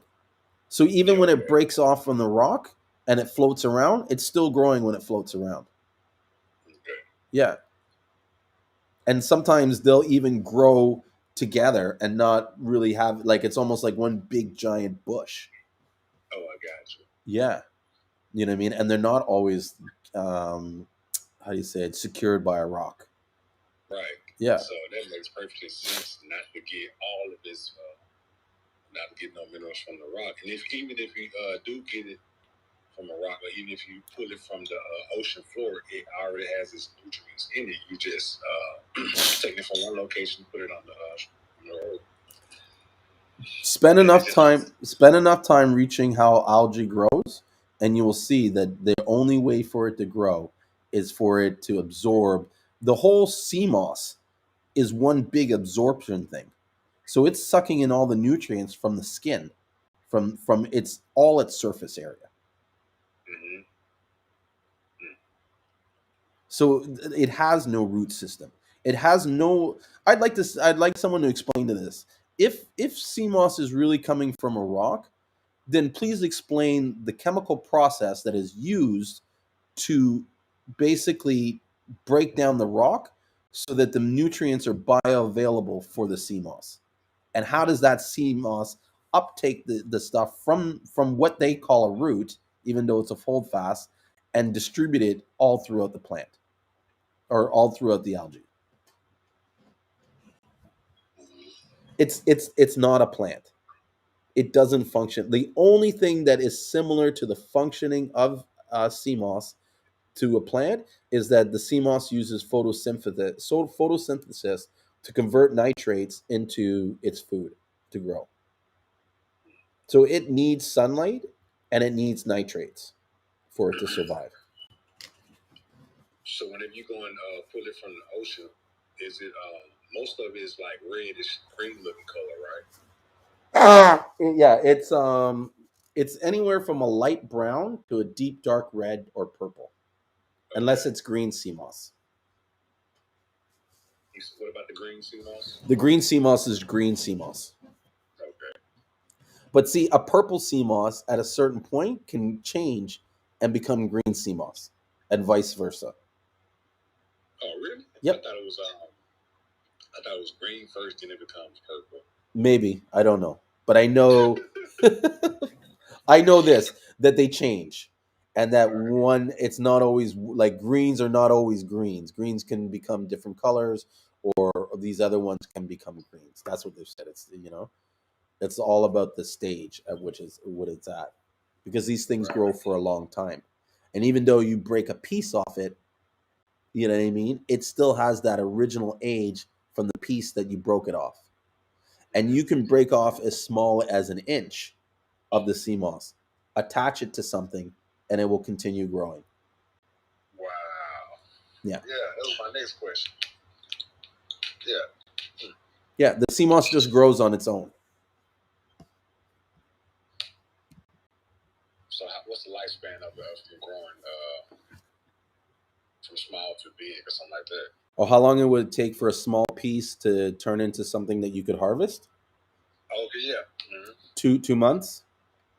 Oh, okay. Wow. Yeah, that's fast. Yeah, it's generally 6 weeks that they have before they harvest. So they'll do their planting, and then 6 weeks later they'll come. And even then, sometimes some farmers, what they'll do is they will break off the pieces of the sea moss, and then they will leave the main, I guess, stem on the rope, and then come back later. Like I have one guy that harvests like every 2 weeks, because what he does is he goes into the farm and he looks for the pieces that are big, and he just breaks them off and leaves the smaller pieces there, and they continue growing. How do you determine like what part of the ocean is yours and that part is someone else's that they're farming in? Is there like a boundary that you claim is yours, or? Yes, I guess. Well, the first thing is that most of these areas are controlled by particular communities, right? And so you have to know someone in that community or be a part of that community to sort of be welcome in. Like no one can just set up a farm anywhere. Right. Yeah. You almost have to like talk to the other people, but there's so many spots where you can farm. Like even where we got our Seamoss farm, it's like we could extend our Seamoss farm like at least 500 meters out, because the area that it's in, it's like a flat like plane, and it can go, like my partner said, that it's flat for like a mile before it gets deep. It's like five. Is that like 5 football fields? No. Probably more, or about 5 football. Like it's huge. I mean, I wish I had more videos. I'm gonna get him. I gotta get him to start making more content and stuff like that. Yeah, to start making the videos and to show kind of like what the Seamoss life is like, and how it's kind of produced and grown. Because I think that's one of the things that most people misunderstood or misunderstand is how farm Seamoss actually works. Mm-hmm. Because if you understood it, then you would be like, man, the only thing man's doing is cleaning it. Mm-hmm. That's it. I mean, the benefits are there. The benefits are, they're there. It's not like you're getting Seamoss and it's not doing what it's supposed to do. You know what I'm saying? Yeah. So even the stuff that they call pool grown, I personally have seen benefits. That's why I don't really shit on it, because it's like, yeah, it's ugly, and yeah, it's it's moist, that can cause bacteria and all that stuff. So to me, it's not a desirable sea moss.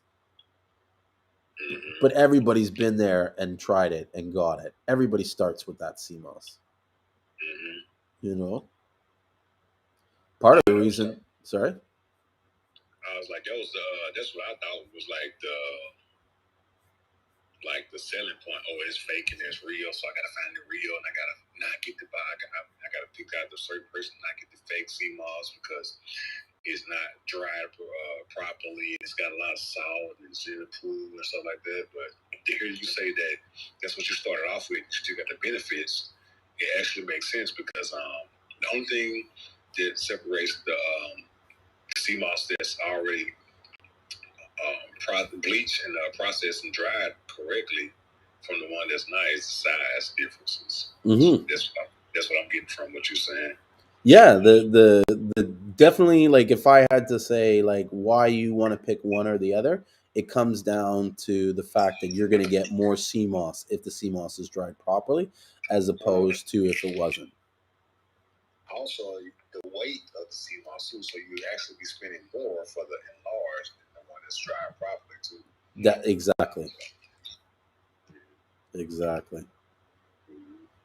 So I don't know if you guys are on the live stream too, but I'm going to share one of the videos that I have on to show you guys like the sea moss farms. And this is in an area called Bois Chardon, which stands for like tons of sea eggs. And this video here shows like how big these farms are. And this was back a year ago or 2 years ago, I guess now, when in May, or was it May? Yeah, it was probably May, but this time where we came there. And so what you're looking at now is probably like 10 times more. Like there's more sticks in the water. And if you look into the ocean, you'll see where the water is kind of breaking. That's where the deep water starts. That's why the water is breaking there, because as it comes into shore, you know what I mean? The water does a break because it goes from deep to light. And they even have barriers out that far that are supposed to control the sargassum from hitting the shoreline. Because the sargassum, which if you look in this video, it's all the shit in front. That stuff is like really bad for the environment. It really fucks up plant life, marine life, and like kills a lot of like marine animals and shit like that, and chokes them out, and it smells really bad. And so, but what's in? Huh? It's not sea moss. No, all that yellow stuff in the video, that's sargassum. And then the towards the front of the video, you'll see it brown. That's more the decomposing sargassum. But what's crazy about St. Lucia is that 1 week you could have all this sargassum there, and then 2 weeks later, there's none on the beach. Because the currents are constantly removing shit from the shoreline and pushing it out into the open sea. I've been told by several people that what makes sea moss and even just like marine life in St. Lucia so unique is that the waters and the currents, because of the active volcano, is actually constantly bringing in fresh, clean water, and it's moving out all the garbage. It's rare that you look on these beaches and you'll find like a bunch of like ocean debris, or garbage like bottles or whatever. It's not like the beaches are fairly clean, and it's because the oceans are constantly pulling the currents are pulling the debris out and sending it out into the ocean. I even think I have a clip somewhere of a photo that I took that it was like it was showing like the sargassum bloom. Like there was like this big here it is. I don't know if you guys can see that picture, but that's a big patch of sargassum. and I literally watched this Sargassum move across the ocean. Oh, wow. Yeah. That's crazy. Like you see it in that one picture there, and then you see it in the second picture, how far it moved. Mm-hmm. And what I took that picture June 26, 1:35. So in 35 minutes, it moved from here to there.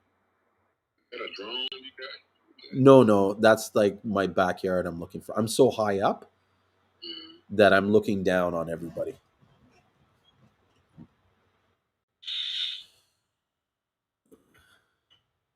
There's some purple Seamoss. There's some pinkish purple. What else do I have here that I can show? Oh, here's a cool thing. So people are talking about the salts and stuff like that, right? This video is me drawing Seamoss underneath my house, right? Because I wanted to learn all specs. So we were experimenting, trying to understand how they make purple. And so this is Seamoss that's been drying under my house. Like you see here, this is the start of it. And this is now when it starts turning purple because it's being in the dark. Right? But if you look on that Seamoss, all that white stuff is salt. And that's all naturally occurring. Even all in there. One of them looks golden, and then the other one looks purple. Is that the way it's supposed to look? This one here, it looks golden because this was at the start of the phase and when they were turning purple. And then this was like the day or two later.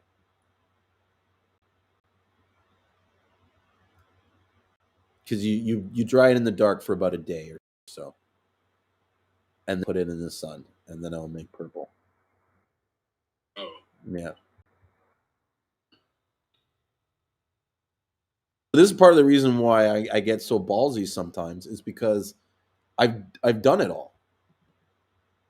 Like my own hand, I've dried Seamoss. I've, you know what I mean, farmed Seamoss. I've went and pulled it out of the ocean. This is a video of me and another Seamoss farmer. We're checking out a drying facility that somebody, the Australian government gave to St. Lucia. Mm-hmm. And so what he's complaining about now, he's saying is that the way they're drying the Seamoss, never thought about that. It's killing all the gel. And you see all that stuff? He's saying that's that gel. That's all the good stuff in the Seamoss. See the gel? That's the problem also. But are they reusing that gel maybe for something else? They're throwing it away. Yep. By the way, he was wrong. They weren't throwing it away. That's gel. Yeah. So you see my method of doing my drawing, that's how I use my gel. Mm-hmm. In some ways, you're saying it's better. Yeah. And that guy that's there, that's the same guy that was doing the. Remember, I told you that he had the farm and he was breaking off the strands and leaving it. That's the same guy that was doing it every 2 weeks.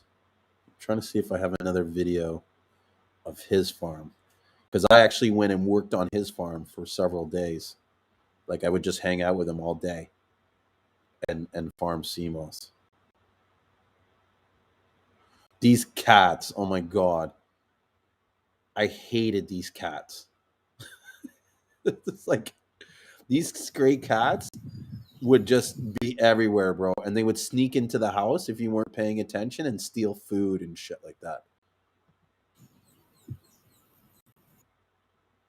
I remember one time I flipped out. They went in, they stole a cheesecake, or they ate half of the cheesecake. So imagine we make this cheesecake. It was like the most beautiful cheesecake, right? It had like this Oreo crust and everything, and it was perfect. My dad is like he was making like at least one or two cheesecakes a week, right? He loves cheesecakes. And so we had the cheesecake. We were admiring about how great this cheesecake was.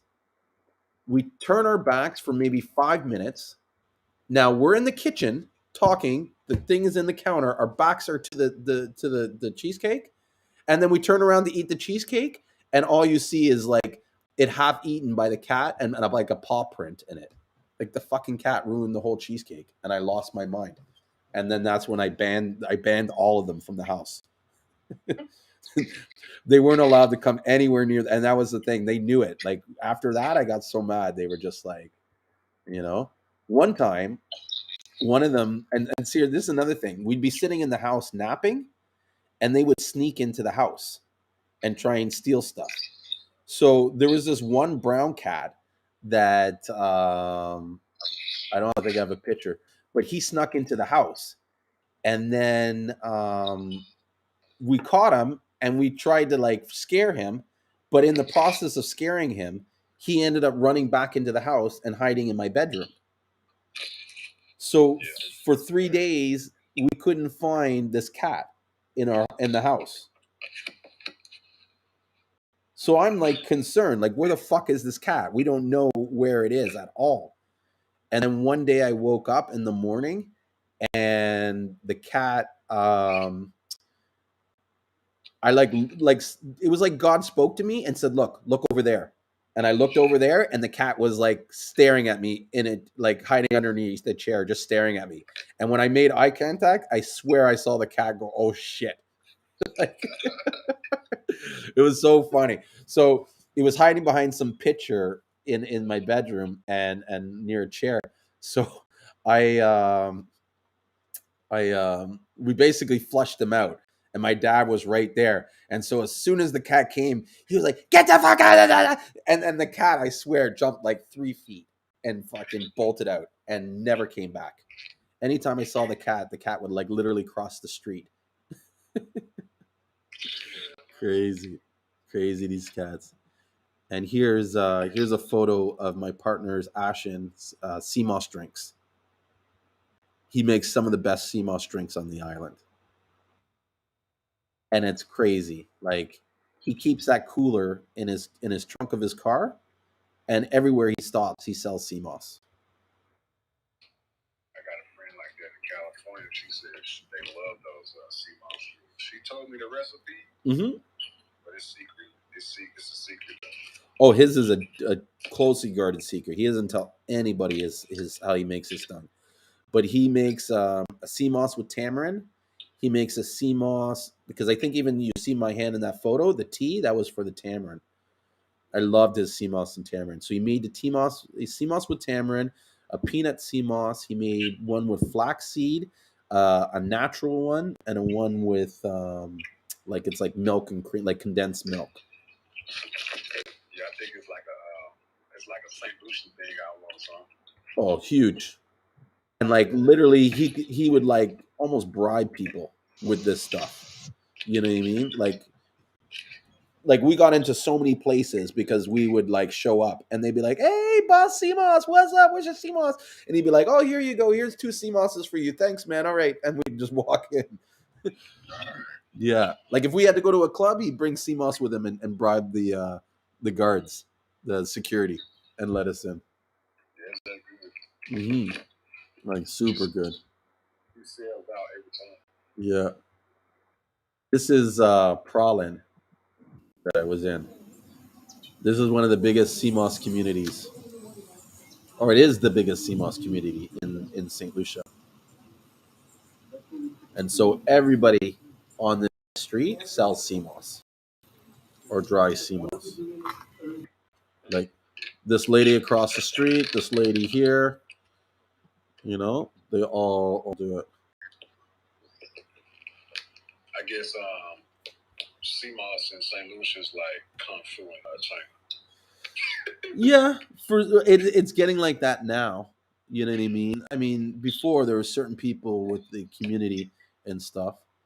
This is some wild crafted Seamoss that my uncle had gotten from me. Like this is what true wild crafted looks like. But it is so nasty and so dirty and so grimy. It is like impossible to clean. And like if you look, you'll see all this like guck in it, like sticks, hair, you know, twine. This was even like a decent picture. It wasn't like it was really worse. Yeah, it was horrible. So this is like fresh sea moss pulled from the ocean. Yeah, but this would be what they would consider wildcrafted sea moss. That's why I say a lot of times the sea moss that these guys are selling that are saying wildcrafted, it's not wildcrafted. It's not wildcrafted. Because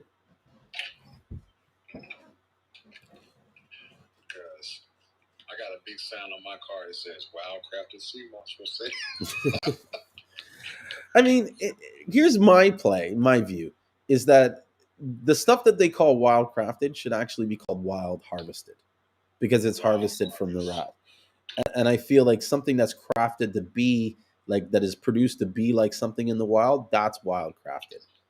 Like I think Seamoss farming technically is wild crafted because we go into the wild, we put it in the wild. The only thing we do that's artificial is the rope. And the rope is there to artificially behave like a rock.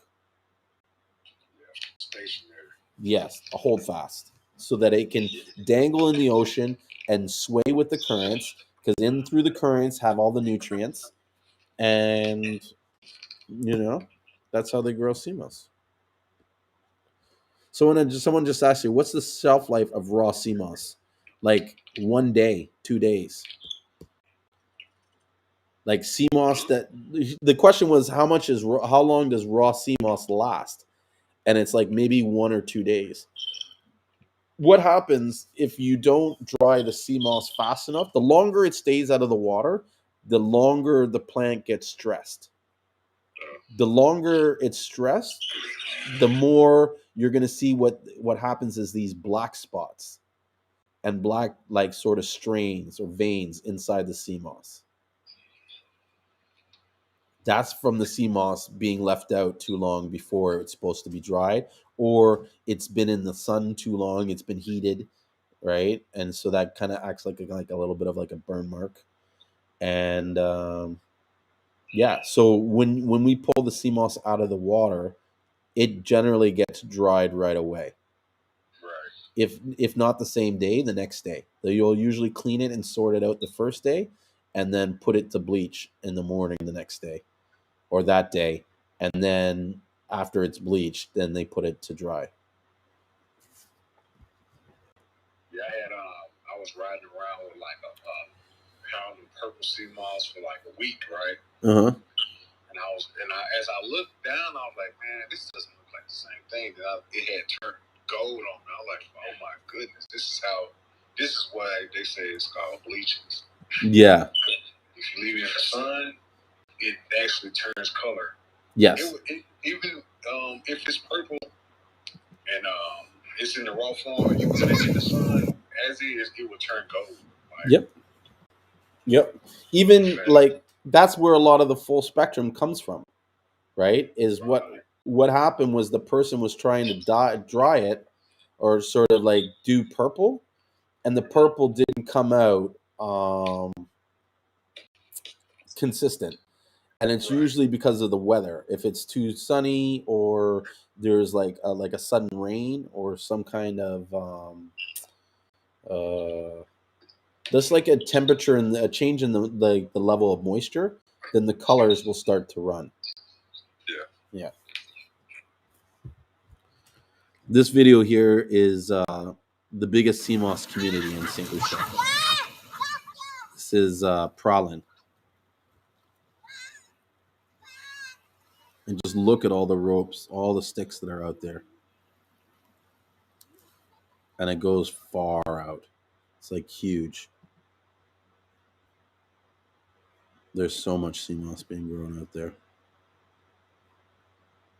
And then this, I think, is us.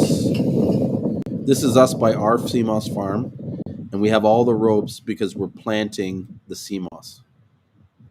So if you see here, right, that these ropes here, we string them out, and then we add the little pieces of sea moss in it, and then we put them on the ropes. So this yellow like rope that you see, That's generally the size of what that sea moss starts out with.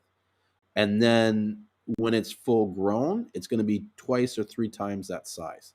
This whole bush will become, this whole line will become one big giant bush. And it grows from that. And this is Savins Bay right here. And this is where my friend Myron has his farm.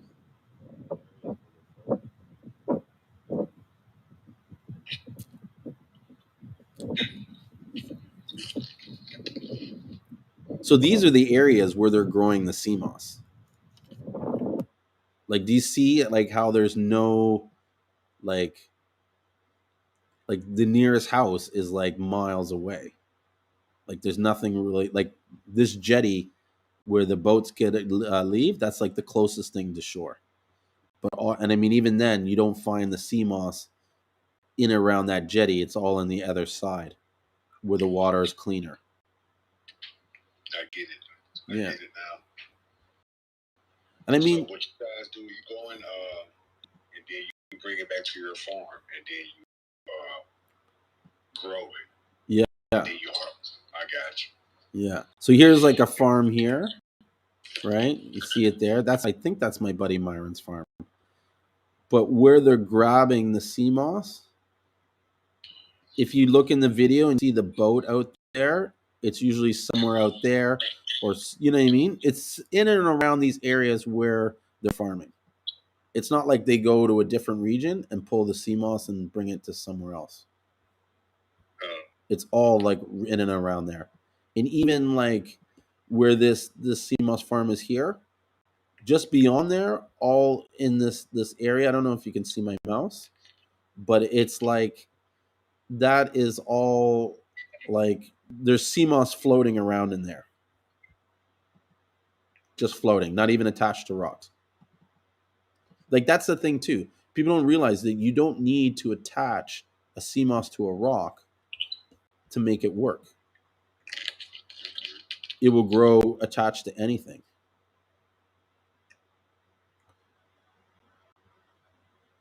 This was another sea moss farm. This I think was when me and Ash and me and my partner, we went and toured all the sea moss different farms in the community. I wonder if that's Marvin. Looks like Marvin.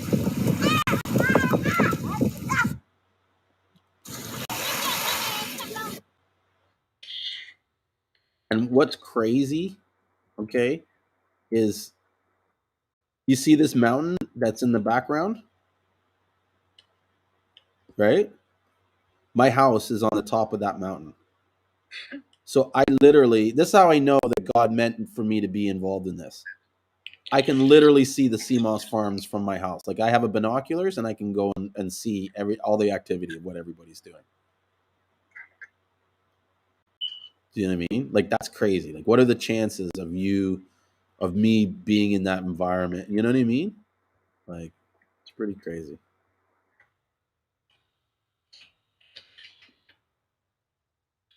Somebody's going crazy on the Facebook Live with the lights. With the lights? Yeah, it was like 30 likes in a row on the live. Oh, probably because they like someone's saying, "Hey, Julien." I wonder who that is. Let me just see. Yeah, it's a good visual. I needed that for real. Yeah, and I hope more people like watch it. What's that? Is like most of these guys that follow Dr. Savy, they're not gonna watch that video. They don't want to have anything to do with me, and it's sad because you're missing out on so much information. You know. Oh, it's Happy Le Jour. This is the lady that she always comes in when I'm up late at night on the Seamoss, and she tells me to go to bed because I'm constantly looking like I'm gonna fall asleep. Because I've done these lives sometimes where I'm just like, there's one I think I fell asleep on because the guy was talking and I was just listening to him talk, and it was like soothing hearing his voice, and I just like knocked out a bit. Yeah, this was a place that I checked out that I was looking at as a possible like retreat, some kind of wellness retreat idea. This is just some kind of abandoned, I guess, resort in the country. Like it was up in the heights. To get it to where you want to go. Can you guys, some of you guys see this? Or?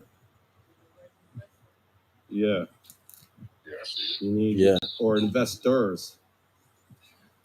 So he was showing me the place, and I wanted this. I was gonna, but the guy never gave me a price. Do you know what I mean? Like I was kind of like, I need a price to know what to work with, so that I can sell it to other people. You know, and a lot of times, what they're like down there, they're just like, "Oh, well, what price do you think?" And it's like, no, like that's not how we negotiate. You know, you tell me what your price is, huh? I said, it looks like that Dr. Savior resort. Well, that was kind of like the idea when I seen it was to make some kind of like Ushla village. Oh, okay, yeah. Because like, look at it, it's great. You know what I mean? All natural. There's fruit trees all around. Look, there's a mango tree there. Another mango tree. There was breadfruit trees in there. I think some soursop trees, too. All kinds of shit. I'm glad you said that soursop. Have you ever heard the benefits? But I hear a lot of people talking about that.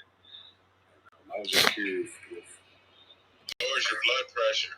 That's one of them. Mm-hmm. It's amazing for helping you fall asleep. Like if you want to, if you're tired and you want to relax and sort of wind down, it's the best thing. Like I drink it and I'm like almost knocking out in within 10 minutes. And so, yeah, but there's so many different health benefits. I just haven't researched them for myself. Yeah, I just know that it's the blood pressure thing was a study. Like you could Google that. There was a study that was done with the soursop. I think there's one on sarsaparilla too for lowering blood pressure. Mm-hmm. Yeah, I got that sarsaparilla. I haven't tried this. Well, I guess that's what they use in root beer, right? Yep. Yeah, that's real. Yep. Yeah, that's in root beer. That's what gives the root beer its taste. This was right now today. This video here. This was like an amazing food stand. Anytime we went to the north end of the island, we always stopped here to grab some food. Like if we went to the main town Castry, and you'll see in the video this one, they're making what they call local bread. And this is like a homemade built wooden oven. That's how most of the bread is made down there, in these like wood ovens like this. That's cool, man. And then if you look on the side here, he's got the rolls right there. And that bread, like hot out of the oven, is like some of the most tastiest bread you'll ever taste. And so they'll slice that open and throw like cheese in it or like lunch meats and shit. And then they, that's like their meal. Actually, here's one with saltfish in it, which is friggin' amazing. Oh my God, I miss this. I miss that shit. And then here's a video of us going to build a Seamoss farm for these guys. Actually, that's a time-lapse video.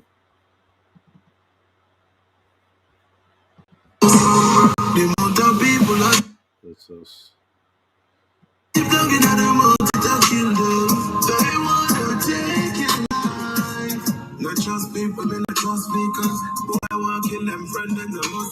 So yeah, we went there and helped these guys build a farm. I wonder if they show... Oh, here it is. Oh, this is cool. So everywhere we stopped, these guys would catch crabs.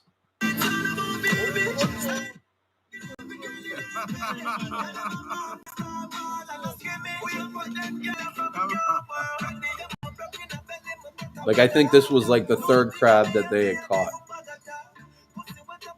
that day, and then they caught more afterwards. But these guys keep that, and that's like their dinner. Yo, look at that. Champion right there.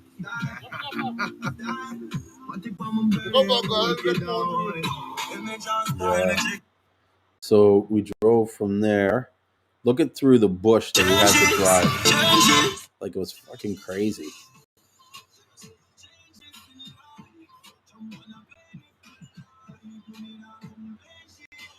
So I helped them set up a farm in this water, right?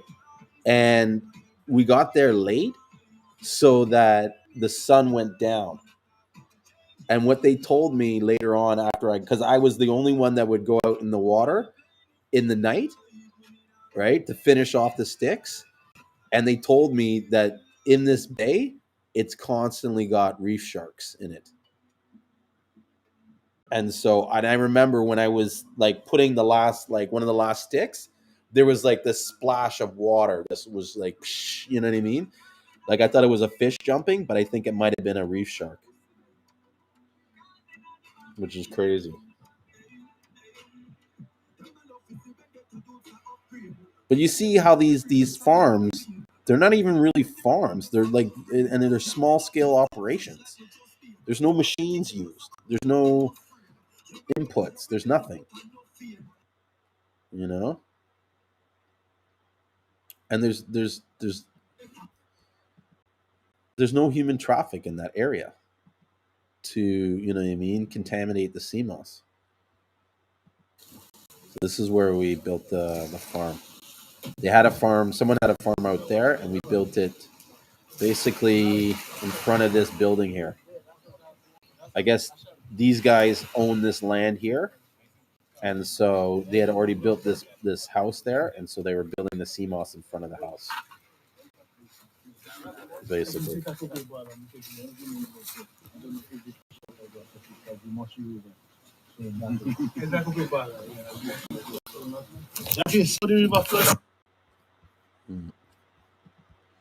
Let's see if I have any more. And then this is how late it was when we left. Oh, this is them catching another crab.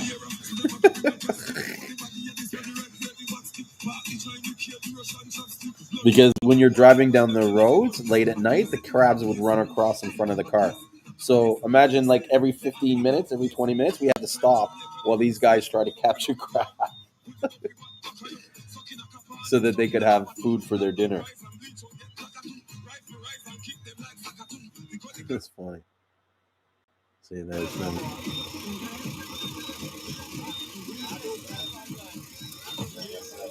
Huh? The crab hunters. Yeah.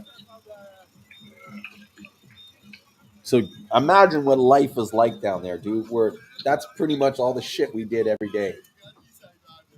Like drive around, smoke weed, drink pints, and go and sea moss and like, you know, fuck around and catch crabs. Yeah.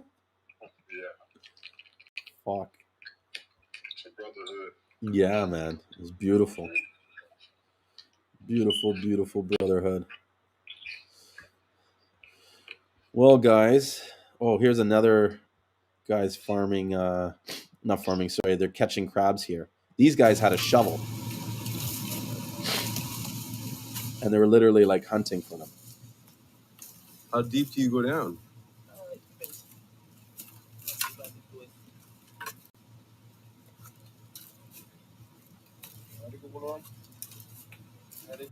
And so he goes down, and then another guy, look, sticks his hand down there.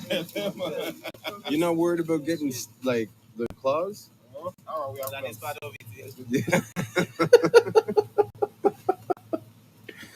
I was like, these guys are crazy.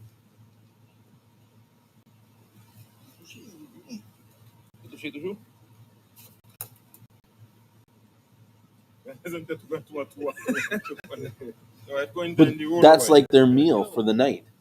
You know what I mean? And then here's their catch.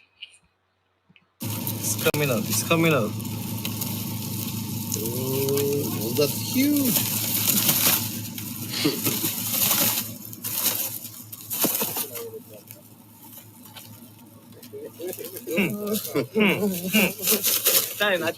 Look how much crabs they had in there. Crazy. Crazy, crazy, crazy. And this is my friend Myron's Seamoss farm. That's him there in the Seamoss. This is the same guy that just, how he harvests is just takes what he needs and leaves the rest.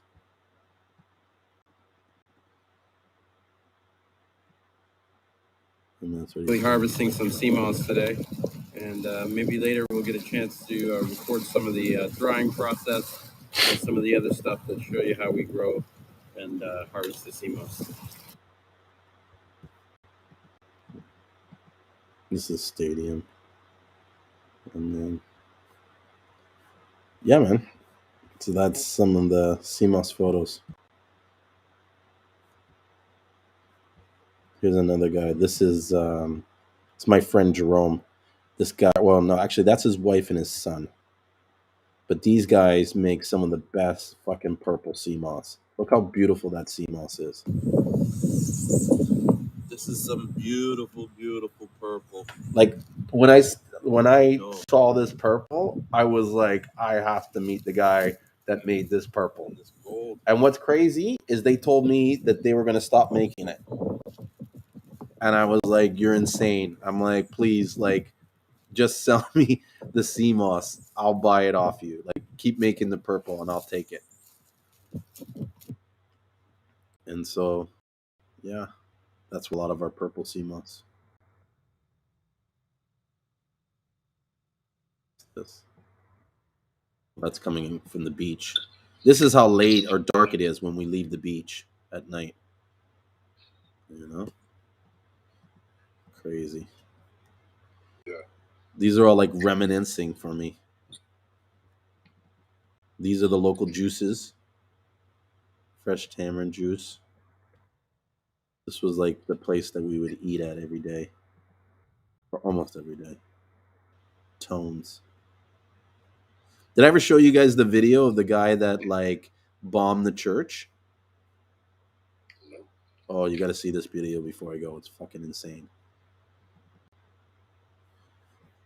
This literally happened above the street, like just up the street from my partner's house. You see that?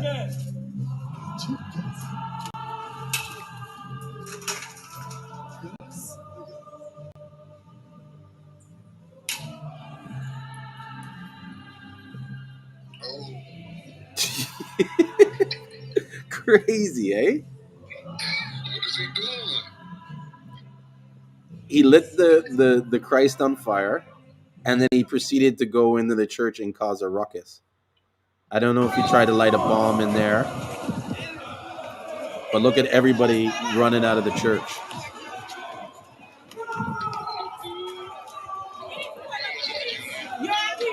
This was last year in the summertime.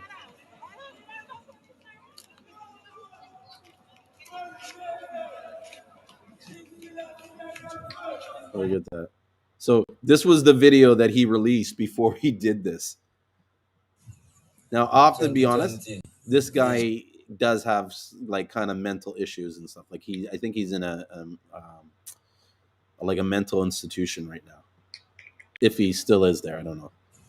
But 2020 vision, new generation, the Armageddon, lava, burn Jesus, lava, burn Lucifer, lava, burn the devil, lava, burn Satan, judgment.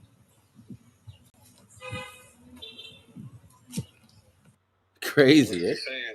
He's saying lava, burn Jesus or lava judgment. Because what he was kind of like arguing about or upset about was that he was saying that they're worshiping false prophets. Yeah, because I was on the same. I seen what he was doing, and now that you're saying what he said, I can see exactly where he's coming from. Yeah. And why he was doing it. Yeah. Because everyone believes in certain things, but I see exactly what he was on and why he was doing it. Yeah. This is him leaving. That's a cop there.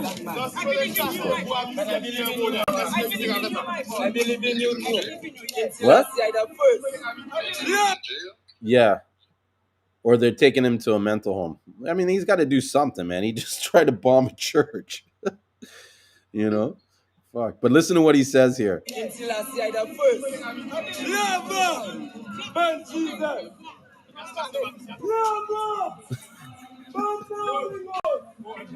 So the reason why I find this kind of funny, right, is that all through the island after this happened, people would just shout out of the car, "Lava! Lava!" Yeah. And then they made this video. Check this video. These internet is so cruel. Watch this.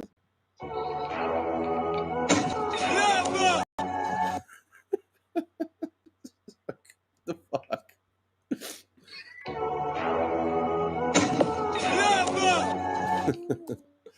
Yeah. Yeah, that is a funny video, man. Have you guys ever heard of the sulfur springs? This is the one thing you must go to when you come to St. Lucia. This is called the Sulphur Springs Hot Baths. So all these is pools of hot mineral-rich water that comes from the volcano. So they flow down the water and put it in these pools, and you soak in these pools, and you put the mud on you. See all these buckets? That buckets contain all the mud. And so this is all rich in sulfur and stuff from the volcano. And all these different and this is naturally heated from the volcano.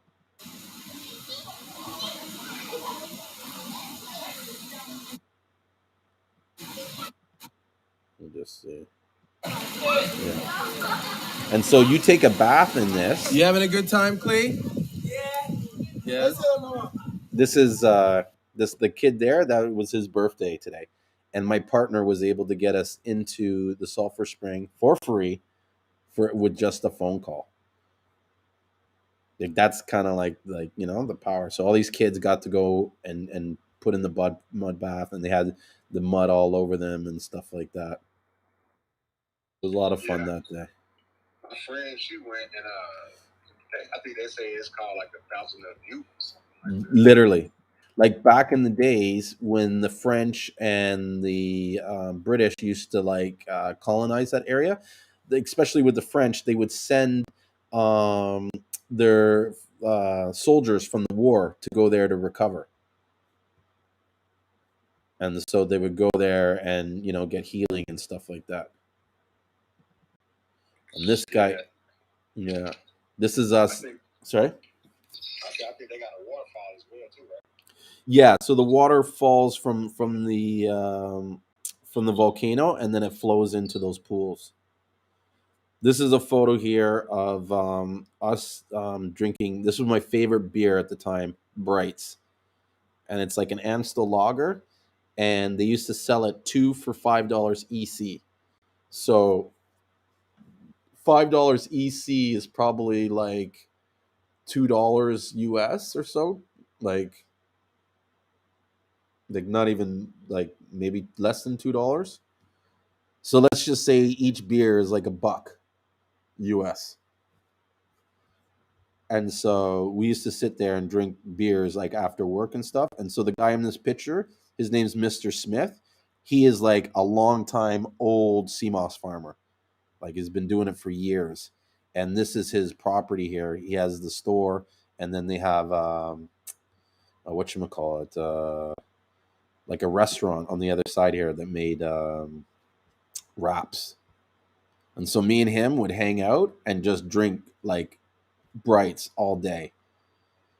And it would be one of those things where he would buy me a couple brights, and then I would buy him a couple brights, and then he would buy me a couple brights. You know what I mean? And he didn't speak like he could speak English, but he never spoke English to me. Always patois. And I don't understand a single word of patois. So imagine we would sit for hours talking, and I barely understood what the guy was saying. Yeah, those were the days. Good times, real good times. But like all good times, I think we need to pull it to an end because I got to get up early. I got to work in a couple hours. But here's another thing. Dude, the cockroaches down there are fucking insane. Look at that. So to give you some contents of what I was doing, you see this rope like here? I'm putting twine on the rope. Right? This is probably one of the hardest things of Seamoss is taking that rope and adding the blue twine on it. So this cockroach just flew in out of nowhere. Like it wasn't in the house. So I'm sitting on the floor doing the thing, and this thing just fucking flies into me. And I got scared. Like I'm standing on a chair right now. But look how fucking fast it's going. You ever seen a cockroach move that fast? I got it. And look, and it's still alive. Look how many times I hit it.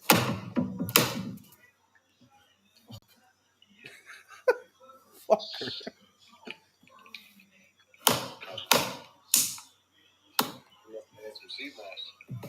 Yeah, he's after my Seamoss.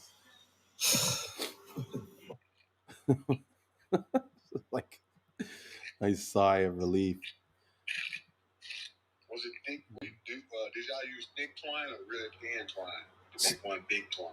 So it's one rope here. Like I show you a picture here. So this rope is about 8 millimeters thick, or 5 millimeters thick of the rope, and so you have to open these twines. So you got to twist it kind of with your fingers and slide the twine in, and then tie that twine tight enough so that it doesn't move on the rope. And so that's just like one rope would take me 2 hours to make, 3 hours to make. Yeah. And then there was times where we had to make like 50 ropes. So how long are the ropes? About 50 feet. 50 feet, yeah. 25 to 50 feet. Here's a photo that shows you like the size of that cockroach compared to a lighter. This one I think I sprayed with some bug spray. That's why it's freaking out like that. But look at it. Dude, I'm getting goosebumps just like looking at it again. Like, ooh. That's a serious fucking cockroach, bro. No lie. Yeah. You know?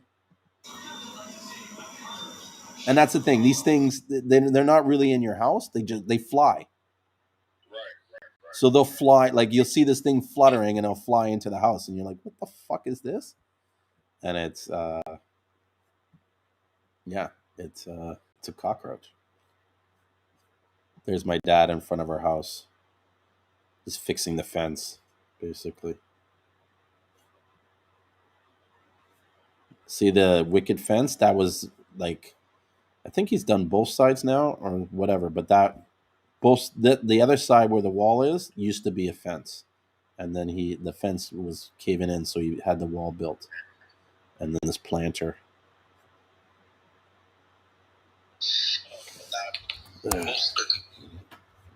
But I need to stop, or else I'm gonna keep showing you more pictures. Oh, here's another video of me hanging out with Mr. Smith. So listen to them talk, and like you'll see that I could not understand anything that they're saying. Out of 140 or 50, out of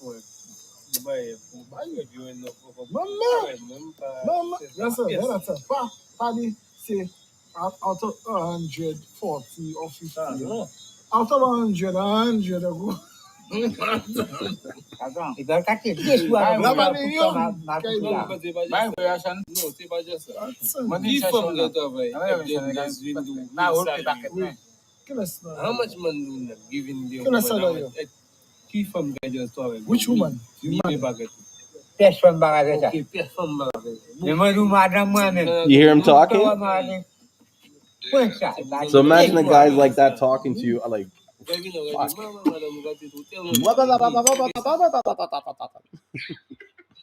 I was like, I'm gonna learn patois and I'm gonna come back and and then he gave me this pumpkin.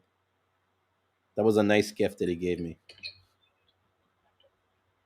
And then every time I would see him come up, he would be like, yo, that's my, like, when you say it to patois to everybody, that's my boy, that's my friend there, that's my guy. And, like, you know what I mean, like, instantly got, like, respect, because he, you know what I mean, has a lot of respect. Like, for him to say that I'm his guy, it's a big deal. And here's some fake Seamoss. Look at that bag. 3.125 pounds. And it looks like the same amount that you would get in 1 pound. Crazy, eh?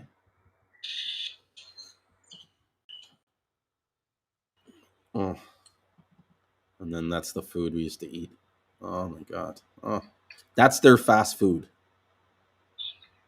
It's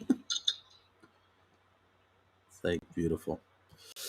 All right, guys. I got to end it because otherwise I'm never going to sleep.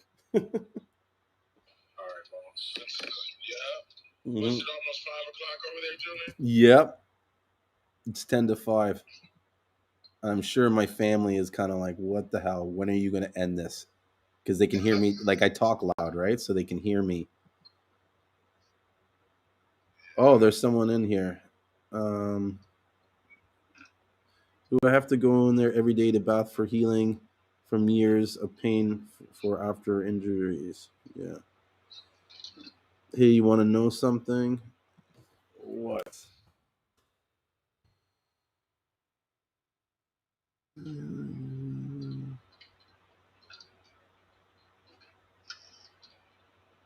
Sorry, I'm just.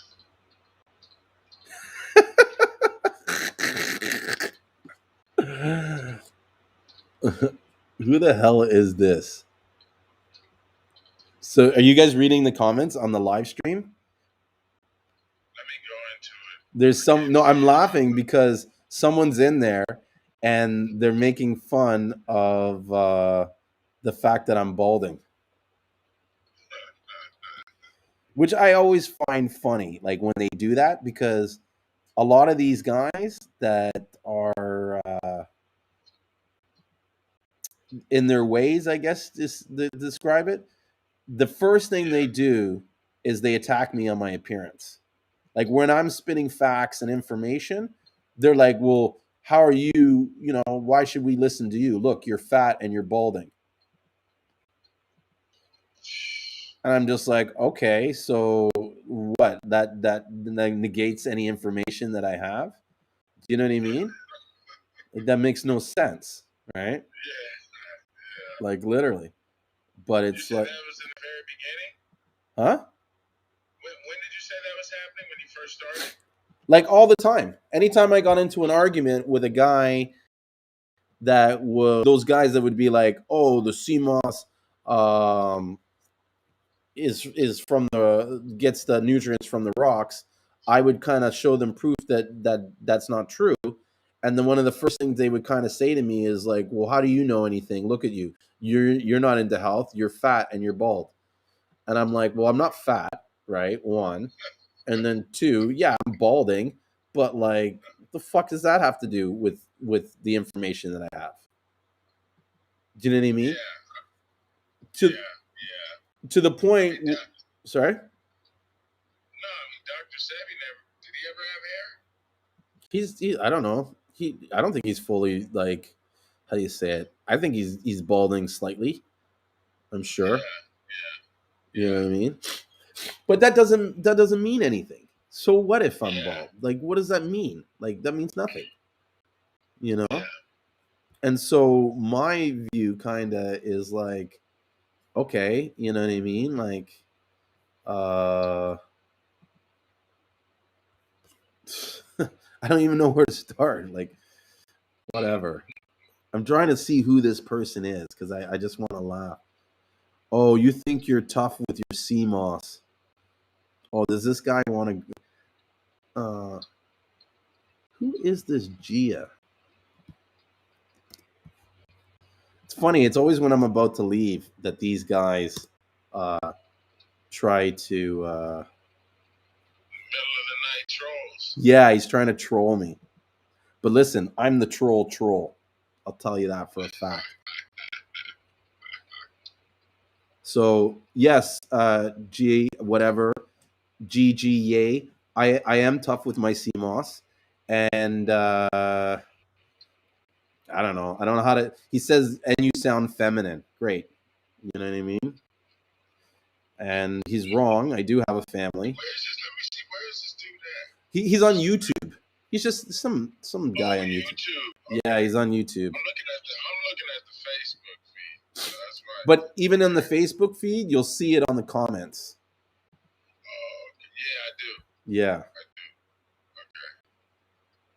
So that's good. I'm glad that you think that I'm balding, and that I found sentiment sound feminine. But whatever. It's probably even one of my friends, someone I know. I got friends that do that. They just fuck with me. You know what I mean? Try and push my buttons, get me going. But with that, I am going to get going because, like I said, I gotta go to sleep. Fuck. I'll deal with this shithead later. If he's as tough as he wants to act, then you can come join me on the Seamoss Buyers Club, and let's have a discussion there. Let's talk about my baldness. But that was one of the things that I was thinking about doing this year. Was like, you know what? I'm gonna fucking flip the script on these guys that all talk shit about me, and I'm gonna get really into my health, and I'm gonna do all the things that they're doing. So then now they can't argue with me and say I don't know what I'm talking about, because I'd be like, well, I'm doing the same diets as you, I'm doing the same lifestyle as you, you know, I'm just like you, and this is what I know, you know. Yeah. So watch out, bro. You know, I'm coming for you, and I'm gonna look better and sexier than you ever will, even with my bald head. And you know what's funny? If I shaved my hair, you wouldn't even know I was bald. Make you a moderator. Where? Make you a moderator on our Facebook group, or? He's asking to be made a moderator? Yeah. I don't know why. You know. I don't even know who the person is. You know what I mean? And you come and you start dissing me, and you think I'm going to make you anything? I don't know how to make you a moderator on the YouTube comments. Oh, that's that wrench thing. Huh? Where they hand out wrenches. Like on the YouTube channels, those guys have wrenches in the chat when they're moderators. From what I've seen, I haven't been on someone's live chat in a minute, but that's how they'll have people up in there that got a little wrench next to them. It looks like a car wrench. Yeah. So I have that on my on it for my Restream bot. It's got a thing, but I don't know how to make anybody. Oh, here it is. Manage moderators. Yeah, that's the YouTube. Why do you want a wrench? Who are you even? Yeah, he's telling me give me a wrench now. Fuck you, give you a wrench now. You'll get a wrench when you learn to get some manners. And with that, I'm going to bed. So thanks, Todd, for hanging out and having this conversation with me, and those that have stayed in the live stream for as long. I'm gonna let or whatever be in his own little world and enjoy his life. And I'm gonna get some rest because I can sleep easy at night. All right. You Yep. doing a show Sunday? Yep.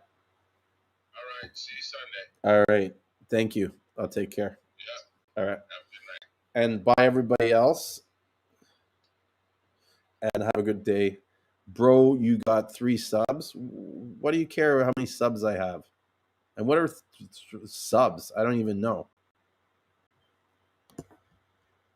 Here, how about I show you this, bro? Maybe you can join this.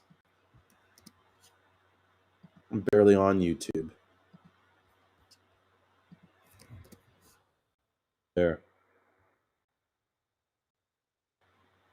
I got like over 7,000 members in that group. So fuck your 3 subs. And again, with that, I'm out. So thank you for those few people that have stayed the course and watched me for as long as you have. I really appreciate it. I'm going to be back on Sunday to do another show. Yay, or whatever you pronounce your name. If you want to come and join us, show up early next time so that you can get in on all the action. And maybe I'll give you a platform to speak something if you have anything intelligent to say. So far, you I'm hurt. I'm not hurt. I find it like almost comical that you're saying this stuff. To me, you're literally a joke. Like you've not said one thing intelligent since this conversation. You've acted like a child. And so as far as I'm concerned, I don't lower myself to that kind of level. So I'm not hurt. I'm amused. I'm curious to know who you are and why you're doing this.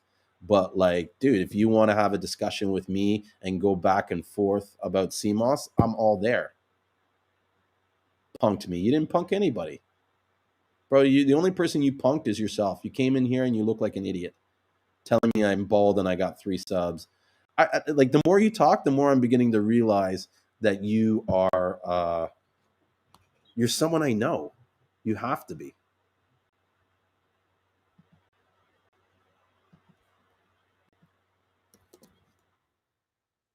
Here's the link. Join me. I'm going to end the clubhouse room. Yeah, join me quickly because you got 5 minutes. Like I was literally going to bed.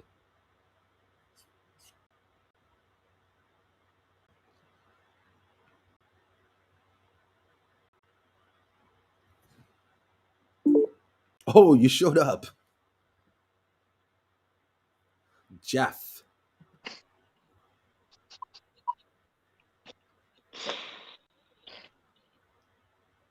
So what's up, Jeff?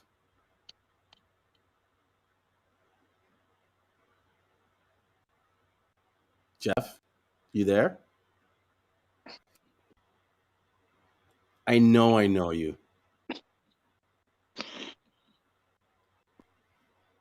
Come on, show me your face. Yeah, see, I knew you. I knew you.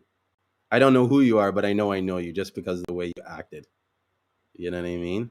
You wouldn't show your face and you wouldn't talk because you know that all you got to do is talk and I'll hear your voice. But obviously, you're a pussy, and because that's how pussies go.